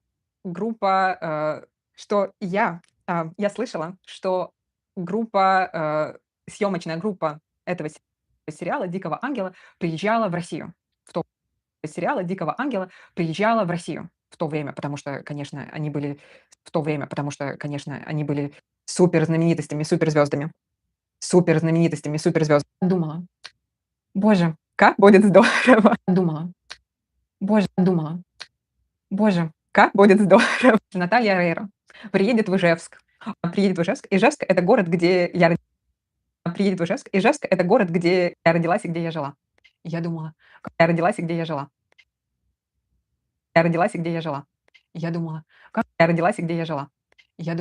Здорово. Если Наталья Рейра приедет в Ижевск, и вдруг ей будет где ночевать, вдруг ей нужно будет место, чтобы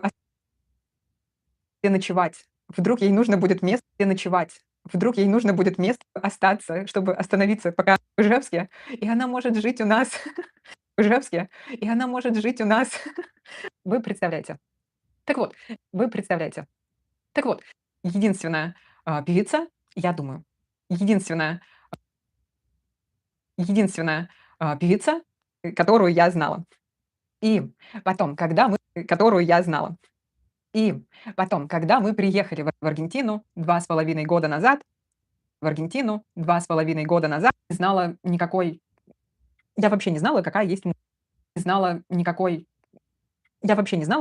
музыка в Аргентине. И все, что я слышала, вокруг, в магазинах, в спортзале, на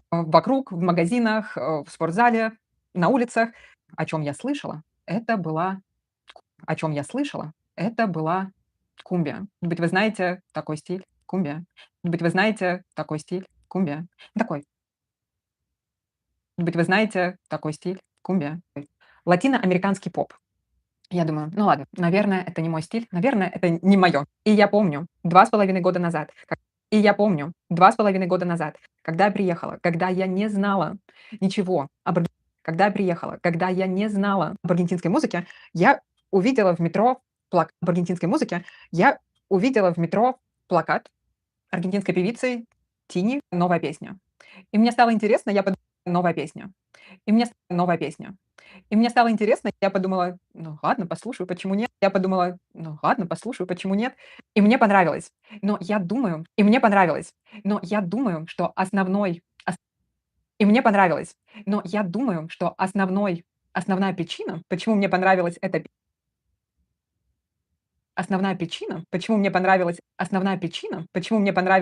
песня, и почему я начала слушать почему я начала слушать эту певицу, почему я начала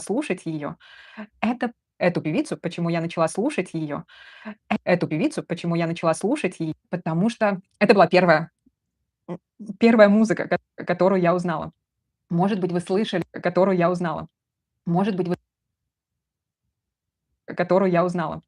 Может быть, вы слышали принцип утенка.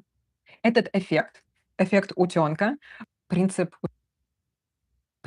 утенка, этот эффект утенка появляется у маленьких утят, может быть, не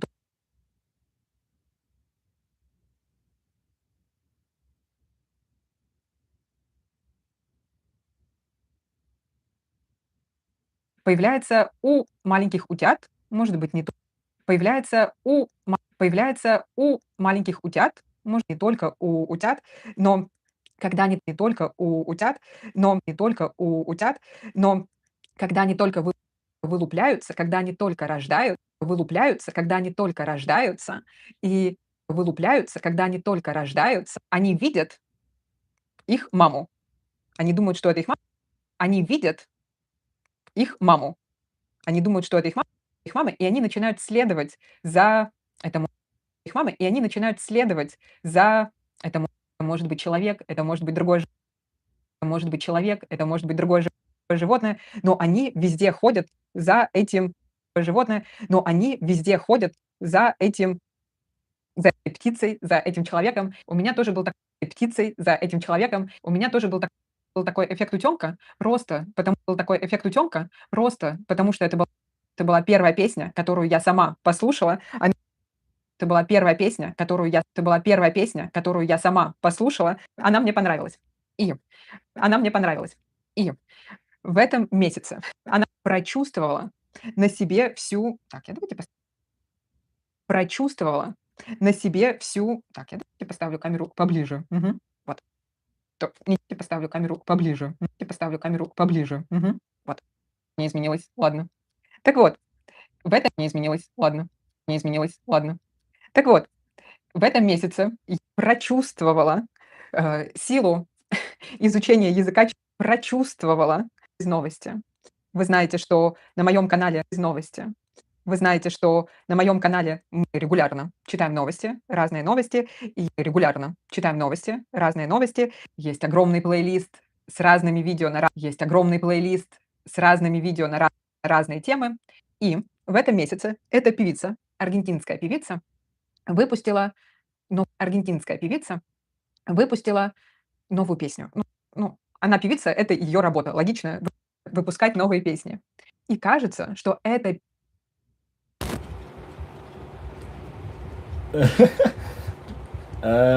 Be careful about the spams default or Leo. There's a Nightbot now. No spam caps. Ironically, it's a new thing. Выпускать новые песни. И Hey кажется, Leo, что how's it это... going? Выпускать новые песни. И кажется, что это... Good. The next interview is gonna be with Mike. I interviewed Mike this time. I don't know when that's gonna happen. Maybe next week or whenever he's free. Выпускать новые песни. И кажется, что эта песня была про ее бывшего парня. Эта песня была про ее бывшего парня. Вот так скучно. И я подумала, так, мне интересно узнать. Вот так скучно. И я подумала, так, мне интересно узнать, кто ее бывший парень. Узнать, кто ее бывший парень. Потому что это была аргентинская певица. Во всем мире ее плохо знают. Во всем мире ее плохо знают. Были во всем мире ее плохо знают на испанском языке. Очень хотелось узнать про ее личную жизнь. Очень хотелось узнать про ее личную жизнь. Я читала новости на испанском языке. Я читала новости на испанском языке, чтобы узнать все. No, I will talk to him next time. It's still debating when next week, but it's gonna be mostly language learning, of course. I'm gonna ask him about his career, like how did it lead him to make his own channel. That's one thing. Who he is, what his mindset is, his N3 level of Japanese, blah, blah, blah. Why did he quit Link? Why did he use Mikaku, blah, blah. Узнать все про отношения, с кем встречалась. Узнать все про отношения, с кем встречалась эта певица, почему они расставались, кто эта певица, почему они расставались, бывшие молодые люди и так далее. Бывшие молодые люди и так далее. В общем, я читала сплетни на испанском языке. Learn Spanish. Well, it's 9 a.m. there. Wow, good morning. Я читала сплетни на испанском языке. Learn Spanish. He's actually not that. He's actually an introvert, he says. I think it's just because he puts up the attitude so that he can do what he does. Я читала сплетни на испанском языке. Learn He's Spanish. very good at communicating for sure. I think because he learned all these years of making YouTube videos, he just got used to it. I think he's actually more introvert, I believe. Ooh, okay. I'm just gonna do links and then done, or Japanese, Korean done, and then I'm done for the day. I have a Spanish class in an hour, so that's fun. I would record it, but my teacher says nope. I said, okay, it's fine. No need.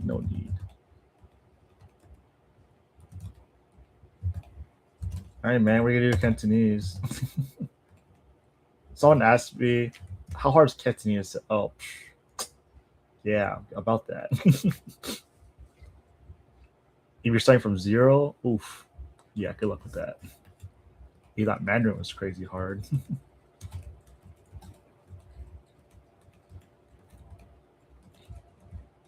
Freaking Elder Rings Stage 2. Da, da, da, da. Do, do, do, do, do. Do, do, do, do, do, do. Do, do, do, do, do.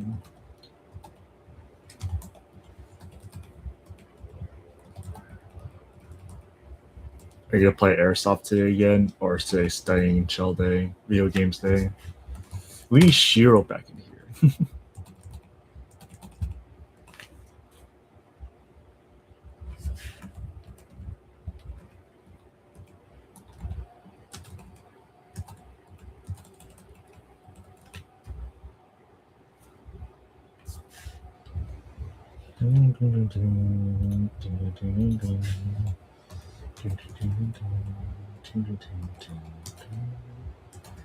Not just for that one time. Hopefully I can study this weekend. Well, it's morning, right? Don't know if you can do it right now. I'm done listening for today, probably, so I'm done. You can always just study and listen to me talk, I suppose.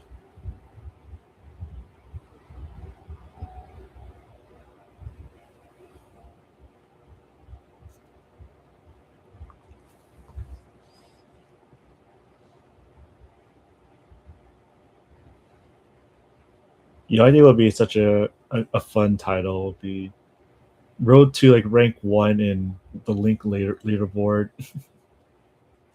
Yeah, 5 hours is a long time. To me, I could go longer, but I have class, so I have to cut it off for that reason. And then I'm gonna go exercise, badminton. So pretty much my day's gonna be gone. Tomorrow, I have like less time probably, but the goal is to hit the minimum requirement at least. I still think the best fun goal Cantonese is reach rank 1. Pretty much fight against the cheater. This guy fight the cheater. Yep. I'm only 100,000 off. No problem. But as long as I'm not going against Daisy, by the way. Daisy's the one with 200,000. Heck no. I ain't going against her in any languages she's had. She's ranked 1 in all of those. No way, Jose. Who's talking in the chat? Let's.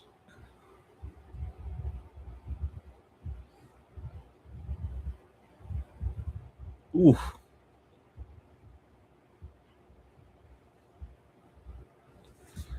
Rip Mandarin. She was probably already a polyglot before Lake. I have no idea, to be honest. It'd be fun to like if I just interview her of all people. I could just make the bold post to her like I did with that one guy, but she'd probably just want to be silent as well. It would be fun.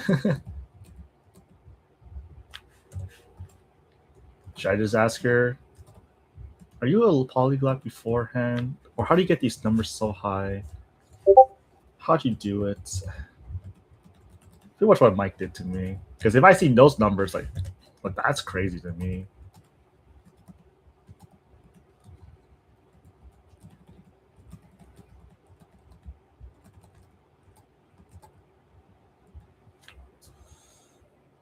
That'll be interesting. All right, I guess I'll find Daisy. Let's see, starting with Russian. No, she's not that high. She's high in Spanish. I think she's ranked 1 for Spanish.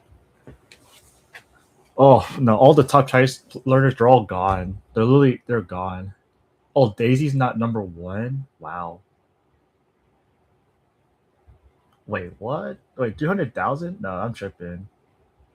Why is this 240,000? Oh shit. Okay, this doesn't make any sense. Nah, because the dictionary only has 90,000 in Spanish. So I don't know what on earth she gets these numbers. Well, technically, this is like super sus. Yeah. Hey, Daisy. I notice you are such.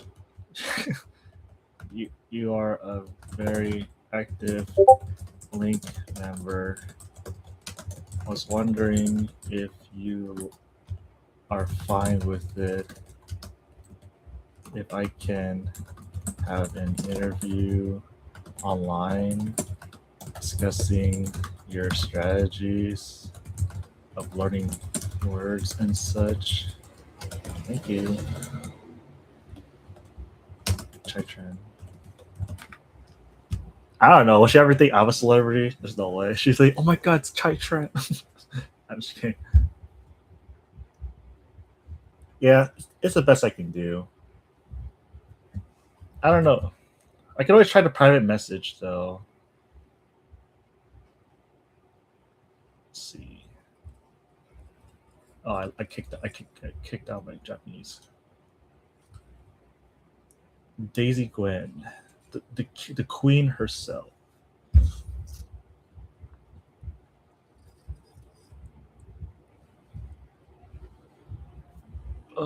If I want to locate her, it has to be she has to be somewhere that is located.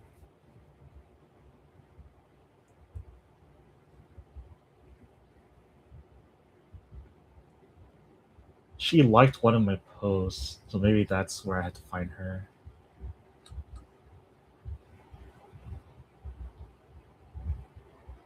Ugh. Yeah, it's gonna be hard. It's gonna be hard to find Daisy.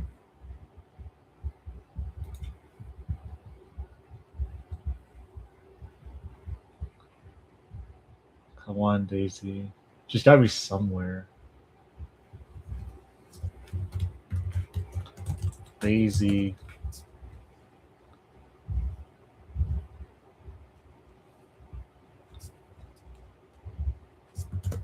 Gwen.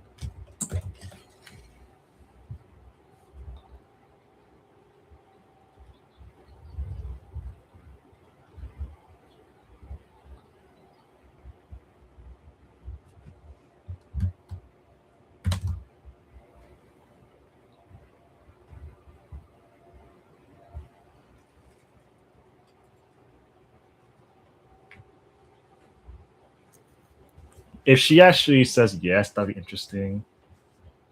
But I don't know. All the Chinese lords are officially gone though. They're all pretty much retired because they came at my time. Like the top 10 rankings, I mean.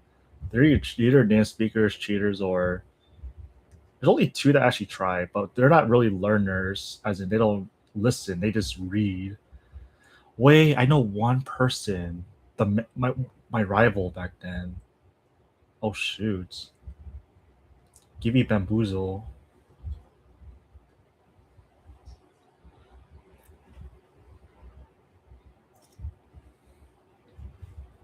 Bamboozle. How long have I seen your name? I'm ranked 4. Oh, these guys are cheaters. I forgot. This person deserves to be ranked 1 though. Yeah, Bamboozle is pretty much also. He fights me inspirational. I said, oh, okay. Well, technically, he saw my stats. He just got super motivated, and then blah blah blah from there on. I don't know if he's still on. You know what? Let's find Bamboozle. Ask him for the same thing.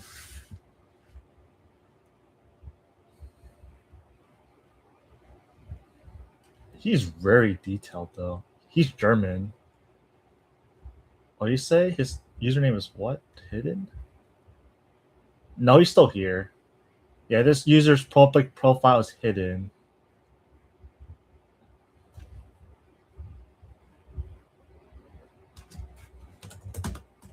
Hey, buddy. Long time no talk. Was wondering if you're fine with it.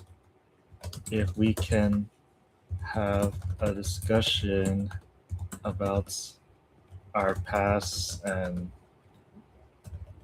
learning experience and language learner, since we were the most active Chinese learners back in the day. The discussion, online interview. Hope you're doing well. You know, I know Mike interviewed me, but I never interviewed the others.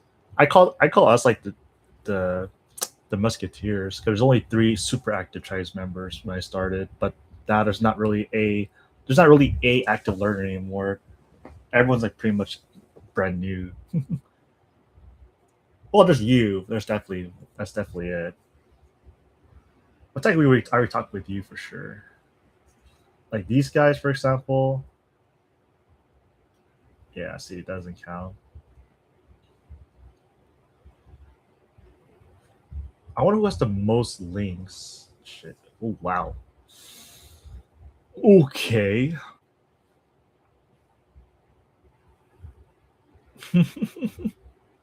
Oh, he's still alive. I don't know. This guy's more like a cheater to me.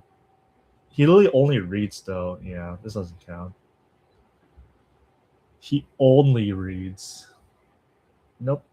Does not pass the test. Remember 2017? Yeah. He still doesn't listen.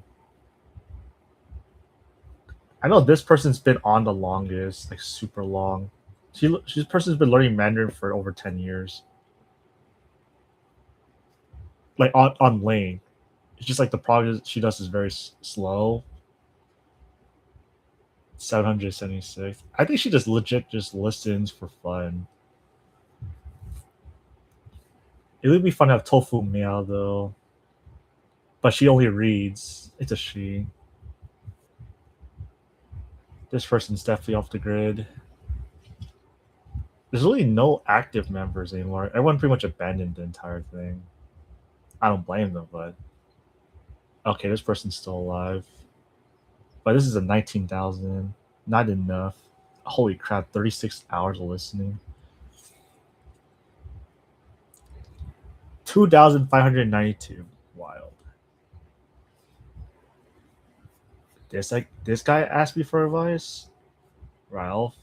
He asked you for advice? Dang, man. What did he ask? And how did he find you? Is it through the leaderboard? Super motivated. How long ago was that?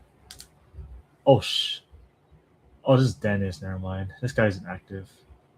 This guy was like king. This guy was the one I tried to talk about. The 1,000 hours of talking 3 months ago. Ah. So he's motivated. I mean, he's not there yet, but he's just motivated. Right off. Wait. Which guy? Right.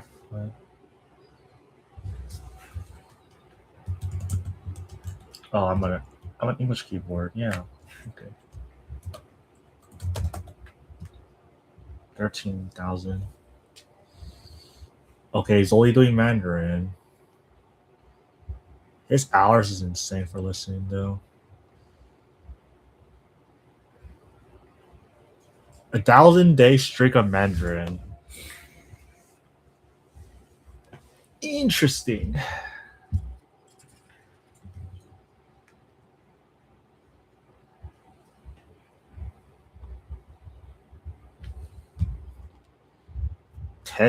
Wow.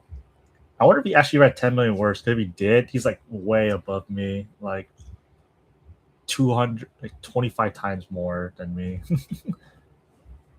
But the links, though, holy crap. Oh, his approach is definitely more. Oh, he is all input, like super hyper input focus.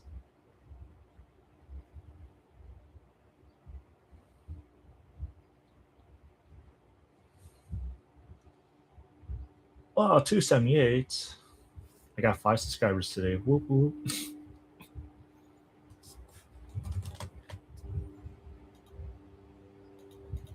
We'll see. If either of them message me back, that'd be funny. I could be that guy interviewing like the top Link members. I don't think any of the Link members will actually do that though, as in the staff. They won't ever talk to their top learners, like to get actual progress in. I think because they do it for privacy, that's one huge thing. It's definitely a privacy issue.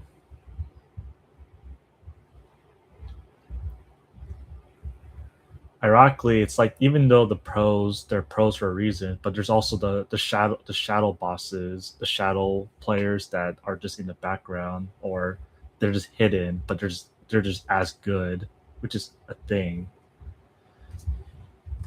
Technically, I would be a shadow boss, but I just keep talking more and more, and here I am now. I never thought I'll be the one to actually start streaming all of all Link members. I would actually just do this kind of thing, like those hidden billionaires in the world. Well, I know like someone asked Andrew Tate this question once, like if you knew who was in charge, would you ever mention their name? And he just stayed silent the whole time. So there's always someone in power, like in language, like there's always someone a lot better than you. They're just usually hidden, which is still scary to think about because you have no idea what's out there. Just like the deep ocean, the challenger zone. Just I guarantee there's like a giga monster down there. We have no clue. The giga monster.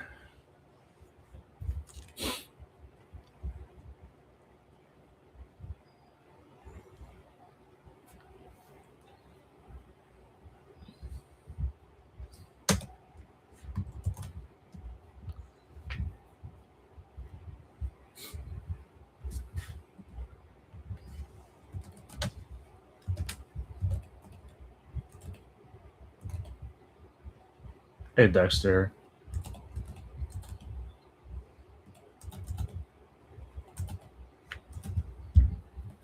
Yeah, there's a lot of crazy learners out there, like way beyond human. Andrew Tate reference. He has some pretty interesting references, yeah. Like that just happens to be like the best one I could bring out. Like, the people who are just in the shadows and they're just as powerful,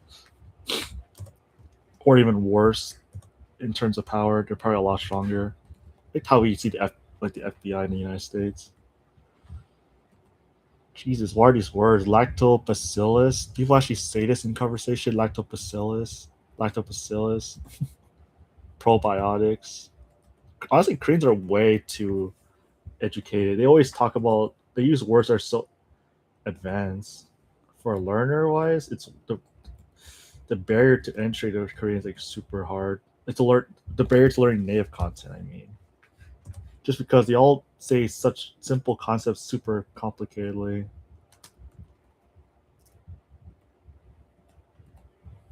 Olive shave, olive branch. Lactic acid bacteria, bruh.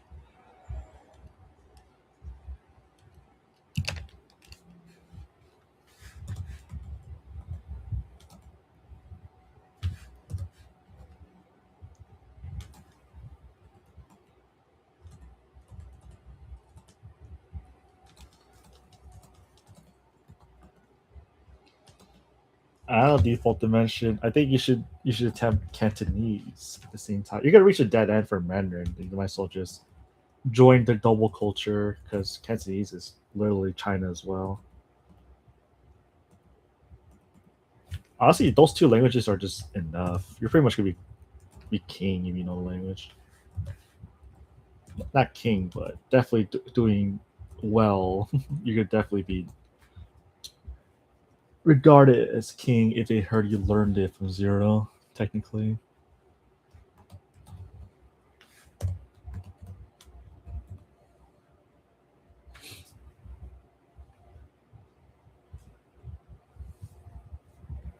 There's some crazy learners out there.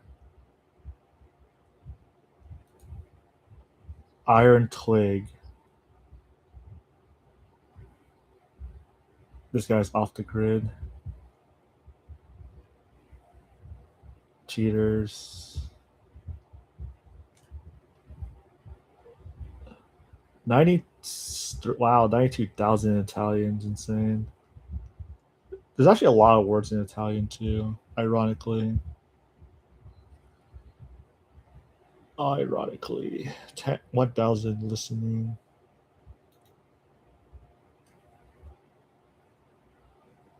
The problem is I'm nowhere near happy when Mandarin. I want to get a lot more fluent before moving on to another language. Yeah. You ever try like my method, the language reactor? You'll speed up your process by a lot. At one point, did you move on to other languages when I understood what the other person is saying? Because in reality, you're not going to understand every 100%. You can only 99% it.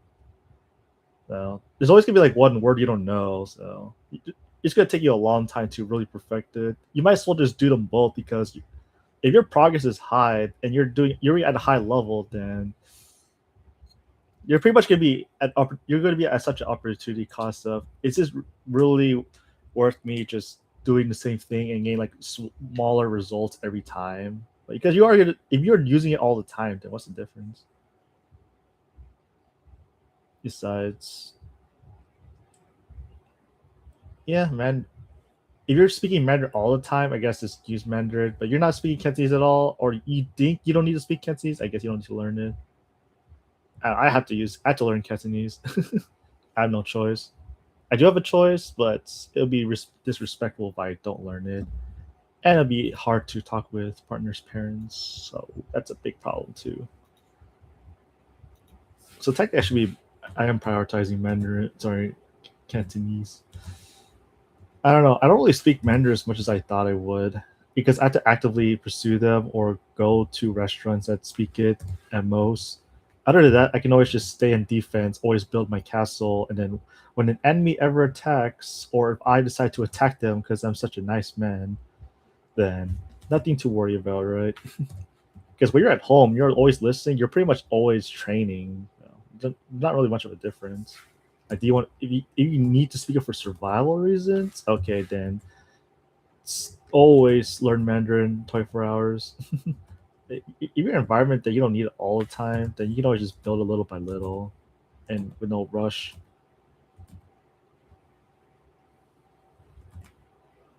Honestly, fluency is just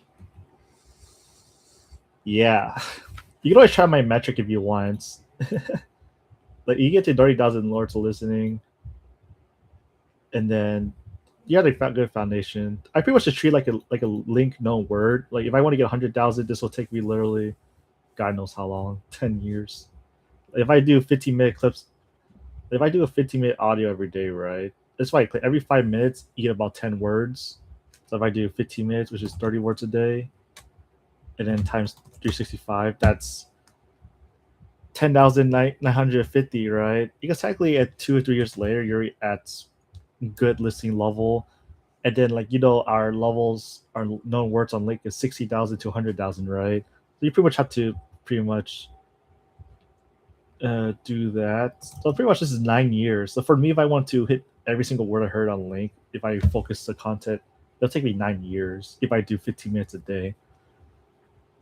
So there's really no rush. Like if you need it now, then I do like Cantonese 10 is the goal because 10 gives me about 15 minutes of real audio gives me about 100 long words a day. Just like how we do Link, right? We learn about 100 words a day, good progress. And then if I do it for a year, I get about 36,000. That's pretty good. And then 3 more years, 100,000. But it's capped based on how many known words I can read. So that's the tough part. So I pretty much need to get the known words higher on Link just to increase the cap bar.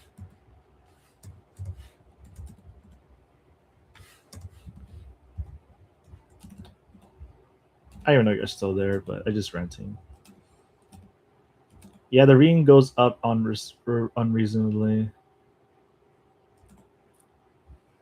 The reading? What reading? I don't read, but or the ability to read goes up. Well, technically, your brain can only learn words it knows. It's ironic because Steve always said you can only learn what you know. So that means that you need to know the words so you see it and then learn the listening. So I think that's what he meant, but he just doesn't have the words to say because it's a concept that doesn't. It's a subconscious realm. In order to get the new words at your level, yeah, I have to literally account for. So I say 30,000 is like the goal, right? But technically, there's the other 70,000 words in Cantonese that I can go for. Like the words are so uncommon because they help you predict all future unpredictable situations, but they're all not many known words. So because you can do it every day anyway, so you're fine. And they get to account for all the slangs and Chongyu in Cantonese. Shoot, man, there's so many damn phrases. Like, if everyone in 100 word is new, you need to read more of a. Yeah, that's why you have to pretty much actively hunt content. That's pretty much what people ask me. Do I like the stuff I read? I actually don't like anything that I watch, just because I only watch stuff that might give me the highest unknown words that I can read but haven't heard yet. So that's the thing nobody ever targets ever. I think I probably said this so many times, but you always want to look for content. It might be boring, but because you have the results, that's your motivation that counters it, the boringness. I always want to watch content you think have the most unknown words reading, but the most unknown words, a lot of words you can read or have not heard yet. See, that's the area you want to target the most. And that's where you can get the biggest gains. But everyone cares about fun, but usually fun is where they have the least I think the most uncommon words, the more I think about it, I don't know, if it's entertaining dating shows, right? Like that's pretty capped at romance vocabulary. You don't need much. But you gotta eventually listen to all like law, bank, politics. You want to learn all the hard words by ear, out of context. Because technically, we're listening to train out of context. Because everything we do is listening out of context. Like, it comes out of nowhere, so it's out of context. Technically, you could be in an area that's considered context, but you don't know what they're gonna say.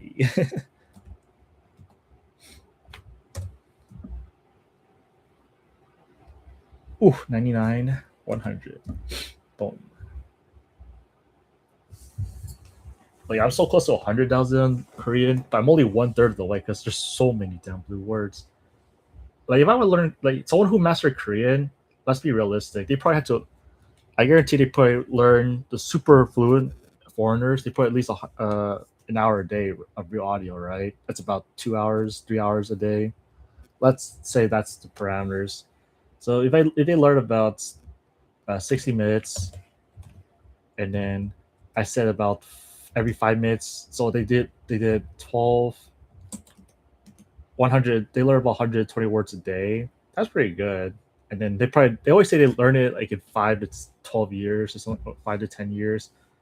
But they do that in every day for 5 years. So they learn 219,000. Like, these are like, there's actually a girl who says I learned Korean for 5 years. I probably had to account for the last 3 years because the first 2 years is probably all vocab building for sure. So maybe the last 3 years, shoot, I put 32. 120 times 365, and then this is every form, and then times 3. 131. This person says she can understand drama, so this is pretty much a good number, like, for listening. Like, if I had this number for listening, that'd be insane.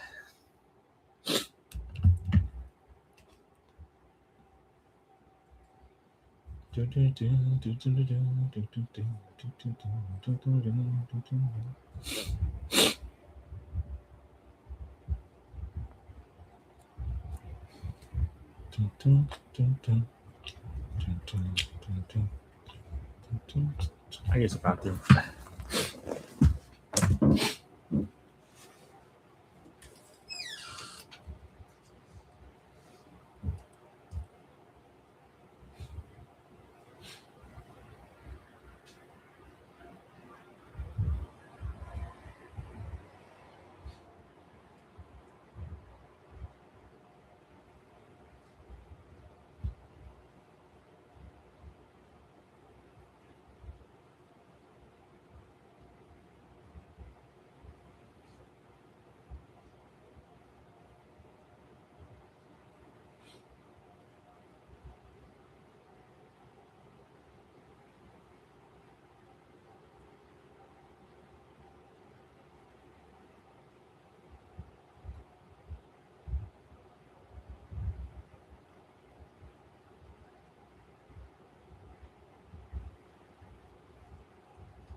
Korean's brutal, honestly.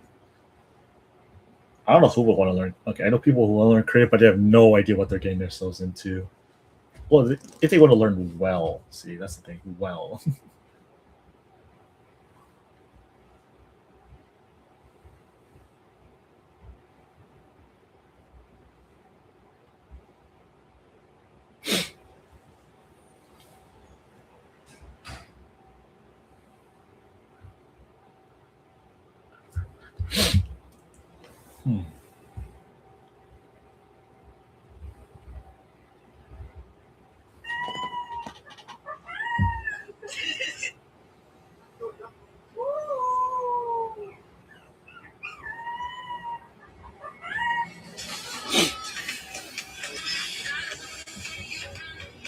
I never use Douyin, but it's so fun to access this app.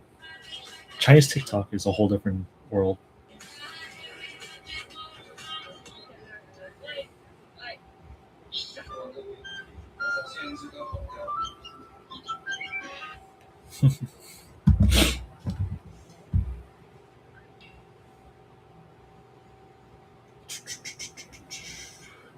All right, let's get some content to import.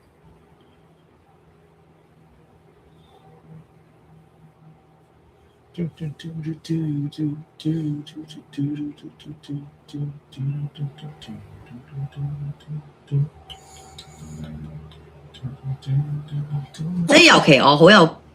it's so loud. Oh, it's traditional. Never mind. What is my known percentage word out of context?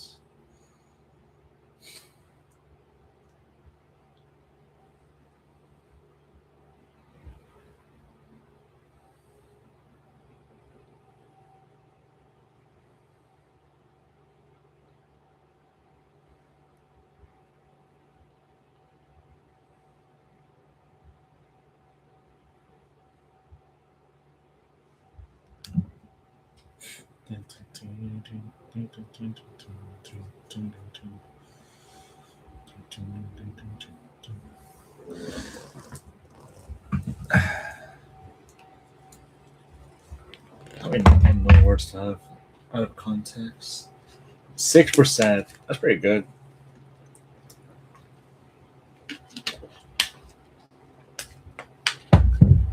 I'll take 6%.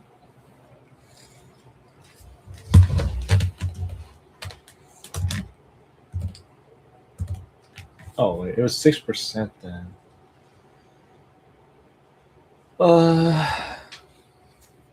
So 10% roughly? Okay. How do they calculate this?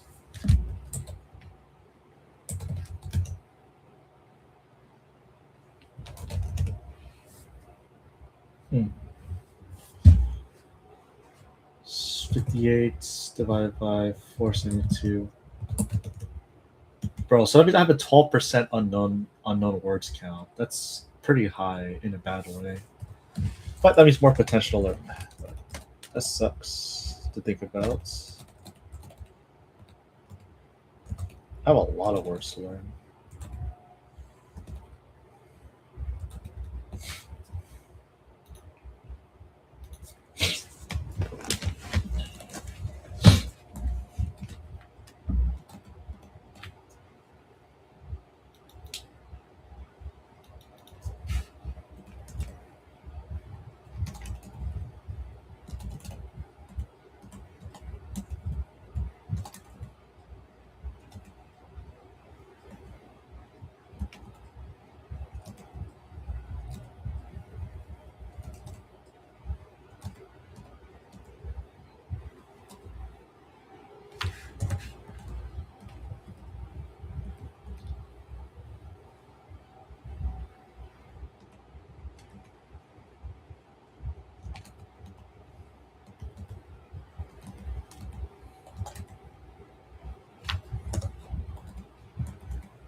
How many are there now?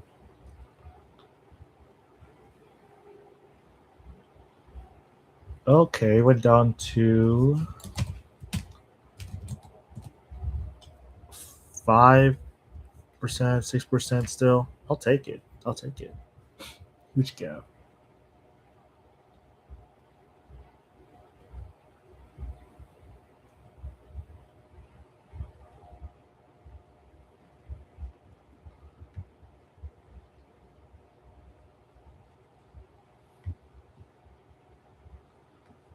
Oh, I should just do a lot of entities so it works.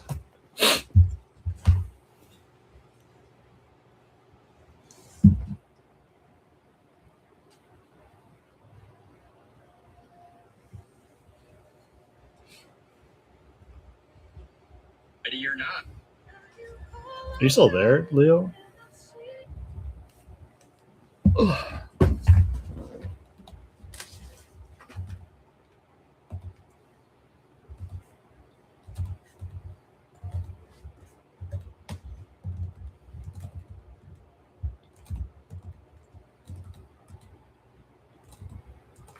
Oh, still there.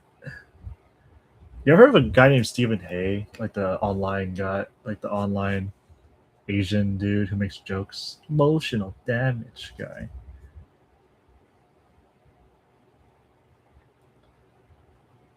Two more minutes. I gotta end the stream and go attend class. Oh, attending class after doing 5 hours of stream is brutal. Alright, how many unknown words do I have here? Oh, of course. You know, I don't know why. Wait, give me a second.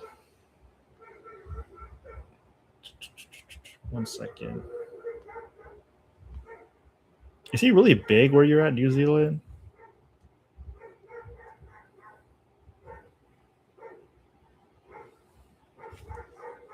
Emotional damage. Yo, he plays badminton with me on Fridays. He goes to my court, by the way. he comes here. He plays where I'm at on Fridays. So I see him every Friday. So that's kind of interesting. Like, oh, okay. Hi, Steven. He's pretty buff in real life, not gonna lie. He's a pretty buff dude. I keep meeting celebrities left and right. Only known in Chinese circles. Yeah.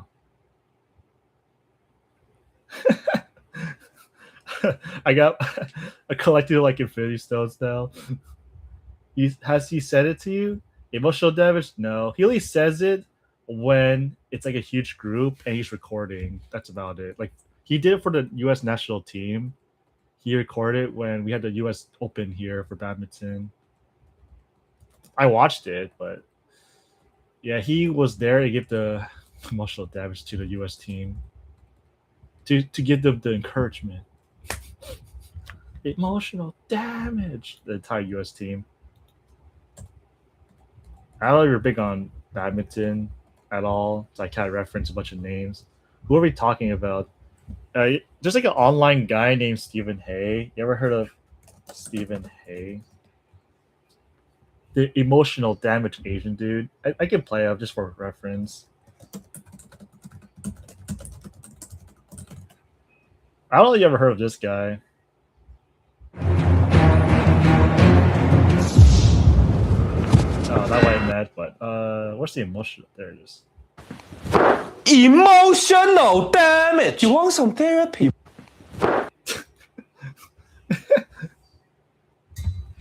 He's only known in certain places. I don't know how big he is. I don't think he's big in Europe at all, or is he? I think he's only big on the Asian community, for sure. If you're Asian, you definitely know this guy at least once. Except if you're in Asia, China, and all that, they don't really know who he is. Yeah, it's fine. He's actually from Ireland, Chinese Ireland hybrid. He's pretty big in the U.S. for sure, or pretty much anyone Western. Because he plays badminton with me on a Friday, so I pretty much I always talk to him on Friday. Sometimes I was surprised. I was like, this dude is just running around playing badminton.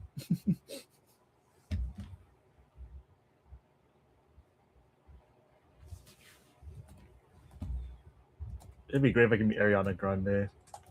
Or anyone, I guess. I'll take it. I'll take it, but.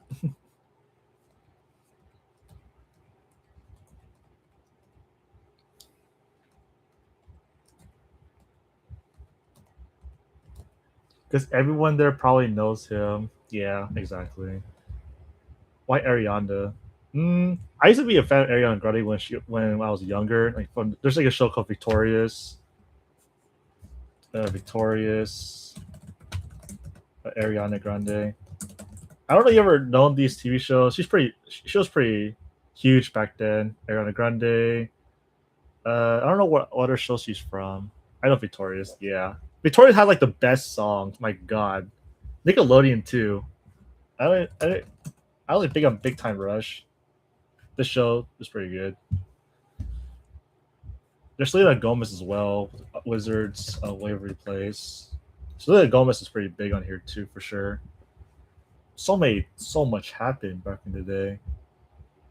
Good times. Victorious was legend. Victorious was pretty legendary though. I will play the song, but I'll get banned. Sorry, I'll get demonetized. Even though I'm not even monetized to begin with. Funny though. The movie was so good. Yeah, definitely. Wizard Waverly Place? That's the latest movie, like the Battle to be the Wizard, whatever. It's a long show though. Other than that, I don't really know who else I would want to see. If anyone ever meets Jenny, like the Blackpink members, they're literally officially gonna be global naturally.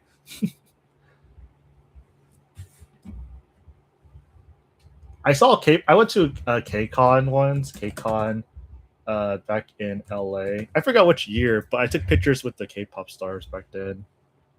I wish I could speak Korean, but I can't. It's way too hard. My friend and I we met twice. I can only just see them. Their skin is insanely nice up close. I seen Chewie up close when she went to LA, KCON, I believe, in LA once. It's been over 10 years ago. 8 years ago. KCON, twice, LA. They did a long time ago. I think I went 2016 or 2018. Because you have to pay extra just to see them. My friend wanted to, no matter what it takes, so I just paid like the extra $50. It was so expensive. I don't know which one. I just know I went to 16 or 18. No, it was 18 because that's when I started college. Yeah, it was 2018. Seeing twice in 2018 was kind of creepy because their skin is way too good to be human. I did not understand how their skin is possible. Like their skin can be that good. But Sana also did like the cheer and all the Aegyo stuff, and then like all the guys are like cringing, they're like fainting. Oh, and I'll just stay there, I'm just thinking, oh, I got them. Is it that really that good? If you ever meet a K-pop star in real life, you're gonna think, okay, these girls aren't human. They literally look like dolls in real life. I don't know what kind of makeup they did, but they have some really good concealer for sure. They use some pretty good makeup.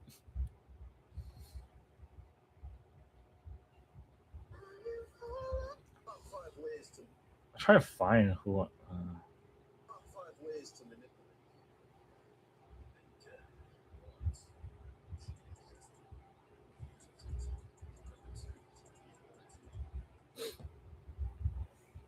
I was able to take a picture with them. My friend took a picture with them, but I didn't.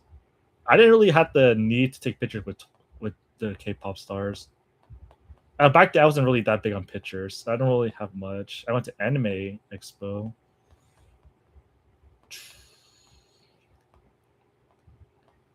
Try to find any pictures I have. Where did I go? 2018, 18. Do I have any pictures of them at all? Nope.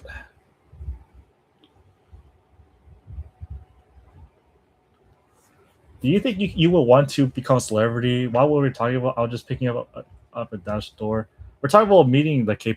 In America, we have something called KCON, and pretty much all this we have all the K-pops, the Koreaboos, and the K-pop stars actually performing. And I saw like a group called Twice, like in person as well. Like, because none of us could communicate, so we all just say hi, hi, hi, hi, 안녕하세요, 안녕하세요. You went to the concert? Did I? Yeah, I did. It was so fun though. I don't know, because I was so big on seeing one of their songs, Cheer Up Baby. I can't find anything for 2018. I don't have any pictures of them. My friend does though. Let's see if I can find it. We actually got the up close pictures too. If I can find this. Do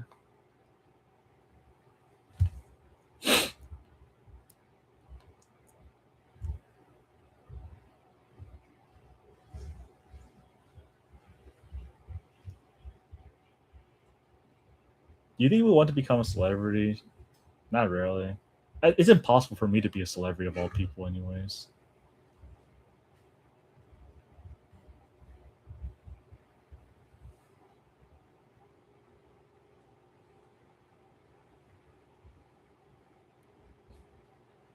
Try to find all picture references. How long ago did I talk to this dude?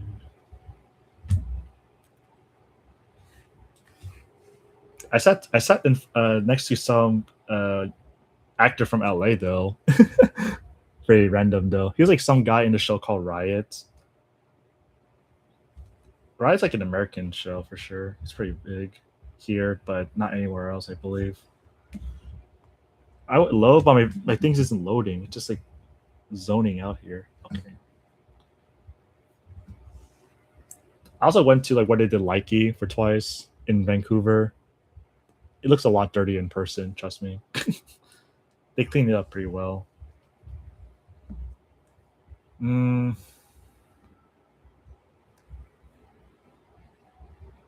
see. We're having a Shrek 5?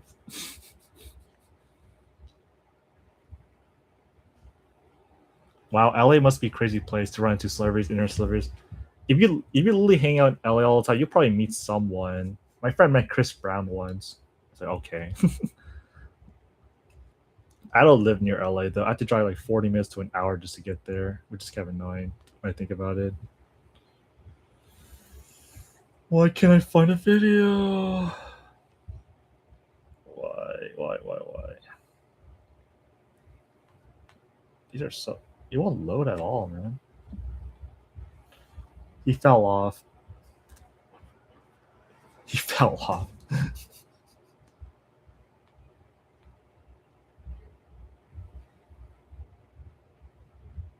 Is that really all?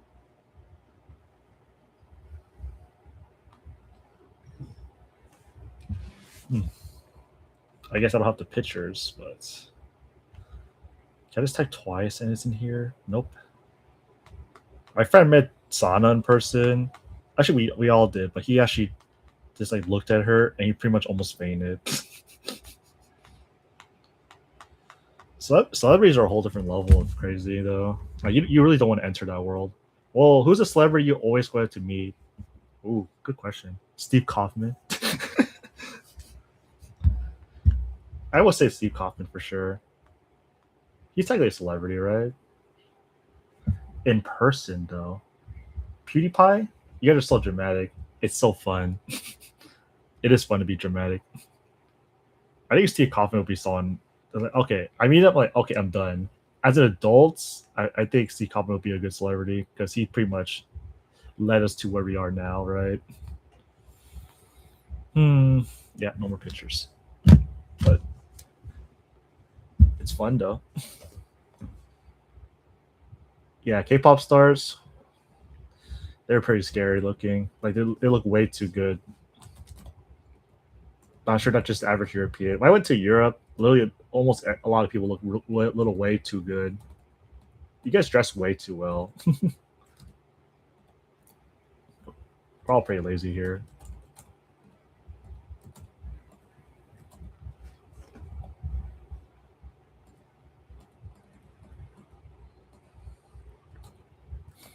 Oh, I just have class in 5 minutes. Okay, I'll just end this whenever the class starts.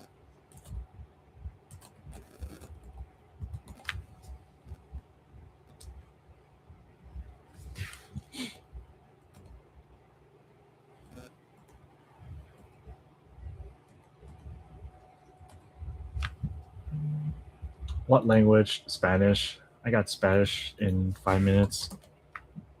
Right now it's $2.55. 70% off $30 credits. Here in New Zealand, everyone wears yen sandals. What the heck is yendals? Oh, you're serious. Yendals. A versatile open-toe style for footwear. For reasons like this, imagine like this would be so popular in Hawaii or Philippines for sure. Oh yeah, class in a few minutes. Jesus Christ shoes. That's the best comment I heard so far.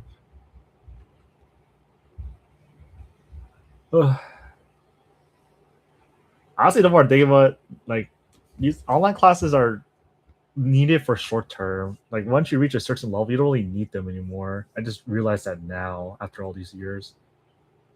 Technically, they're just there to help you build confidence and such.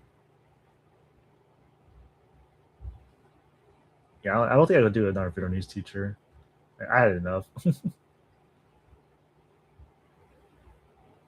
I'm just stretching. My eyes are tired.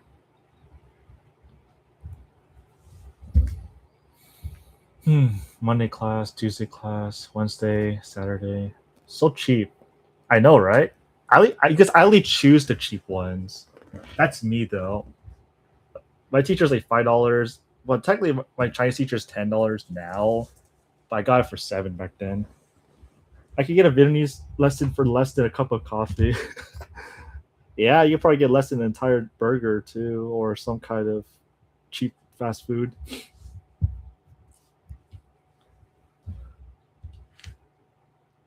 When you do Mandarin, you could buy 2 coffees, by the way, for Mandarin, if you didn't know, online. God, I'm pretty sure I did like 700 classes total, sorry, 500 classes total. So many options. Like, there's always a new teacher every day. Like, there's always brand new, like new.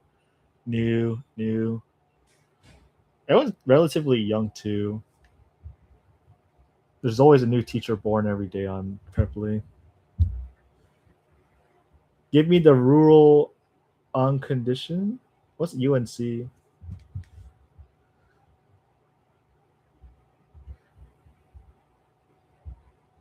Choose by best teachers or the most popular ones, I suppose, recently. Yeah, like $3 United States is insane. Honestly, I could do it this long. Uncle, give me the rural uncle. That's true. There's actually not a lot of men, believe it or not. There's some, but it's mostly women on here. I would say like a 9-to-1 ratio is women to men. The gap is that big. Okay, there's one. See, but how long did it take me to get there? Maybe 9 teachers.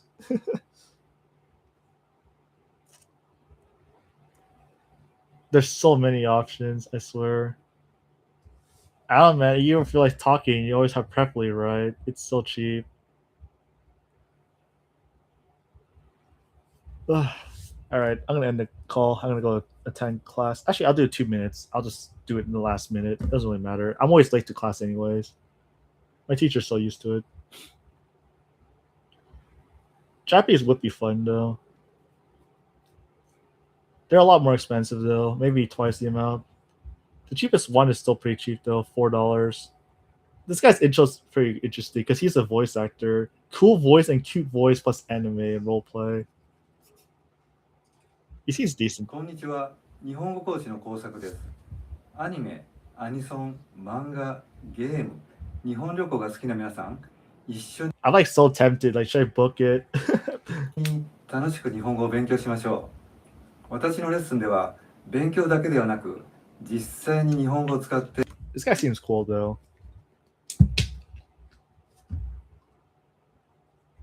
It's like $4 though. But generally, Japanese teachers are not that cheap though. That's the thing. So these are like brand new teachers. こんにちは。私の名前はあきらです。Hi guys, my name is Akira. 私は日本で生まれま It's し a た。 bargain. 現在は You ever オー watch ストラ Dragon Ball Z? It's a Super Saiyan bargain sale. ラリアに住んでいます。I was born in Japan and now I live in Australia. Australia. 私のクラスは初級者から中級者向けです。日本語の勉強について難しくか I honestly don't know how far I'll get in class. Like, I think I could virtually understand like the teachers in the beginner level sense, but there's no way I can survive the harder the topic gets. But I never spoke, so I'm at A0 technically. Way too many teachers. I want to see like the new update. Like how many teachers are there? I feel like a lot of teachers are getting priced out AI nowadays. Well, they're not teachers, but translators are for sure. Translators are definitely getting out of place. All right, I'm gonna end it. I'm gonna attend my class. I can cancel, but I'm not gonna be that kind of guy last minute. All right, see you guys tomorrow. Later, guys.